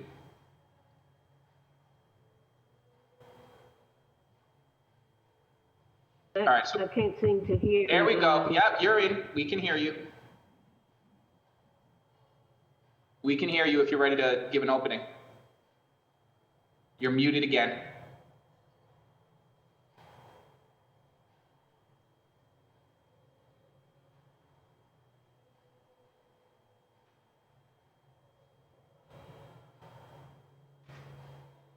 All right, while we wait for Ms. Hurd, I want to make sure if anyone has any questions for these folks, I know that it is down to just a few of us because of the Black History Month panel that we have going on right now. Ms. Hurd, you are unmuted if you'd like to give your opening now. Hello? Yep.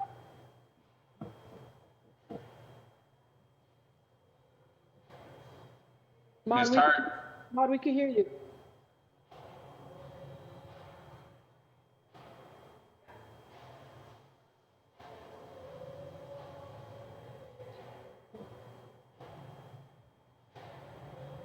Okay, Ms. Hurd, if you can unmute and just give your opening when you're ready. We can hear you when you do unmute.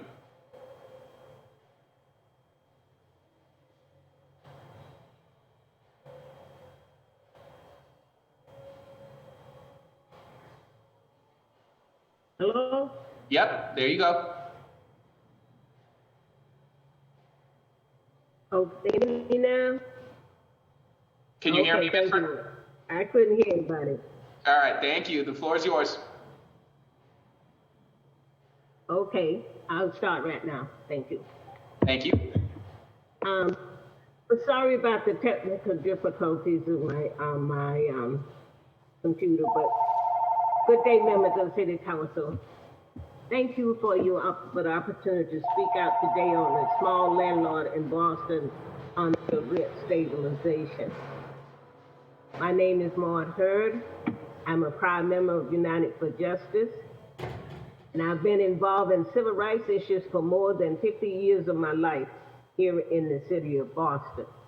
I have dedicated myself to getting involved in social, economic, racial justice issues, and have impacted working poor and communities of color. I've been a Dorchester landlord for more than almost 50 years. That's a long time. I have two family homes on Edson Street, and I was fortunate enough to buy a home and become the second Black family to own property on my street. I was able to purchase a home at a time where people of color was fighting back against redlining, and women was fighting for our rights to own property in the city of Boston. I have raised my family in my neighborhood, and I had a chance to maintain a roof over my head for all these years. I remember the many struggles it took for my family to be safe, to live comfortable without fear of being displaced. I know firsthand the proud feeling of raising my children in a neighborhood they still call their home. Today's topic around rent control is a matter of value as a city. It is a moment where we can get to stand up for what's right for the residents of Boston. We must show that we are bold in our action and practice on the issues concerning housing justice. Far too long, large corporations and developers have abused and misused their power in our community. And far too long, we have depended on developers as a solution to the housing crisis. Of course, it is one piece of what we need, but if the new development is not affordable for residents to access, then who are we building for? As a small landlord, I want to say this loud and clear.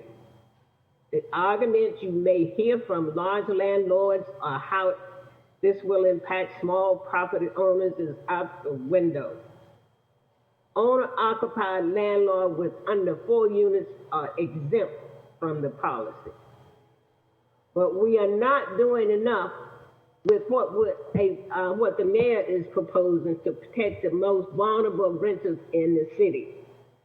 COVID is not over, and the many years of recovery we'll need to get through our doorstep.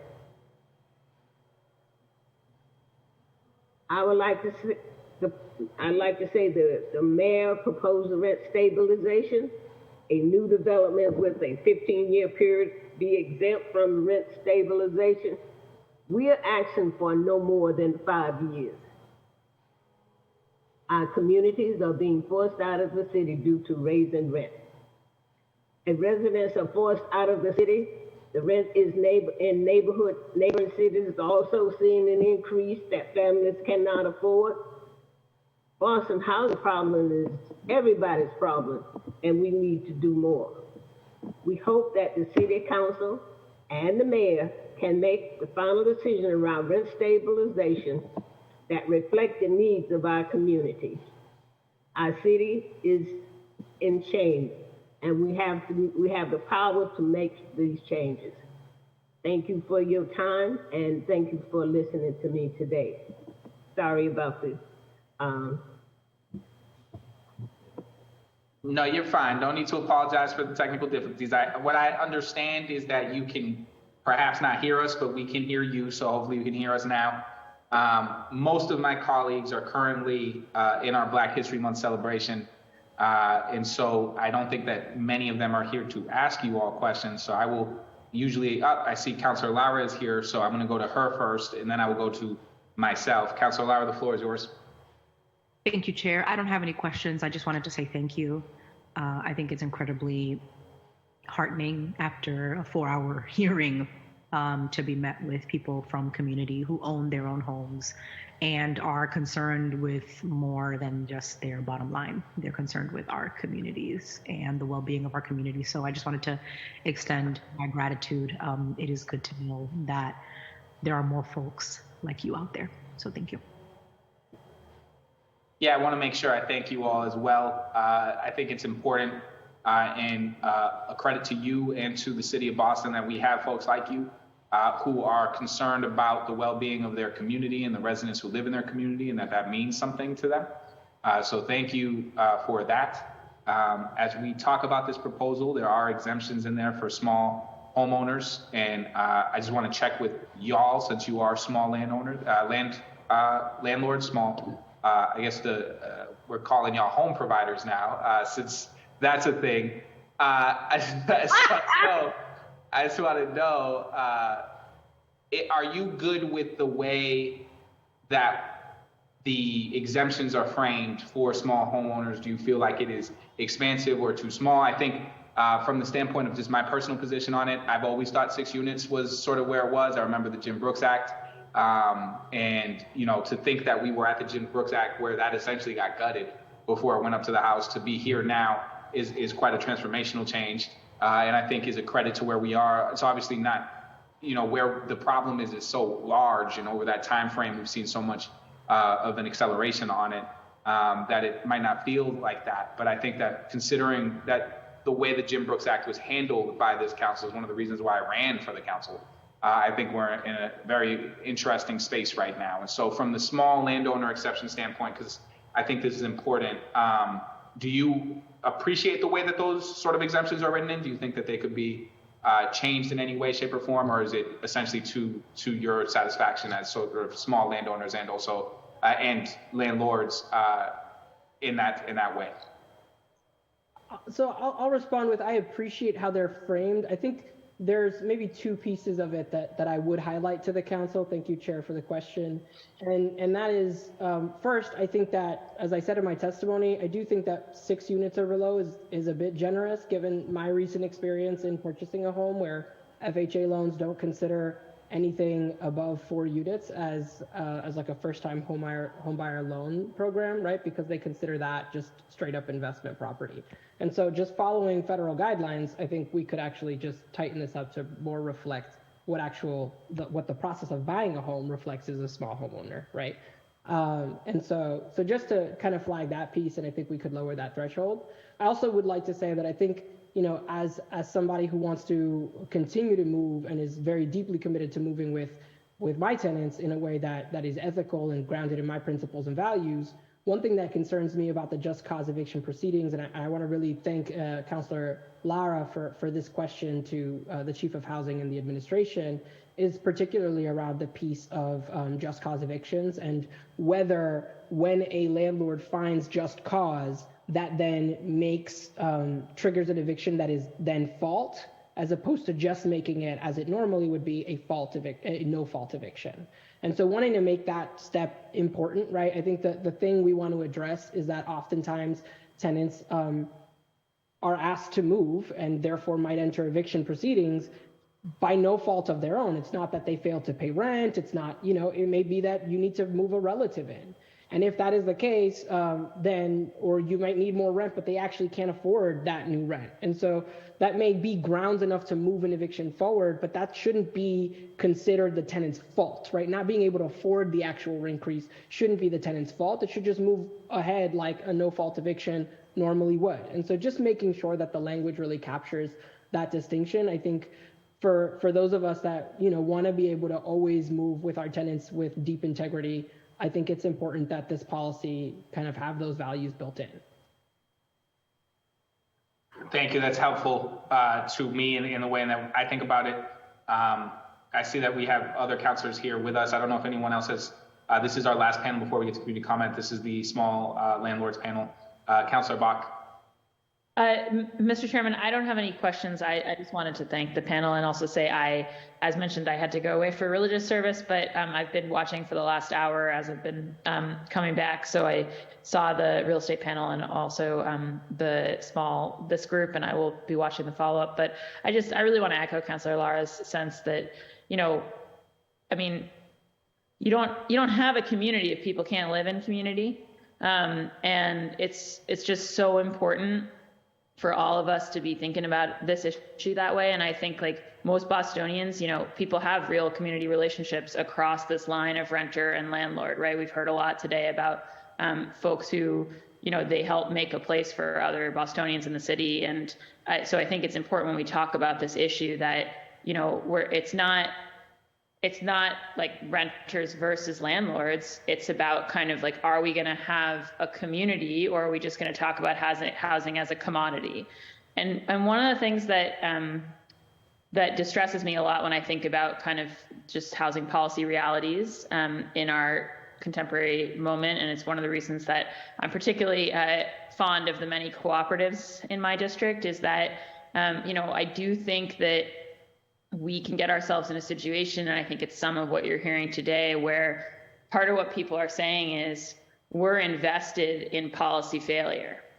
Like, it's a policy failure when families can't stay in the city of Boston, and when we don't create a path for that to happen for people of all incomes. And if people are saying, I need that to continue to be the case because that's the return that I'm banking on, then I think it's really just important for us as government to say that,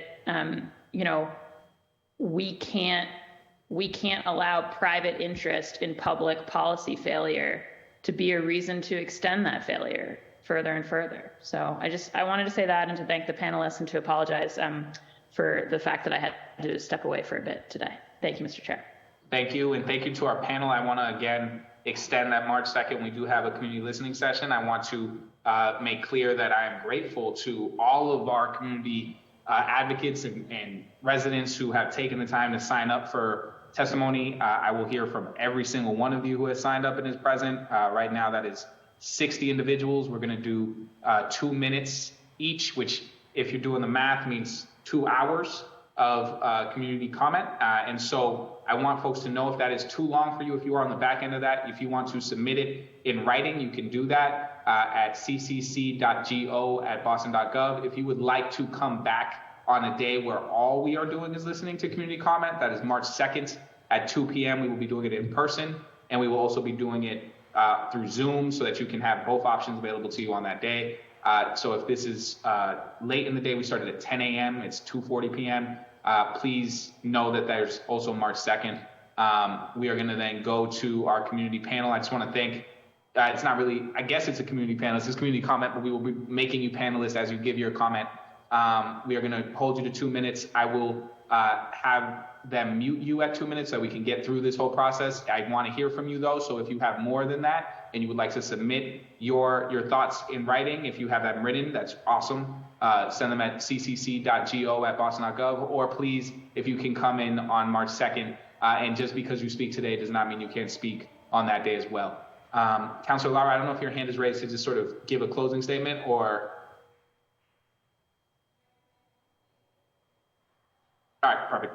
So thank you to the panel. You are free to stay on or to head off on your day. Thank you for waiting. I know this has been a long hearing for you all. I also want to just thank Central staff for helping us go through this. And I also want to thank our Spanish interpretation for being with us today and working through all of that.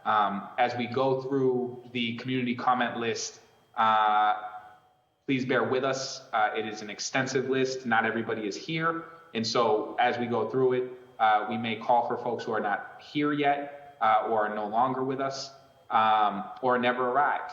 So I want to make sure if you are an attendee, to make this process easier, please raise your hand as an attendee. Also, please change your name to the name in which you signed up for public comment. So if you just have a first name and we have you signed up, but we don't know what the last name is, you won't get put in. So please change your name on your Zoom to reflect your name as you signed up. That way we can actually identify you correctly and elevate you to panelist. The first person will be PJ Zunarowski, who I think is on here as PJ Sheldon.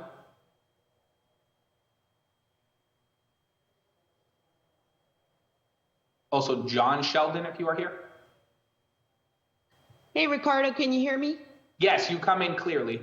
Right, thank you.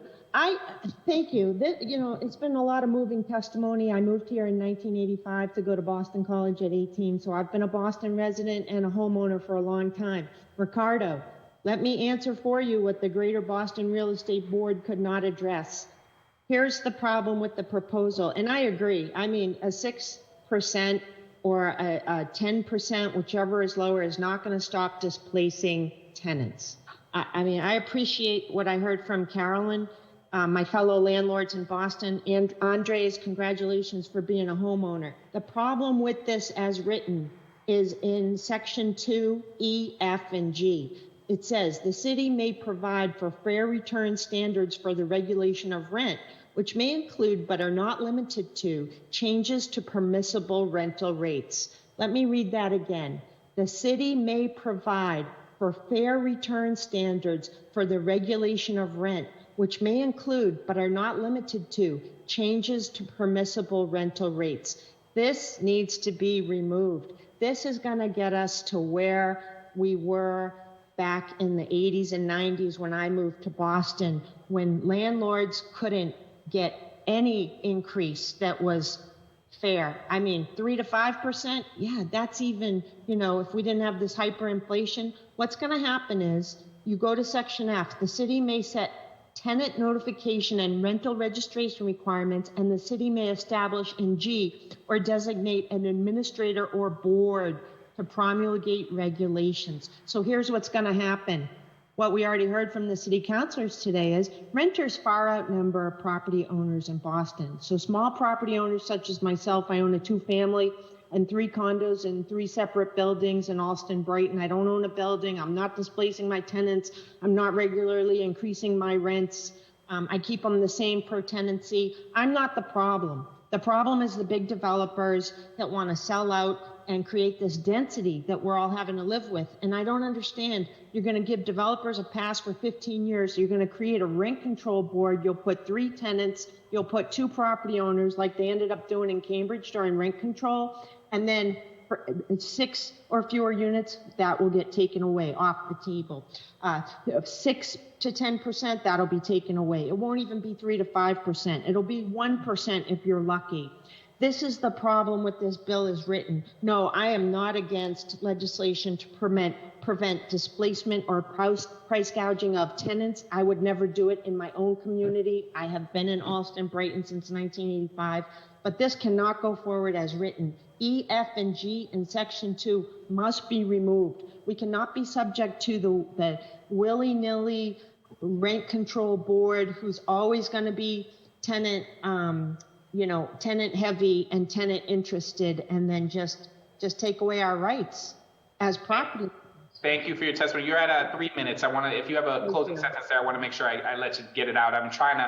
I know that you all have waited very long to speak, so I want to make sure I give you space to. Everybody has waited so long. Ricardo, we are not against displacement and price gouging, but this legislation goes far beyond that. It's dangerous and it needs to be amended at the city council level. Thank you. Thank you. I believe we next have John Sheldon. I see there is a John with his hand up in the attendees section. If you can just amend it so that I know that it is John Sheldon, and we can call you up.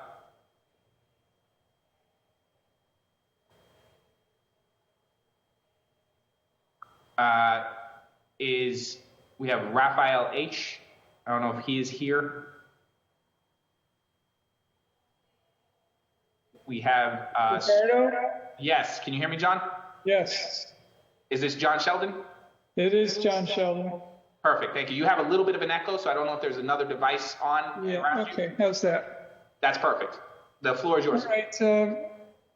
I'm a United States disabled veteran, and I served my country to fight for our freedom, which includes the Bill of Rights. I feel the last time this rent moratorium, excuse me for not being able to speak clearly, came up, I said the same thing, and I'm going to say it again. But I feel my First Amendment rights are being violated. I have property, and I should be able to enjoy the property. I pay taxes to the government for the rights to, I guess, own this property, and yet the government wants to take this property from me without just compensation. I think that's unfair. I think that's the big elephant in the room no one's talking about. I think because lately people are getting canceled and destroyed by whatever you call it, wokeness. I think that people are afraid to say anything. Property rights. Yeah, property rights. Well, that's all I have to say. Again, I fought for this, for our freedom, and part of the freedom is to own property, free and clear. And anyway, that's it for me. Thank you, sir, for your service, and thank you for being here and sharing your opinion. We are going to go down this list the best we can in order. Is David Barrett here? That was cringeworthy.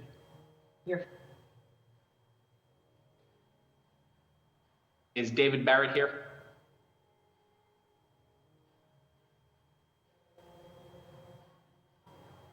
We're going to go down this list. Is Reggie Stewart here? If you are signed up for public comment, can you just raise your hand so that it's easier for us to locate you? Can you hear me? Yes. All right, this is Dave Barrett. How are you?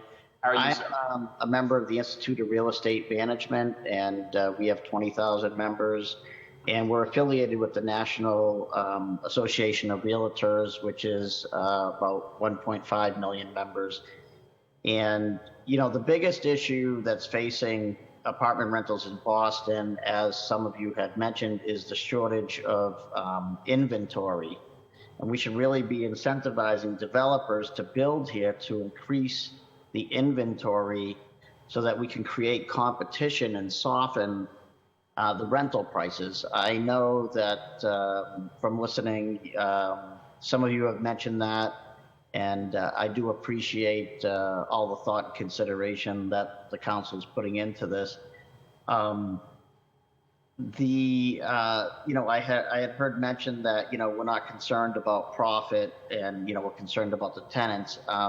You know, I do think that, again, not all landlords are bad landlords, and not all of them price gouge. In fact, I think it's probably a smaller percentage that's doing that and creating a bad name. But we do have to be aware that developers do need to make profit if they're going to build housing in Boston, and we need the housing. We have a major housing shortage, so discouraging developers from coming in here and building is not really good for the future of Boston.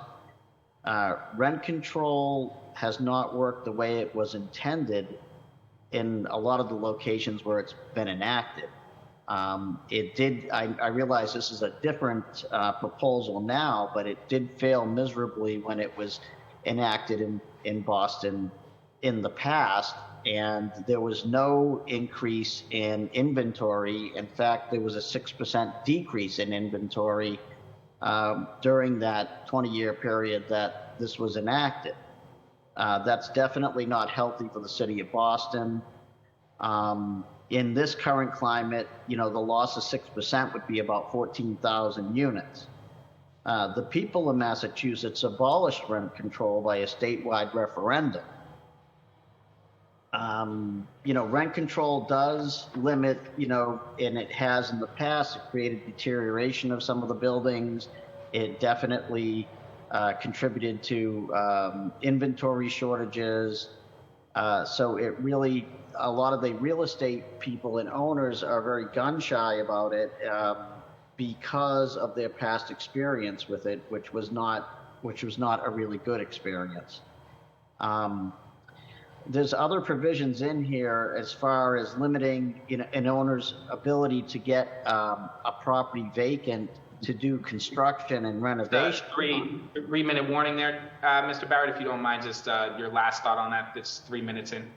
Okay, so if people do need to have the ability to have their ownership rights as far as being able to change the use and to be able to do renovations to their property. And I think developers are going to look at this, even though they have the 15-year leeway, that it may not be appealing to build in Boston because you can't get your property back, you can't get it vacant, you can't renovate it, or it's a little harder to do those things.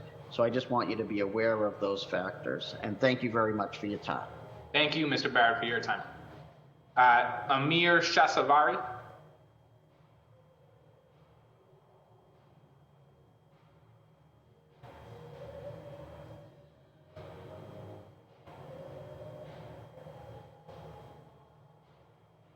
I know I see you with your hand up. Have we already transferred him over?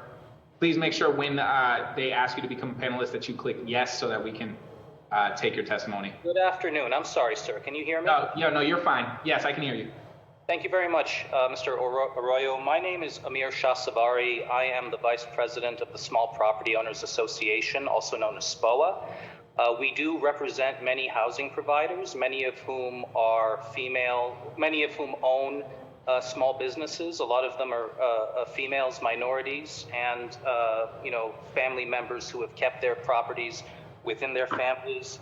I just wanted to thank you for this opportunity. I wanted to say, just referring back to what one of the previous gentlemen was saying, we have to rethink our definition of what a small property owner is, because most small property owners fall outside of the category of those who live in owner-occupied buildings with 6 units or less. A lot of us own many more units than that, because it's not really about the number of units that you own. It's really about the size of your business and the degree to which the owner manages the business directly. Now, the previous person who spoke, he spoke eloquently, and I agree with him about the devastating effect that rent control had. It's a policy that doesn't help the people it's supposed to help. It generally helps wealthier tenants, more so than other tenants. If you look at what happened in St. Paul recently and other places, construction has halted. We know for a fact historically that it does lead to disrepair, which is not good for tenants. But moreover, when it comes to just cause provisions, it's not fair to say that a tenant has every right to continue a lease or renew a lease while the property owner does not have that right. A contract should protect both parties. It should be fair to both parties. And contrary to what some people may think, if we hear from more property owners in general, you will understand that eviction is always a last resort. We love our tenants, we don't want to evict them, but evictions take a long time. And they're very difficult, not only for the tenant, but also for the property owners too. It takes a very long time to evict a tenant. Understandably, some tenants can't pay because it's due to no fault of their own that they can't pay, but there are other tenants who refuse to pay on purpose, and it's equally difficult to get rid of them. So on one hand, we need to be able to remove difficult tenants, because the people who suffer the most, in addition to the property owners, are the good cooperative tenants who depend on us to provide them with safe, maintained places to live. They are our friends, we are their friends. And so in conclusion, there is more to say. I want to be respectful of the time limit that I have, but we have to come up with solutions that are fair to both tenants and small property owners. Rental caps don't work, whether it's 6% or 10%. It's not going to help a lot of people keep their heads above water, because the price of maintaining property has also risen quite a bit. So the solution has to involve, we have to be thinking of all aspects of this. How do we make housing more affordable? Rent control and affordable housing cannot coexist, so we need free market solutions. To solve this problem, we have to incentivize investors and owners and builders to provide more affordable housing, as well as all types of housing for the diversity of people who reside in Boston and other places. Rent control died in the past. It was buried in the cemetery of failed ideas. Please, let's keep it there and come up with solutions that actually work. Thank you very much. Thank you, Amir, for your time. Peggy Wang.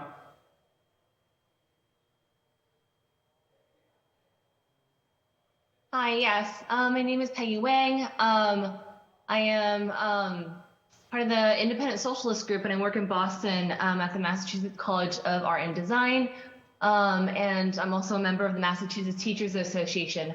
I wanted to come in and talk about how this policy put forth by Mayor Wu really prioritizes the profits of big landowners and developers at the cost of working people.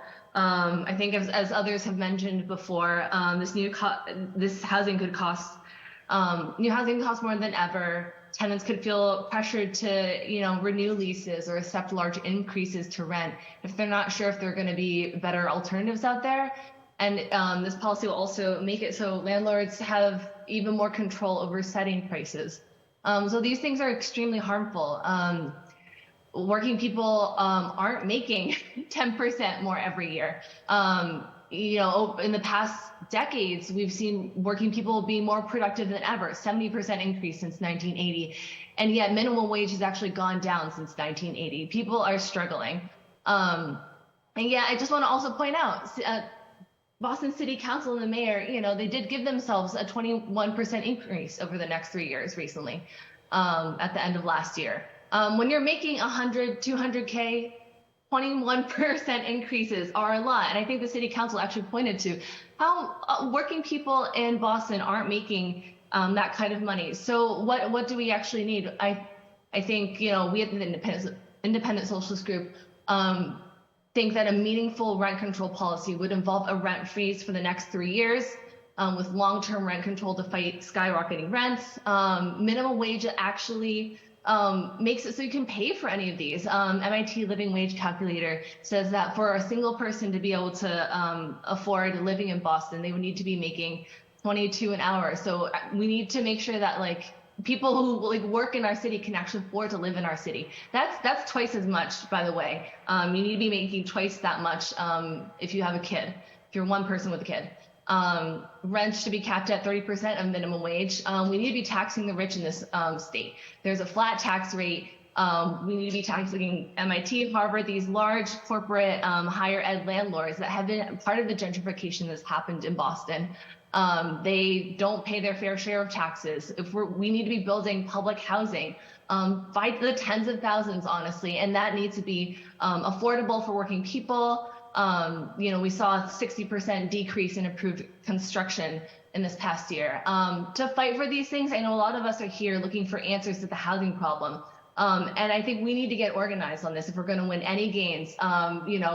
Working people, community organizations, unions should all be a part of this. I'm part of the MTA.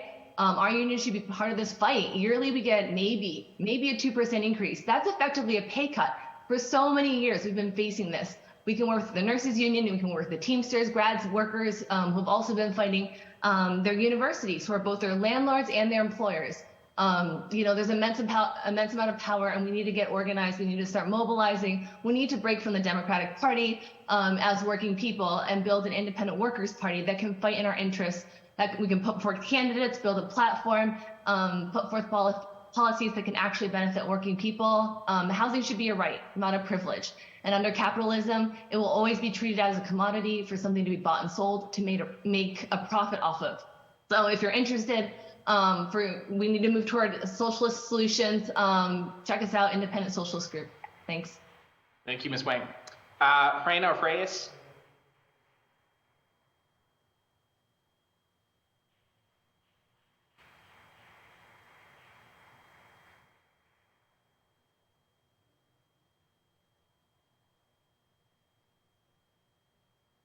Hola, buenas tardes. Buenas tardes, señora Reyes.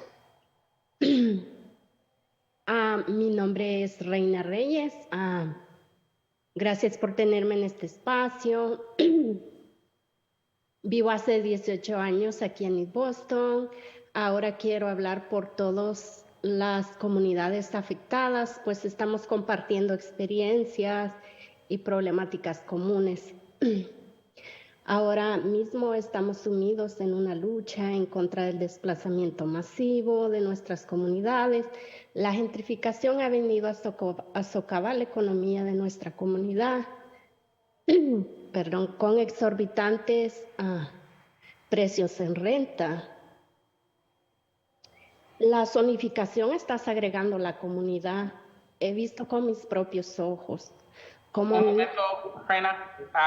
¿Quieres que traducen en inglés? Porque yo te entiendo. Y yo sé que hay otros concejales que te entienden, pero ¿quieres que te traducen lo que está diciendo en inglés para todo?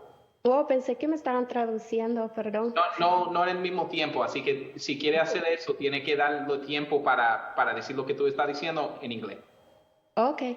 Counselor, I am receiving a live interpretation on the English. Okay, so we're not, but it's good to know that other people are receiving it through the actual airing. In that case, Reina, sí, están haciendo contigo cuando tú estás hablando. Solamente son los concejales que no te pueden oír en inglés, pero yo te entiendo en español. Así que te voy a dar tu tiempo para atrás para seguirlo con que tú te estás diciendo. Ok, gracias. Gracias a ti. No, gracias por el espacio. Mi nombre es Reina Reyes, vivo hace 18 años en East Boston. Ahora quiero hablar por todas las comunidades afectadas, pues estamos compartiendo experiencias y problemáticas comunes. Ahora mismo estamos sumidos en una lucha en contra del desplazamiento masivo de nuestras comunidades. La gentrificación ha venido a socavar la economía de nuestra comunidad con exorbitantes precios de renta. La zonificación está segregando la comunidad. He visto con mis propios ojos cómo niños han llorado porque nacieron amando el barrio donde nacieron y no se quieren ir porque es aquí donde nacieron. Comparten ese amor por esos parques, escuelas, iglesias, familias y amigos. Estas historias se repiten una y otra vez porque sus padres, aún con 2 trabajos, no fueron capaces con estas rentas, más la inflación económica.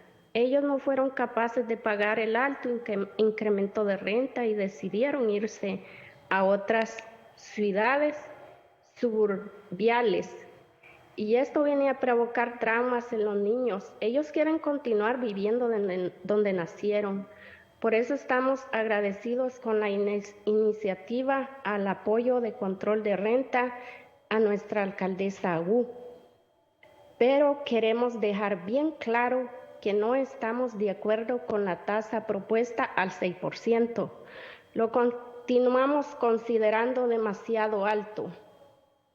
Esto continúa dando lugar a propietarios avaros corporativos que aumenten la renta a cerca del 10% cada año.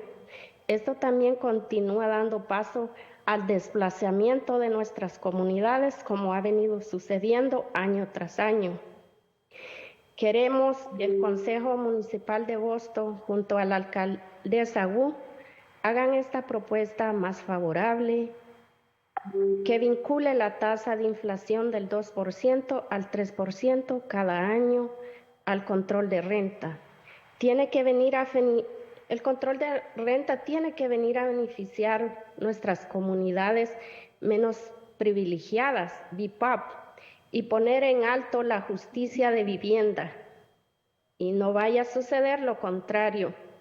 Gracias por este espacio y la lucha City Life, Vida Urbana y otras organizaciones y individuos que estén aquí.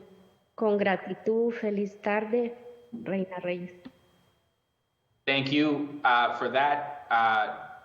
I believe Paula I don't know how to. If I can just step in on a technical matter, I think it's important that folks understand they have to select English or Spanish for their language. Yeah, so if you go down to the, for folks who are trying to do that, there's a button on the bottom that says interpretation, and you can select English and or Spanish, and that will be how you get the interpretation.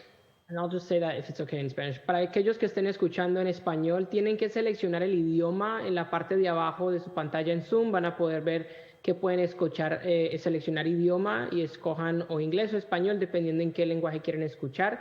Así van a poder tener la interpretación activa durante los testimonios. Gracias. Thank you for that, Andres. Councilor Lara is going to take over community comment while I present somebody with an award at our Black History Month celebration and then come right back. And so our next person is Paula. If you are here and ready, you can begin your testimony.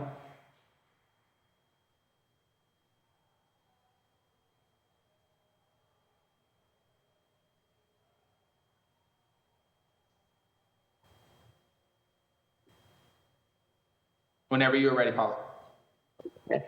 All right. Hold on, I gotta log in. There we go. Yep, we can hear you. You're here. Okay, good. Hold on, I gotta log in.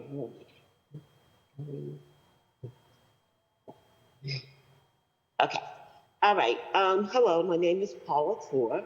The testimonies of the advocate panel was very profound, and I think and I thank you all for your truth. I am an employee of City Life Vida Urbana and blessed to work with Brother Antonio and Brother Andres, who are key role models in our organization. I personally have been in almost every position of home instability. Redlining in the project. Due to racism, my dad was not able to get a GI Bill to buy a home. Living under rent control in Cambridge, having to move because of eventual high rents.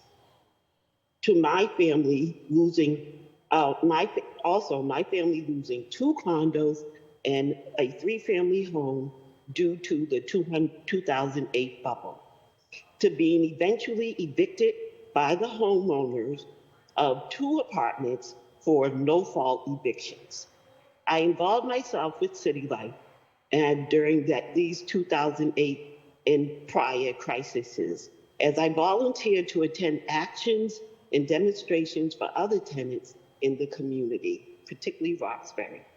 Over the years, I've attended court hearings and other tenants to assist them in any way I can, and of course, told everyone I know who face home stability to come to City Life Vida Urbana, to learn their rights and to form tenant associations when they can. As an employee of City Life, I see home instability every day, whether it's racist moves of landlords, property owners and property managers, and greedy, racist and greedy, not to mention just downright unfair practices where tenants are simply mostly defenseless. Let me be clear. Rent control enabled me to finish my education, send my sons to college, Black colleges, and save money to buy a home, which was lost during the bubble. Buy homes, as a matter of fact, because my son also bought a home, and have discretionary income for food and clothing. So rent control was vital during that time, and I was in Cambridge at the time. Solutions. A much stronger law of no more than 3.5% increase in affordable housing. I love the ideas of home incentives and also producing more home ownership opportunities, even creating more co-op opportunities as well to really create home stabilization in the city of Boston and the state of Massachusetts. I also want you not to forget about reparations for foundational African Americans, those whose ancestors were brought here over 350 years ago and spent 250 years of free labor in which we have never been given compensation. As Martin Luther King indicated, there was a land grab when particularly white immigrants arrived here in America in the 30s, 40s, and 50s and given land. African Americans and people of African descent were left out of that. So let's be clear. Foundational African Americans were left out. Unlike the decapitated or so-called embraced statue in the Commons, King talked about America owes us a check. Where is that saying on that statue? And more importantly, when will this horrific damage be repaired? So I am 100% for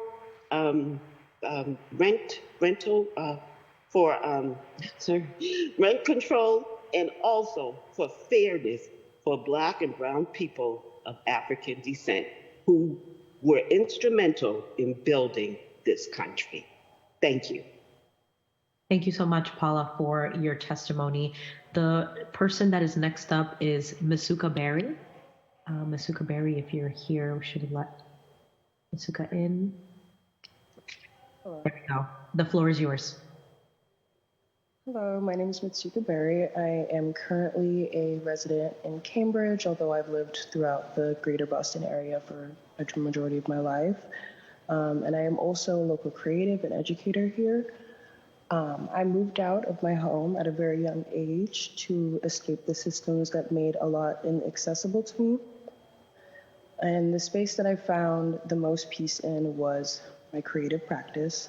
And for my survival, I was determined to pursue this as a career, and that fight included me finding a home to protect me. Since then, I've created exhibitions, murals, contributed to publications, and I currently have a public art install in the Greenway. I've also made murals in some of the affordable housing in the Revere, Everett area. My job is to create medicine for my community, use my art as a bridge to the love, visibility, and advocacy my community needs. I finally feel like I've become a leader in my community, especially being it's the community that raised me. And this fact very much warms my heart, but also carries a great pain.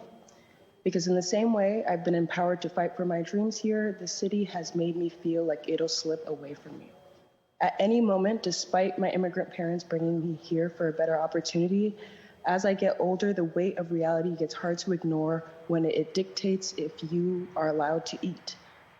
My household is a home of people like me of all walks of life with so many beautiful things to offer this world. And every year, the security of our home is questioned.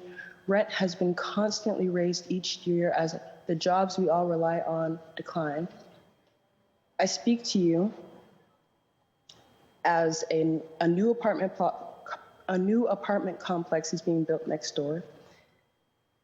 In an alternate world where we have rent control or stability, I would be warmed by the idea of having new neighbors, but in Boston, it means some of us will have to go.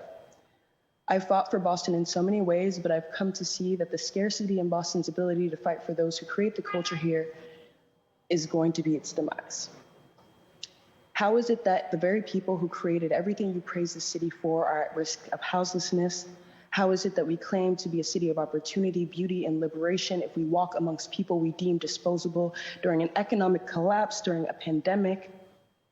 I've had to have many conversations with myself on if my practice here in Boston needs to leave, to create space for my safety.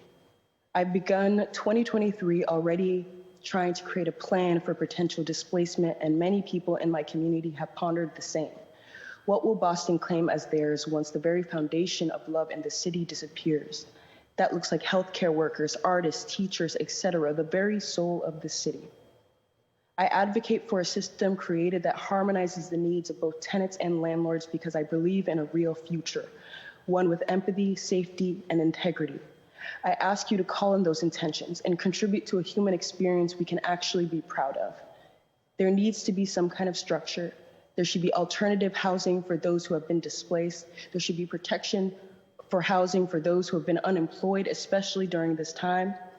This is a matter of life or death for many people, regardless of what side of the argument you stand on. Humans should not be seen as an opportunity for profit over being deserving of a home. Thank you. Thank you, Mitsuka. Next up, we have Isabel Rivera. And I've been giving folks about an extra 30 seconds so that they can finish up, but just a reminder to everyone that you have 2 minutes. Isabel Rivera, are you here with us?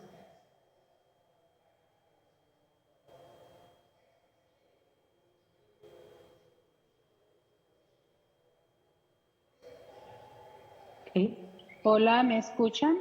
Hola Isabel, ¿cómo está? Hola, muy bien, gracias. Muchos saludos a todos. Mi nombre es Isabel Rivera y vivo en la ciudad de East Boston. Yo soy madre soltera y además madre de un agente de sheriff. A mí me ha costado mucho sacar a mis hijos adelante, mejor dicho, madre viuda. Y el aumento de renta es una situación muy incómoda para nosotras, para todo el mundo y especialmente para madres solteras y también queriendo ser desalojados de una manera injusta. Ahorita yo soy una de las víctimas que estoy atravesando por esta situación de un desalojo sin culpa porque soy muy responsable con mi renta. La única razón es que los dueños quieren incrementarle a las rentas, ¿verdad? Y en condiciones deplorables. Entonces, esta situación es la que nos lleva a todos nosotros pues a alzar la voz y a decir esto basta ya. Y estoy totalmente de acuerdo con el control de renta porque debe ser así, un control de renta favorable para todos. Con un 3% sería muy ideal esto. Para todos nos beneficiaríamos todos y también con una idea de comprar una casa, ¿por qué no, verdad, en el futuro? Pero en esta situación que los dueños de casas quieren todo el dinero de nosotros y nosotros no tenemos beneficio ninguno, nada más que mañana más tarde nos traen una carta diciendo te tienes que ir porque yo así lo quiero, yo necesito más dinero. Y no arreglan los apartamentos. No me vengan a decir con que quieren que los dueños tengan más dinero para arreglar las casas. Eso es una mentira. Los dueños se ponen el dinero en la bolsa sin piedad. ¿Okay? Y yo estoy a favor del control de renta y nunca arreglan los apartamentos. Eso es lo más difícil. Y muchas gracias por la oportunidad. Y ahora se lo paso a alguien. Muchas gracias, Isabel, y gracias por su testimonio. The next person that we have up is Conrad Zizek. Conrad Zizek here.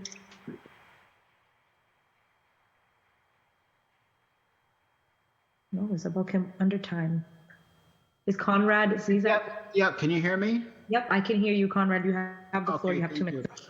The first thing I just want to say for the record is that rent control was defeated by a very slim margin in 1994, and most of the people who voted against it were outside the Boston metropolitan area. So I just wanted to get that clear for the record. The second thing I want to say is that we're hearing all day that building is going to get us out of this problem. Well, guess what? We have been building. I've been in Boston over 30 years. I have seen so much development, high rises, new apartments and buildings coming all across the place, but they're all luxury priced apartment buildings and units at $3,000 a month now, $4,000 a month, and $5,000 a month.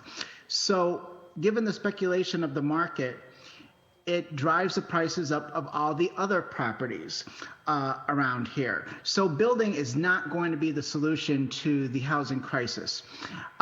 What we need is rent control. We need to regulate the rents, particularly price gouging by corporate landlords who are charging rent increases of 20, 30, 40% to existing tenants. Now, in terms of regulation, the real estate board says, oh, we're businesses, we have rights. Well, many businesses are regulated. Insurance in this state is regulated by the Division of Insurance that approves of rates of insurance policies. Utility rates are regulated by the Department of Public Utilities. And overall pricing and commerce is regulated by government. So renter protection is actually consumer protection. And we're seeing a lot of price gouging. People who are not just low income are being adversely affected. The working class, people are being affected and priced out. You have seen an increase in homelessness. You have seen an increase in displacement. And if the city of Boston and the area wants to continue being competitive, they need to have affordable housing. And one of these solutions is to have rent control to protect existing tenants who are contributing in terms of labor, our teachers, our government employees, our hospitality workers, our maintenance, plumbing, electricians. You need those people within the vicinity and to have an affordable place to live in order to keep the economy and the city and these surrounding areas operational. So I am hoping that the rent control will go through. I will say that the 10% is a little steep, that they should keep it as around the consumer price index, because 10% of a $3,000 rent is $300 a month, $3,600 a year. That's pretty steep for a moderately, the teacher or a government worker or a healthcare worker. And I think that the 15-year window for developers, I mean, I'm not a supporter of that, but it should quash any argument that this rent control is going to stifle development. That's just pure nonsense. The city of Boston represents opportunity for developers, and developers and landlords have been making windfall profits of epic proportion for the many years that I've been here. So this is not going to stifle development. It's not going to hurt landlords. And right now, individual landlords are exempt. So I don't buy the argument that's presented by the real estate board. I just want to say thank you for the opportunity to listen to us today. And I know it's been a long day, so I think I will conclude with that. Thank you, Mr. Zizek. I really appreciate your testimony. Next up is Molly Morley. Hello, thank you for the opportunity to speak today. My name is Molly Morley, and I'm a renter in Dorchester. I first want to say I appreciate the council taking this policy so seriously and dedicating a lot of time to this conversation. But I want to make clear that this policy does not go nearly far enough to provide renters in Boston the protections they need to survive our profit-first housing industry. Our priority should be protecting those at risk of displacement, not ensuring the profitability of housing. The free market prioritizing profits over people's basic needs is what got us into this mess to begin with. So firstly, a cap of 10% annual increase is way too high and will do little to prevent displacement. The average rent for a one-bedroom in Boston is around $2,700, and that's a conservative estimate. Under this policy, that would mean an additional $270 in rent per month. Unless salaries are increasing at a comparable rate, which data shows they are not, then this means greater housing cost burden in Boston, particularly for low-income families and those on fixed incomes. Already, more than half of Boston renters are housing cost burdened, and they deserve better than this feeble policy. Housing is a profit-motivated industry, if we're being honest. It's naive to think that landlords will not try to maximize their profits and seek the highest possible rent increase under this policy. Therefore, at most, this rent control policy should cap increases to match the inflation rate. The policy also excludes a significant portion of homes in Boston. Why make the 15-year exemption retroactive? Why the 6-unit limit? This is a really important moment with this policy, and we should not be timid about it. Renters in all units, regardless of size, deserve protections. Furthermore, the cap on rent increases does not apply to new tenants, creating significant concerns that it will incentivize formal and informal evictions. Why would a landlord renew a lease with an existing tenant if they can find new tenants and charge higher rent? On top of that, the leading cause of evictions in Boston is non-payment, which is allowed under this proposal's supposed tenant protections. So how does this policy help the most vulnerable renters in Boston?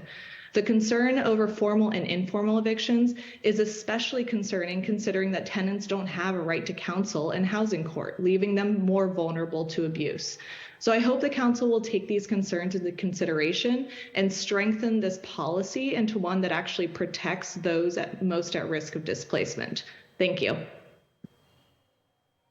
Thank you, Molly, for your testimony. Next up, we have Betty J. Lewis.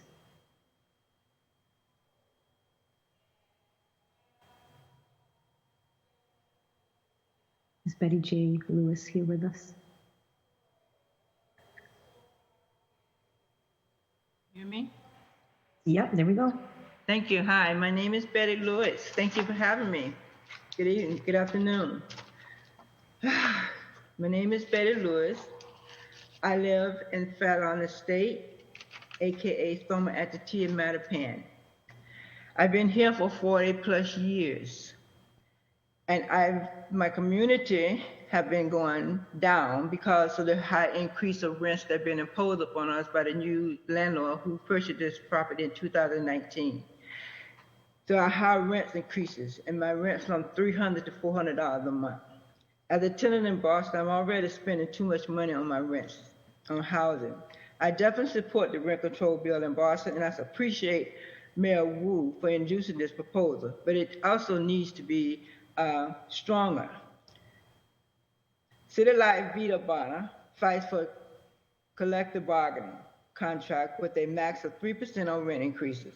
This is a rent increase realistically for my family. The 10% is too high, and I can't afford the high rent increases in this pass. I support the Housing for All bill at the State House, which ties rent increase into inflation increases.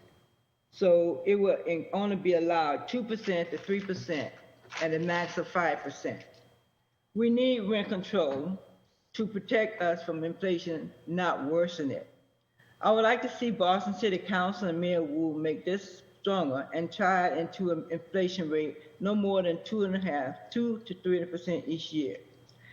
As I said, I live in a property at Fallon Estate, and we have been trying to get a contract with these people for 5 years. We're only asking them for 5-year increase per 5-year lease with a 2 to 2.5% increase per year, and they refuse to meet with us. All across the state, the people are losing their home because of these new landlords that's coming in and raising rents and making their houses a luxury, but we can't live in them. They're pushing us out into neighborhoods and far away from where we are, and I don't think that's fair and that's right. So I'm asking the City Council, Mayor Wu, to please look at it and cap not the 10%, because that would mean, as the young lady said before me, the rent's like right now, my rent is like will be $300 more to $400 every month for if there's 10% go through. So I'm saying that you should cap it at 2 to 3% increase, no more than 5%, so that people can be able to stay in their home and enjoy their family and in the community they're in. We should not have to travel out to a different neighborhood in order for people to come in and take over the homes that we already been in. So we deserve a place to live. Housing is a human right, and we deserve a housing. So I thank you so much for hearing me. And again, I ask Mayor Wu and the City Council to reconsider the 10% and make it a max of 5. Thank you. Thank you so much, Ms. Lewis. Next up, we have Markeisha Moore.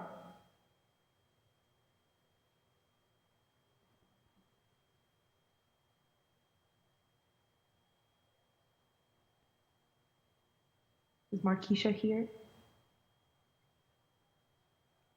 Hello, can you hear me? Yep, there we go. Hi, Markeisha. You have 2 minutes. You have the floor. Okay, so my name is Markeisha Moore. I live in the city of Boston. I'm also a housing advocate, but I am a resident of Boston, and I'm speaking as a resident of Boston. And I've worked on different housing initiatives. One is like we're talking about this rent control now, where I've worked on IDP, which is different parts of like lowering AMIs, making bigger set asides, dropping the limit where IDP comes in. And the one constant I hear from people is that these things, like everything for affordable housing, is opposed and it won't work. But if we're not doing anything, like we see right now, people are saying like, this won't work, we're not gonna make it better, but we see right now that it's not better.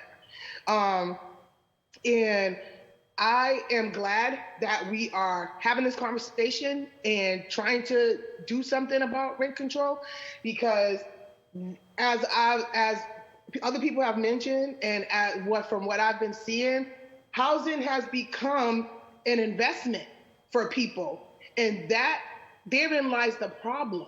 Like, people used to invest in stocks and bonds. Now they're investing in housing. And when I hear people saying we need supply, we, just like the gentleman before said, there has been so much supply. That Boston has been building, and I don't understand. It's not a issue of supply. It's an issue of accessibility, because you can build 100,000 units, you can build 200,000 units, but if the majority of the people who live in the city cannot have access those units because they cannot afford it, it doesn't matter about supply, because then the supply is still not meeting the demand. And so this proposal that we're looking at, I believe that this is a part of, a solution. There are many different parts of solutions, and I think we need to put them all together.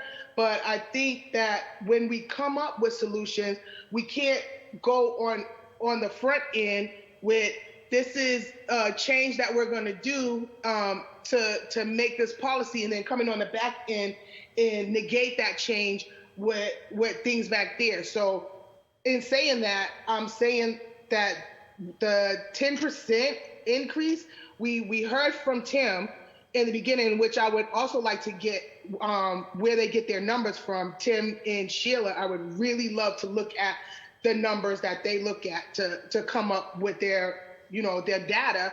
But he said on average that the CPI, I hope I'm saying that right, has been 1.9%, but in the past year it was like 7.8 or something like that. And so that's what they use to say that we should do CPI plus 6%, which would, like for this year would be 10%, but I think it should not go above what is just regular in inflation. Like, we need to make it more, we need to make housing more accessible to people who need housing. I have a kid that's in college right now, one that's about to finish high school, and I heard a lot of solutions are like, let's increase Section 8, let's make more Section 8 vouchers available. I just want to say that as a tenant in a resident of Boston, nobody wants to be stuck on Section 8. Like, the solution is not that.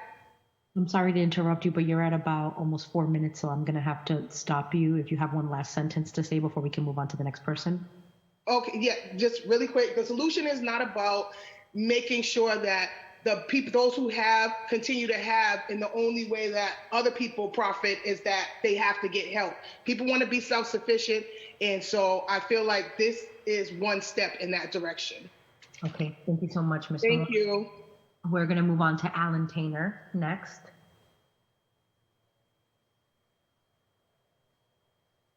Thank you, Madam Chair. My name is Alan Tanner. I am a community organizer with Prophetic Resistance Boston, and I will get started. Good morning, everyone. I stand before you today to testify in favor of rent control for the city of Boston.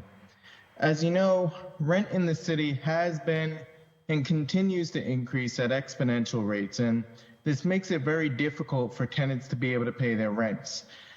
As a result, they wind up getting evicted from their homes that they've lived in, some of them for many, many years. For those who have lived in a home for many years, these individuals, when they're evicted, are also leaving behind years of memories. This is a traumatizing experience, especially for a young child. So this also is about public health. This is not just a money issue. This issue affects other aspects of a person's life and society, from just this one choice over money and profit. This also further exacerbates homelessness issue in the city.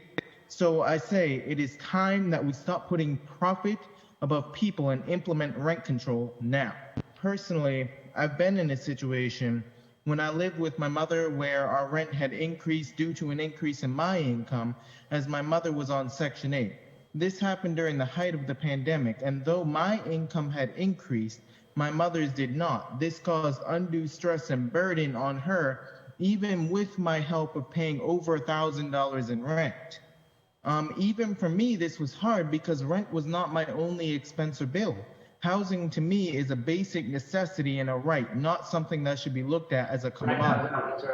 Though as landlords, I understand that it is a business on that end, but for a tenant, which I believe that many landlords once were, we see housing as our shelter, which is again a basic necessity of life. So from being in a position of wondering how to manage to stay where I am for even 1 month longer, from the perspective of thinking, how do I put food on the table and pay rent while simultaneously keeping my lights on and my home heated, I say rent control is a very much needed. As an organizer with Prophetic Resistance Boston, we stand with the people who are closest to the pain, and right now people are in pain, and this rent control ordinance, with the amendment of only allowing a maximum 5% increase, not 10% as is the current proposal, would immensely help so many residents of this great city that I grew up in, called Boston. So to the city council, to the mayor, to the governor, to the legislature, and to all that would hear this message, I urge you to please hear the cries of the people and implement rent control now. Thank you. Thank you so much, Alan, for your testimony, and to everybody else. I'm going to cede the floor back to Councilor Arroyo, who is the chair. Thank you, Councilor Lara, for taking that time. The next speaker is Armani White, and I want to thank everybody for their patience. I had to step out to give someone an award for Black History Month. So thank you, Councilor Lara, for continuing to run this session while I had to step out. Mr. White, the floor is yours. Awesome. Can you hear me okay? Yeah, you're coming in clear. Awesome. So yeah, thank you all for the opportunity to testify and for rent control being back on the table. My name is Armani White. I'm the executive director of Reclaim Roxbury. We are a grassroots organization, and our mission is to improve the quality of life and economic wealth for Roxbury residents by preventing displacement and supporting economic development. We've held hundreds of community meetings since our founding in 2015, discussing how to slow gentrification in Roxbury, and I've heard many horror stories of unfair rent hikes over the years.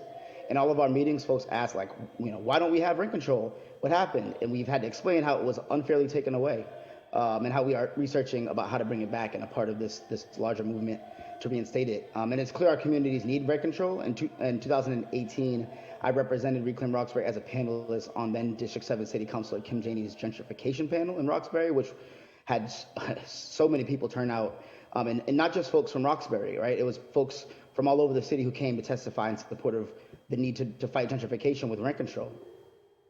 And Reclaim Roxbury has been a part of citywide assemblies since 2019, hosted by Right to the City Boston, where every community from Brighton, Dorchester, East Boston has shown up in support of this policy. And I know Mayor Wu attended herself as a councilor at the time, and so it's great to see her administration now moving this as a real policy.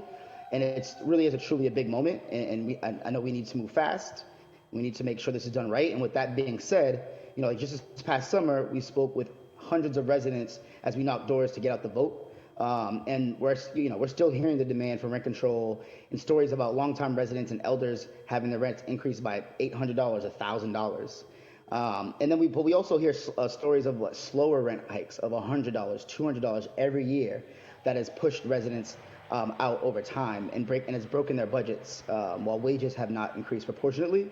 So with that being said, we know that right now the proposal is 6% plus CPI up to 10%. And while it's great that we have rent control being proposed, we want to make sure that it's strong enough to actually protect people. 10% is too high, 5% would be a better cap. If someone's is lucky to make $1,200 or pay $1,200 in rent, having that go up by $120 is a big deal. And so we really want to prevent more gentrification. As a fair housing organization advocating for Roxbury residents, we feel compelled to testify today to show support for rent control and to help improve the city's current proposal.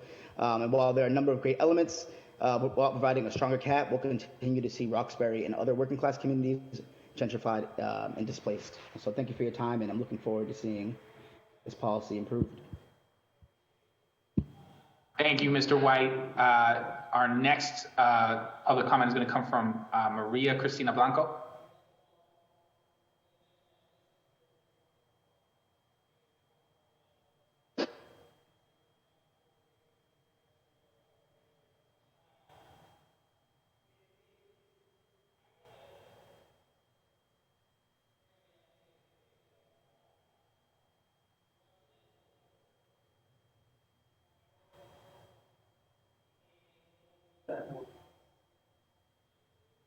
I see you've joined us as a panelist when you are ready.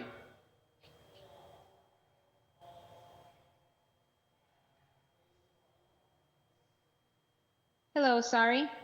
Yep. Can you hear me? Yep, the floor is yours. Thank you so much.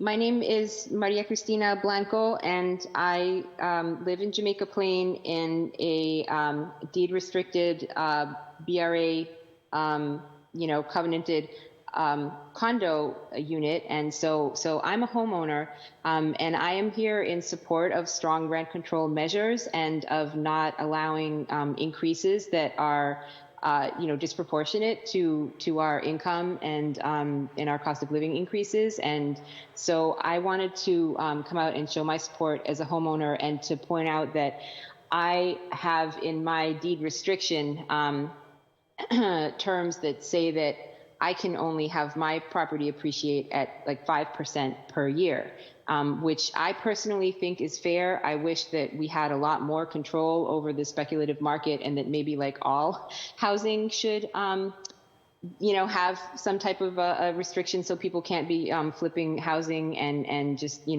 buying and trading off of a human need. But that's another hearing.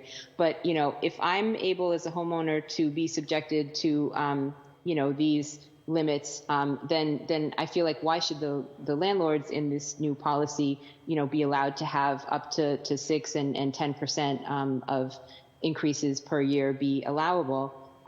We should really be looking at stabilizing the rental market in a realistic way, and not just on paper or in a performative way, but really look at what will keep people in their homes. And that's the main point that I wanted to make as a homeowner, that I have a lot of solidarity with this rent control proposal. Thank you so much for your time. Sandra Teixeira, I believe you're speaking on behalf of Lenore Pereira.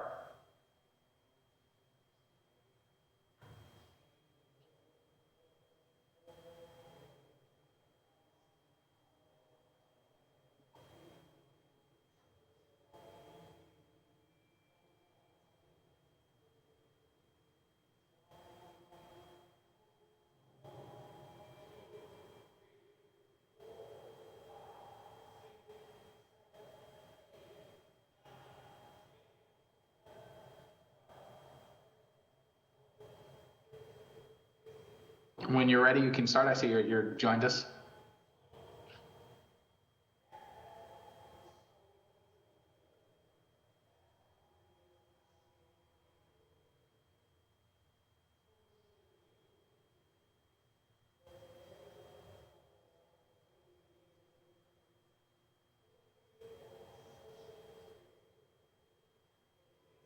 Whenever you're ready, Sandra.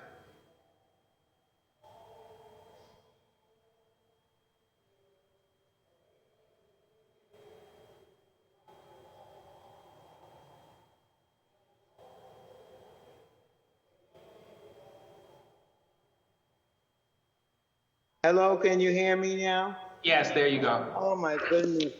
I'm running between phones. No worries. We can hear you clearly now. I was wondering why other people were having problems, but I see now why. Okay, Whenever you're ready. okay, I'm trying to turn one off because do you hear an echo? No, we don't hear an echo. If you hear one, that's fine, but we don't hear one. I'll disregard that. Good day, City Council. My name is Sandra Teixeira, and I'm an organizer with New England United for Justice. I'm here on behalf of one of our resident leaders who is out of town and not able to be online. I will be reading her statement. This is on behalf of Lenore Pereira. We call her Miss P. I am a homeowner in Mattapan, Mass., and I have lived in my community for over 40 years. I have lived and raised a family in Boston. I work in the city and have made my neighborhood my home. As a small landlord, I have a responsibility. My responsibility is to take care of my community, take care of my home, and to pass the torch on and to help take care of others. I have witnessed way too much gentrification and displacement, and the impact and pressure this has put on residents in Mattapan and Dorchester and throughout the city. I am standing in support of rent control because, yes, as a landlord, we need to earn our keep and rent our units. But this does not mean we need to rent our units at rates that cause others harm. I know that small landlords who live in their properties and have less than 4 units are exempt. Even with the exemptions, I'm renting my units below market rate. I am not waiting on the city or a rent control bill to pass. I want to ensure families can have a safe and affordable home. We need to look at alternatives to housing such as cooperative ownership, land trust models that allow residents to build and maintain affordable housing. We need social housing for residents who are homeless and experiencing the most extreme situations around displacement. I feel a 10% increase in rent yearly is too much. We are still, as a nation, recovering from COVID-19. We need to support communities during this recovery period, not make life harder. Come on, Boston, we can do better. Pass a rent control policy that caps the rents at 5%, and let's continue to work on creative solutions to keep our families housed. And also, I hope that it's recognized that the residents have come and gone through this process to make sure their voices are heard. And I say thank you. Thank you for both taking the time to do that and doing it for Ms. P. So I appreciate you. Bless you. Thank you. We next have, let me just make sure, Carla Pantaleon. Hello. Hello, yes, you are on, and when you're ready, the floor is yours. Okay, thank you, and good afternoon to everyone. Thank you for the opportunity to be able to speak today. Thank you. My name is Carla Pantaleon. I'm a member of United for Justice. I'm a proud wife, mother, and homeowner here in the neighborhood of Dorchester in the city of Boston. I also own a small business. Boston has been my home for over 43 years. This is where I've raised my family, where I worship, where I practice my faith, where I give my attention to the needs of the community. We do have to get this right. Rent stabilization is about stabilizing the future for renters now in the city of Boston for the next decade and beyond. Our children need to be able to afford to live in the city that they were born in and they grew up in. Income has been stagnant for the last 5+ years. People cannot afford any more rent increases. People are having to move out of the city they love and have lived in for generations. We haven't even recovered from the impacts of COVID, and yet the cost of living increased across the board. Additional rent increases will put pressure on our families that they do not deserve. Our job is to protect the residents of Boston, not just the residents today, but the residents that are going to be here in the future. In particular, lower income families in our city. We need to strike a balance, and a balance that allows small property owners to have the protection in place while also protecting the most vulnerable in our city. We have to remember that we're talking about stabilizing the rent. We're not asking for rents to go back down. Where the rents are now, we have to live with it, but we need to stabilize the rents going forward. I'm here to say that I support rent stabilization. We want to see the rents capped to no more than 5%. I support the exemption of small landlords who are owner-occupied with less than 4 units or less.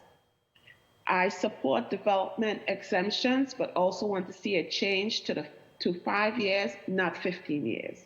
Developers need to be held accountable to rent stabilization protections as well. I do hope that we can pass rent stabilization with these changes and that the mayor and the city council can work together to ensure real rent stabilization is in place for the city of Boston. Thank you for your time and consideration. Thank you, Ms. Pantaleon. I believe we next have Alexandra Santana.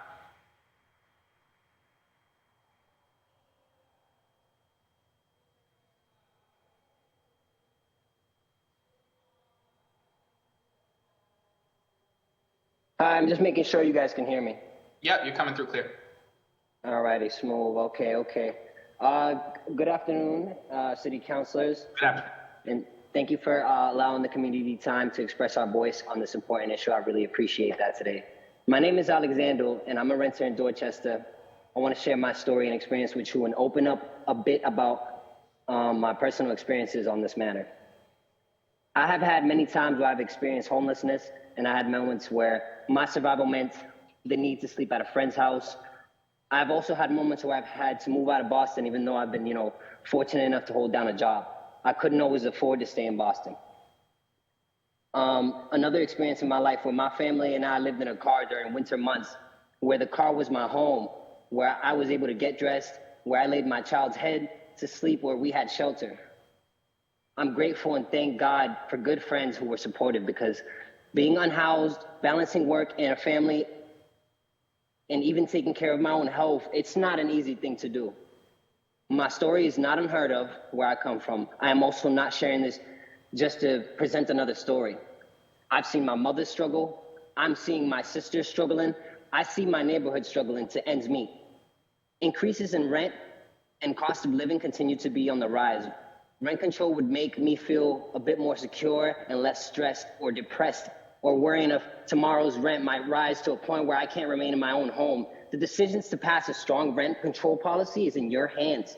And as one voice in Boston, I am here as that to say to pass a strong policy that would protect residents like me in our communities. We need rent control. We need rent control to make sense and have an impact. I am here to support rent control with a cap at 5% to ensure low-income people of color have a fighting chance to remain in our city. Thank you for your time on this issue. I appreciate you guys very much. Thank you for sharing your story. I'm glad you're in a better space now, and appreciate you taking the time. Thank you. Rebecca Zhang, I need you to accept the panelist invite so that you can come up and give your testimony. I'm going to go to Ryan Black while that gets sorted out.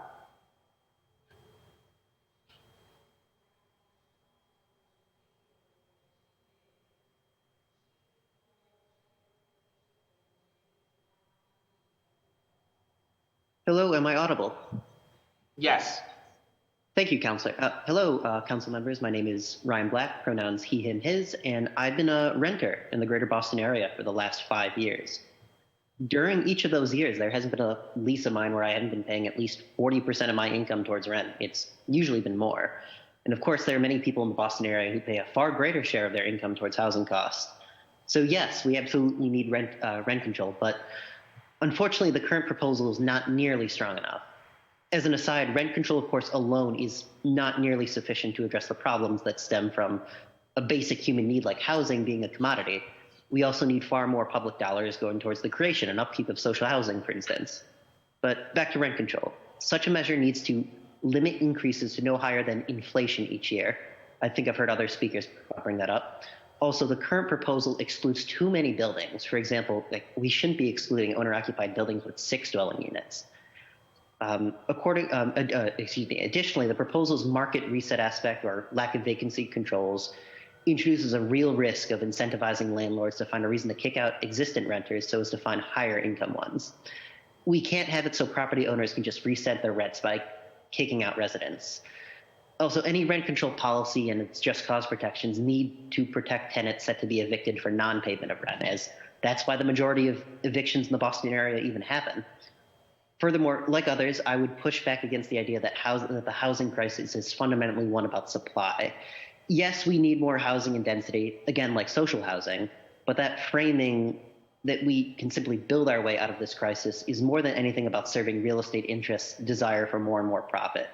It's not an approach about, or at least it's not an approach that centers putting a roof above people's heads. The housing crisis is, again, because a basic human need like shelter is treated as a commodity when it shouldn't be. Lastly, it's important to recognize how the state legislature is very much on the hook here too. If we want to, I mean, we were talking about home rule petitions, of course. If we want to put more, if we want to fund more social housing, they need to allow measures like a real estate transfer fee. If we want a worthwhile rent control measure, they must permit one that is first and foremost about preventing displacement, not about just protecting someone's investment, or I should say not about protecting someone's investment at all. It's got to be about preventing displacement entirely. So I hope Boston and all municipalities in the greater Boston area, for that matter, put pressure on the state government to essentially show whether or not they are willing to meet the challenges posed by the housing crisis. I will wrap there. Thank you for letting me speak. Thank you. Rebecca Zhang, I see that you are now on, so I would like to give you your time to speak.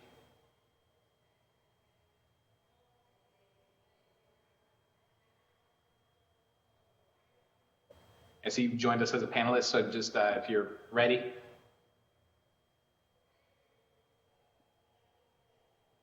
There you are, you just muted. Can you hear me? Yep, you're good. Awesome. Thank you so much for allowing me to speak here. As a woman in color, an immigrant from another country, I really appreciate all the opportunity this country is giving to me. I still remember I just spent $1 when I can purchase something, a bread to eat. And I'm still doing like a street market free sales to got money so I can afford my living. But thankfully, after 20 years being here, seeing like my other immigrant friends, once you're working hard, the opportunity open to you. So I can purchase my own house and be a landlord. And hopefully there's no conflict truly between landlord and tenants, because only the socialism country trying to create conflict and fight create hate between each other. And we should be a team to work together toward the crisis. Because in order to understand what tenant needs, and you also have to understand what challenges the landlord are facing. Otherwise, it would not be equation to be considered. It will only create conflict and hate and create bigger tension among the community. That's not going to be a loving community. So all people's interests should be considered. We should understand why landlords need to increase the rent. What happened? It's not because the landlord's greedy. We're all coming from a place we own nothing. And gradually, I have a great relationship with tenants. We become friends. I eat dinner in their house. But why there would be different interests? First of all, I would like to ask if anyone here, I think most of them are working professionals. And how many of you would think $5,000 a month is affordable for you to rent a house or apartment?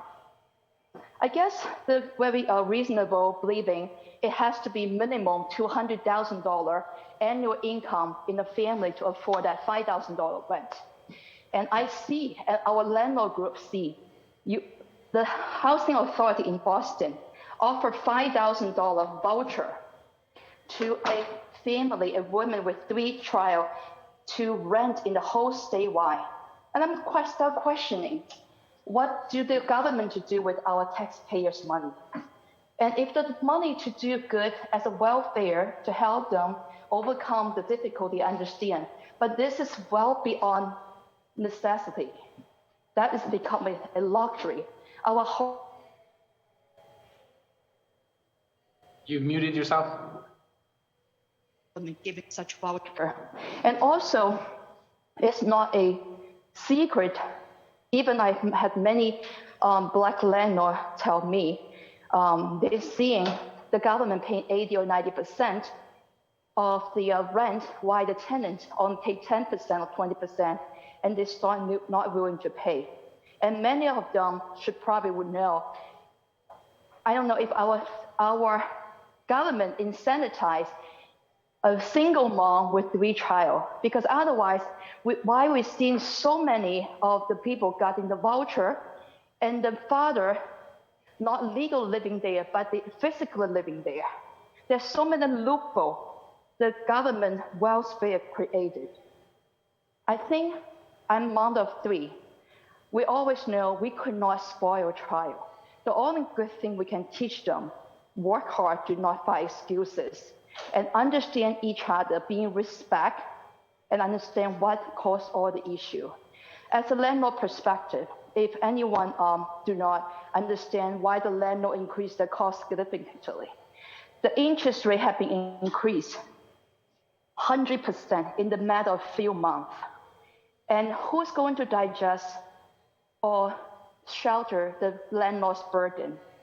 If the landlord could not be helped, why we have been victim of all the increase? Interest rate increase, just one example. How about real estate tax? How about the labor costs? It also almost been double in the construction business. All the maintenance costs. Are we going to have the tenants or the government to help? If all the costs could not be adjusted, and the landlord has nothing but had to increase in order to be a break-even point. So in order to solve the problem, we had to understand what indeed created the problem. Should our law officer, elected officer, to propose and ask the bank, you should not increase the interest rate by a certain amount, 5%. If that could be done, I think we have a good communication here. Now we have 100% increase for mortgage rate. So I don't know how we can address the problem. Why just put it in the burden as a landlord? Is it because the landlord do not have the good representative in the elected officer who, if that's the case, I would start questioning what happened. Again, there's a very good thing for all of us to hear is coming from socialism country. We always see in the Cultural Revolution period in China, landlord was the number 1 as the victim. And follow then that attitude, or the whole country become a disaster. To be honest with you, in the past 2 years, and I see a lot of control, which is so familiar with me when I was in China. So if the government become overpowered and trying to take every single right from private sector, it's a planned economy. If we want to solve the problem, the government have money, go ahead, you can build housing. And I also heard a lot of good heart landlord. I really appreciate it. And I also see a lot of good people like you. Why not just, if you don't have such economic burden and financial burden, how about you donate the money and work with the city and to create a money pool? We almost got you at 5 minutes here. I wanted to make sure you get your last thoughts out so that we can go on. I really appreciate it. Again, my point is that anyone have a good intention, which is good, but you may do the wrong thing to harm the tenants and the landlord as a whole. And we see historically, Massachusetts has the rent control, and even our prior governor said that's completely wrong, even when he was a tenant. They already history tell us wrong. Also, we can see the history in California and New York. It's all become a big disaster, create higher rent, higher housing price, and even more homeless. I mean, we had to have the people truly understand the economy, understand property right, and respect what is the less control and have the market to tell. And also help together to increase the labor increase in salary. I think that's probably the way to go instead of like you have the free market increase everything but restrict the landlord. That is only not a healthy, a good way to resolve, but it would be create more tension because we already see, we already heard tenant killing landlord. Thank you, Rebecca. I gotta go to the next person. Thank you so much for your time. We have another one on March 2nd if you wanna come back. I appreciate your time. Thank you. We're gonna go to David. Thank you, Council Member Arroyo. Thank you. The floor is yours. I'm going to pull up my notes. Good afternoon. My name is David Joe. I'm a resident of East Boston. I've lived in Boston since 2016. I'm in support of the rent control home rule petition proposed by the mayor and would like to see it go further. First, I want to note the only reason I'm able to testify today at 4 p.m. on Wednesday is because I'm sick at home. Thank you to City Staff Member Christine O'Donnell for answering my email this morning to add me to the comment list. I'm bringing this up as the hearing is happening during working hours on a Wednesday, which likely excludes most working people voices. So I urge the councilors to consider whose voices are missing from the testimonies today. Before Boston, I lived in Montreal for 3 years. I rented an apartment during school. There's rent control at the provincial level in Quebec, and I wanted to share my experience with it. A game I sometimes like to play with friends here is to ask them to guess the rent for my Montreal apartment when I moved out in 2016. It was a 4-bed, 1-bath, ground floor of a triplex, about 1,300 square feet. We were a 6-minute walk from a metro station that was 6 minutes from downtown. So a comparable neighborhood would be South Boston near Andrew Square. We had 5 appliances in the unit, including dishwasher, washer, and dryer. My friends would usually guess all sorts of rents, usually $3,000 to $4,000 in range. When we moved out in 2016, the rent was 1,525 Canadian dollars, or about 1,130 US dollars at today's exchange rate.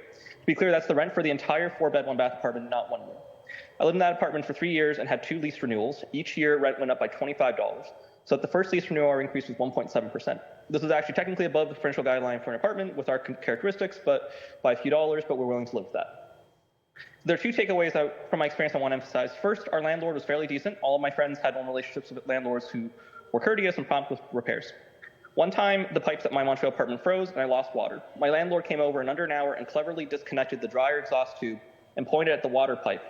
Contrast this with my second apartment in Boston, where my apartment flooded twice, and after the second flood, it took my overseas landlord over 2 months to complete the repairs. When rent control limits the profitability of being a landlord, I believe this has a positive effect on the quality of people who have become landlords. I felt that the kind of people who chose to be landlords in Montreal are expecting a reliable income, but not to profit endlessly. Second, my roommates were able to afford much more in rent. My friend and roommate moved to Montreal from the Bay Area for school. His international student tuition was about $30,000 less than in-state tuition in California. So even though he was willing to pay much more in rent due to the amount he was saving on tuition, our presence in Montreal did not cause the rent of the unit we lived in to increase significantly. I believe Montreal and Boston are similar in the sense they are destination cities for high-quality schools and good jobs. However, as Montreal had rent control, it limited the effect on rent increases. I want to thank the councillors and panel members for your time. Thank you, David. That does bring to a conclusion our list. I want folks to know that we are doing a community listening session that is both in person and virtual. March 2nd, that's a Thursday at 2 p.m. You can either testify here in person on that day, so you can come to City Hall, the 5th floor, and testify in person, or you can get a link to testify virtually on that day. That is March 2nd. You will send that request at ccc.go@boston.gov, and we will be happy to hear from you. That is a community listening session where we will hear from you. And so I'm grateful to everybody who has waited. It is now 4:09 p.m. This hearing started at 10 a.m. There have been no breaks. Thank you to central staff. Thank you to all of my council colleagues who have stayed on. Thank you to all of our community folks who made a point of being here to be heard. I'm very grateful to all of you. Thank you for sharing your stance and caring about your city and your community. I really appreciate it. And with that, we are going to adjourn. Thank you very much.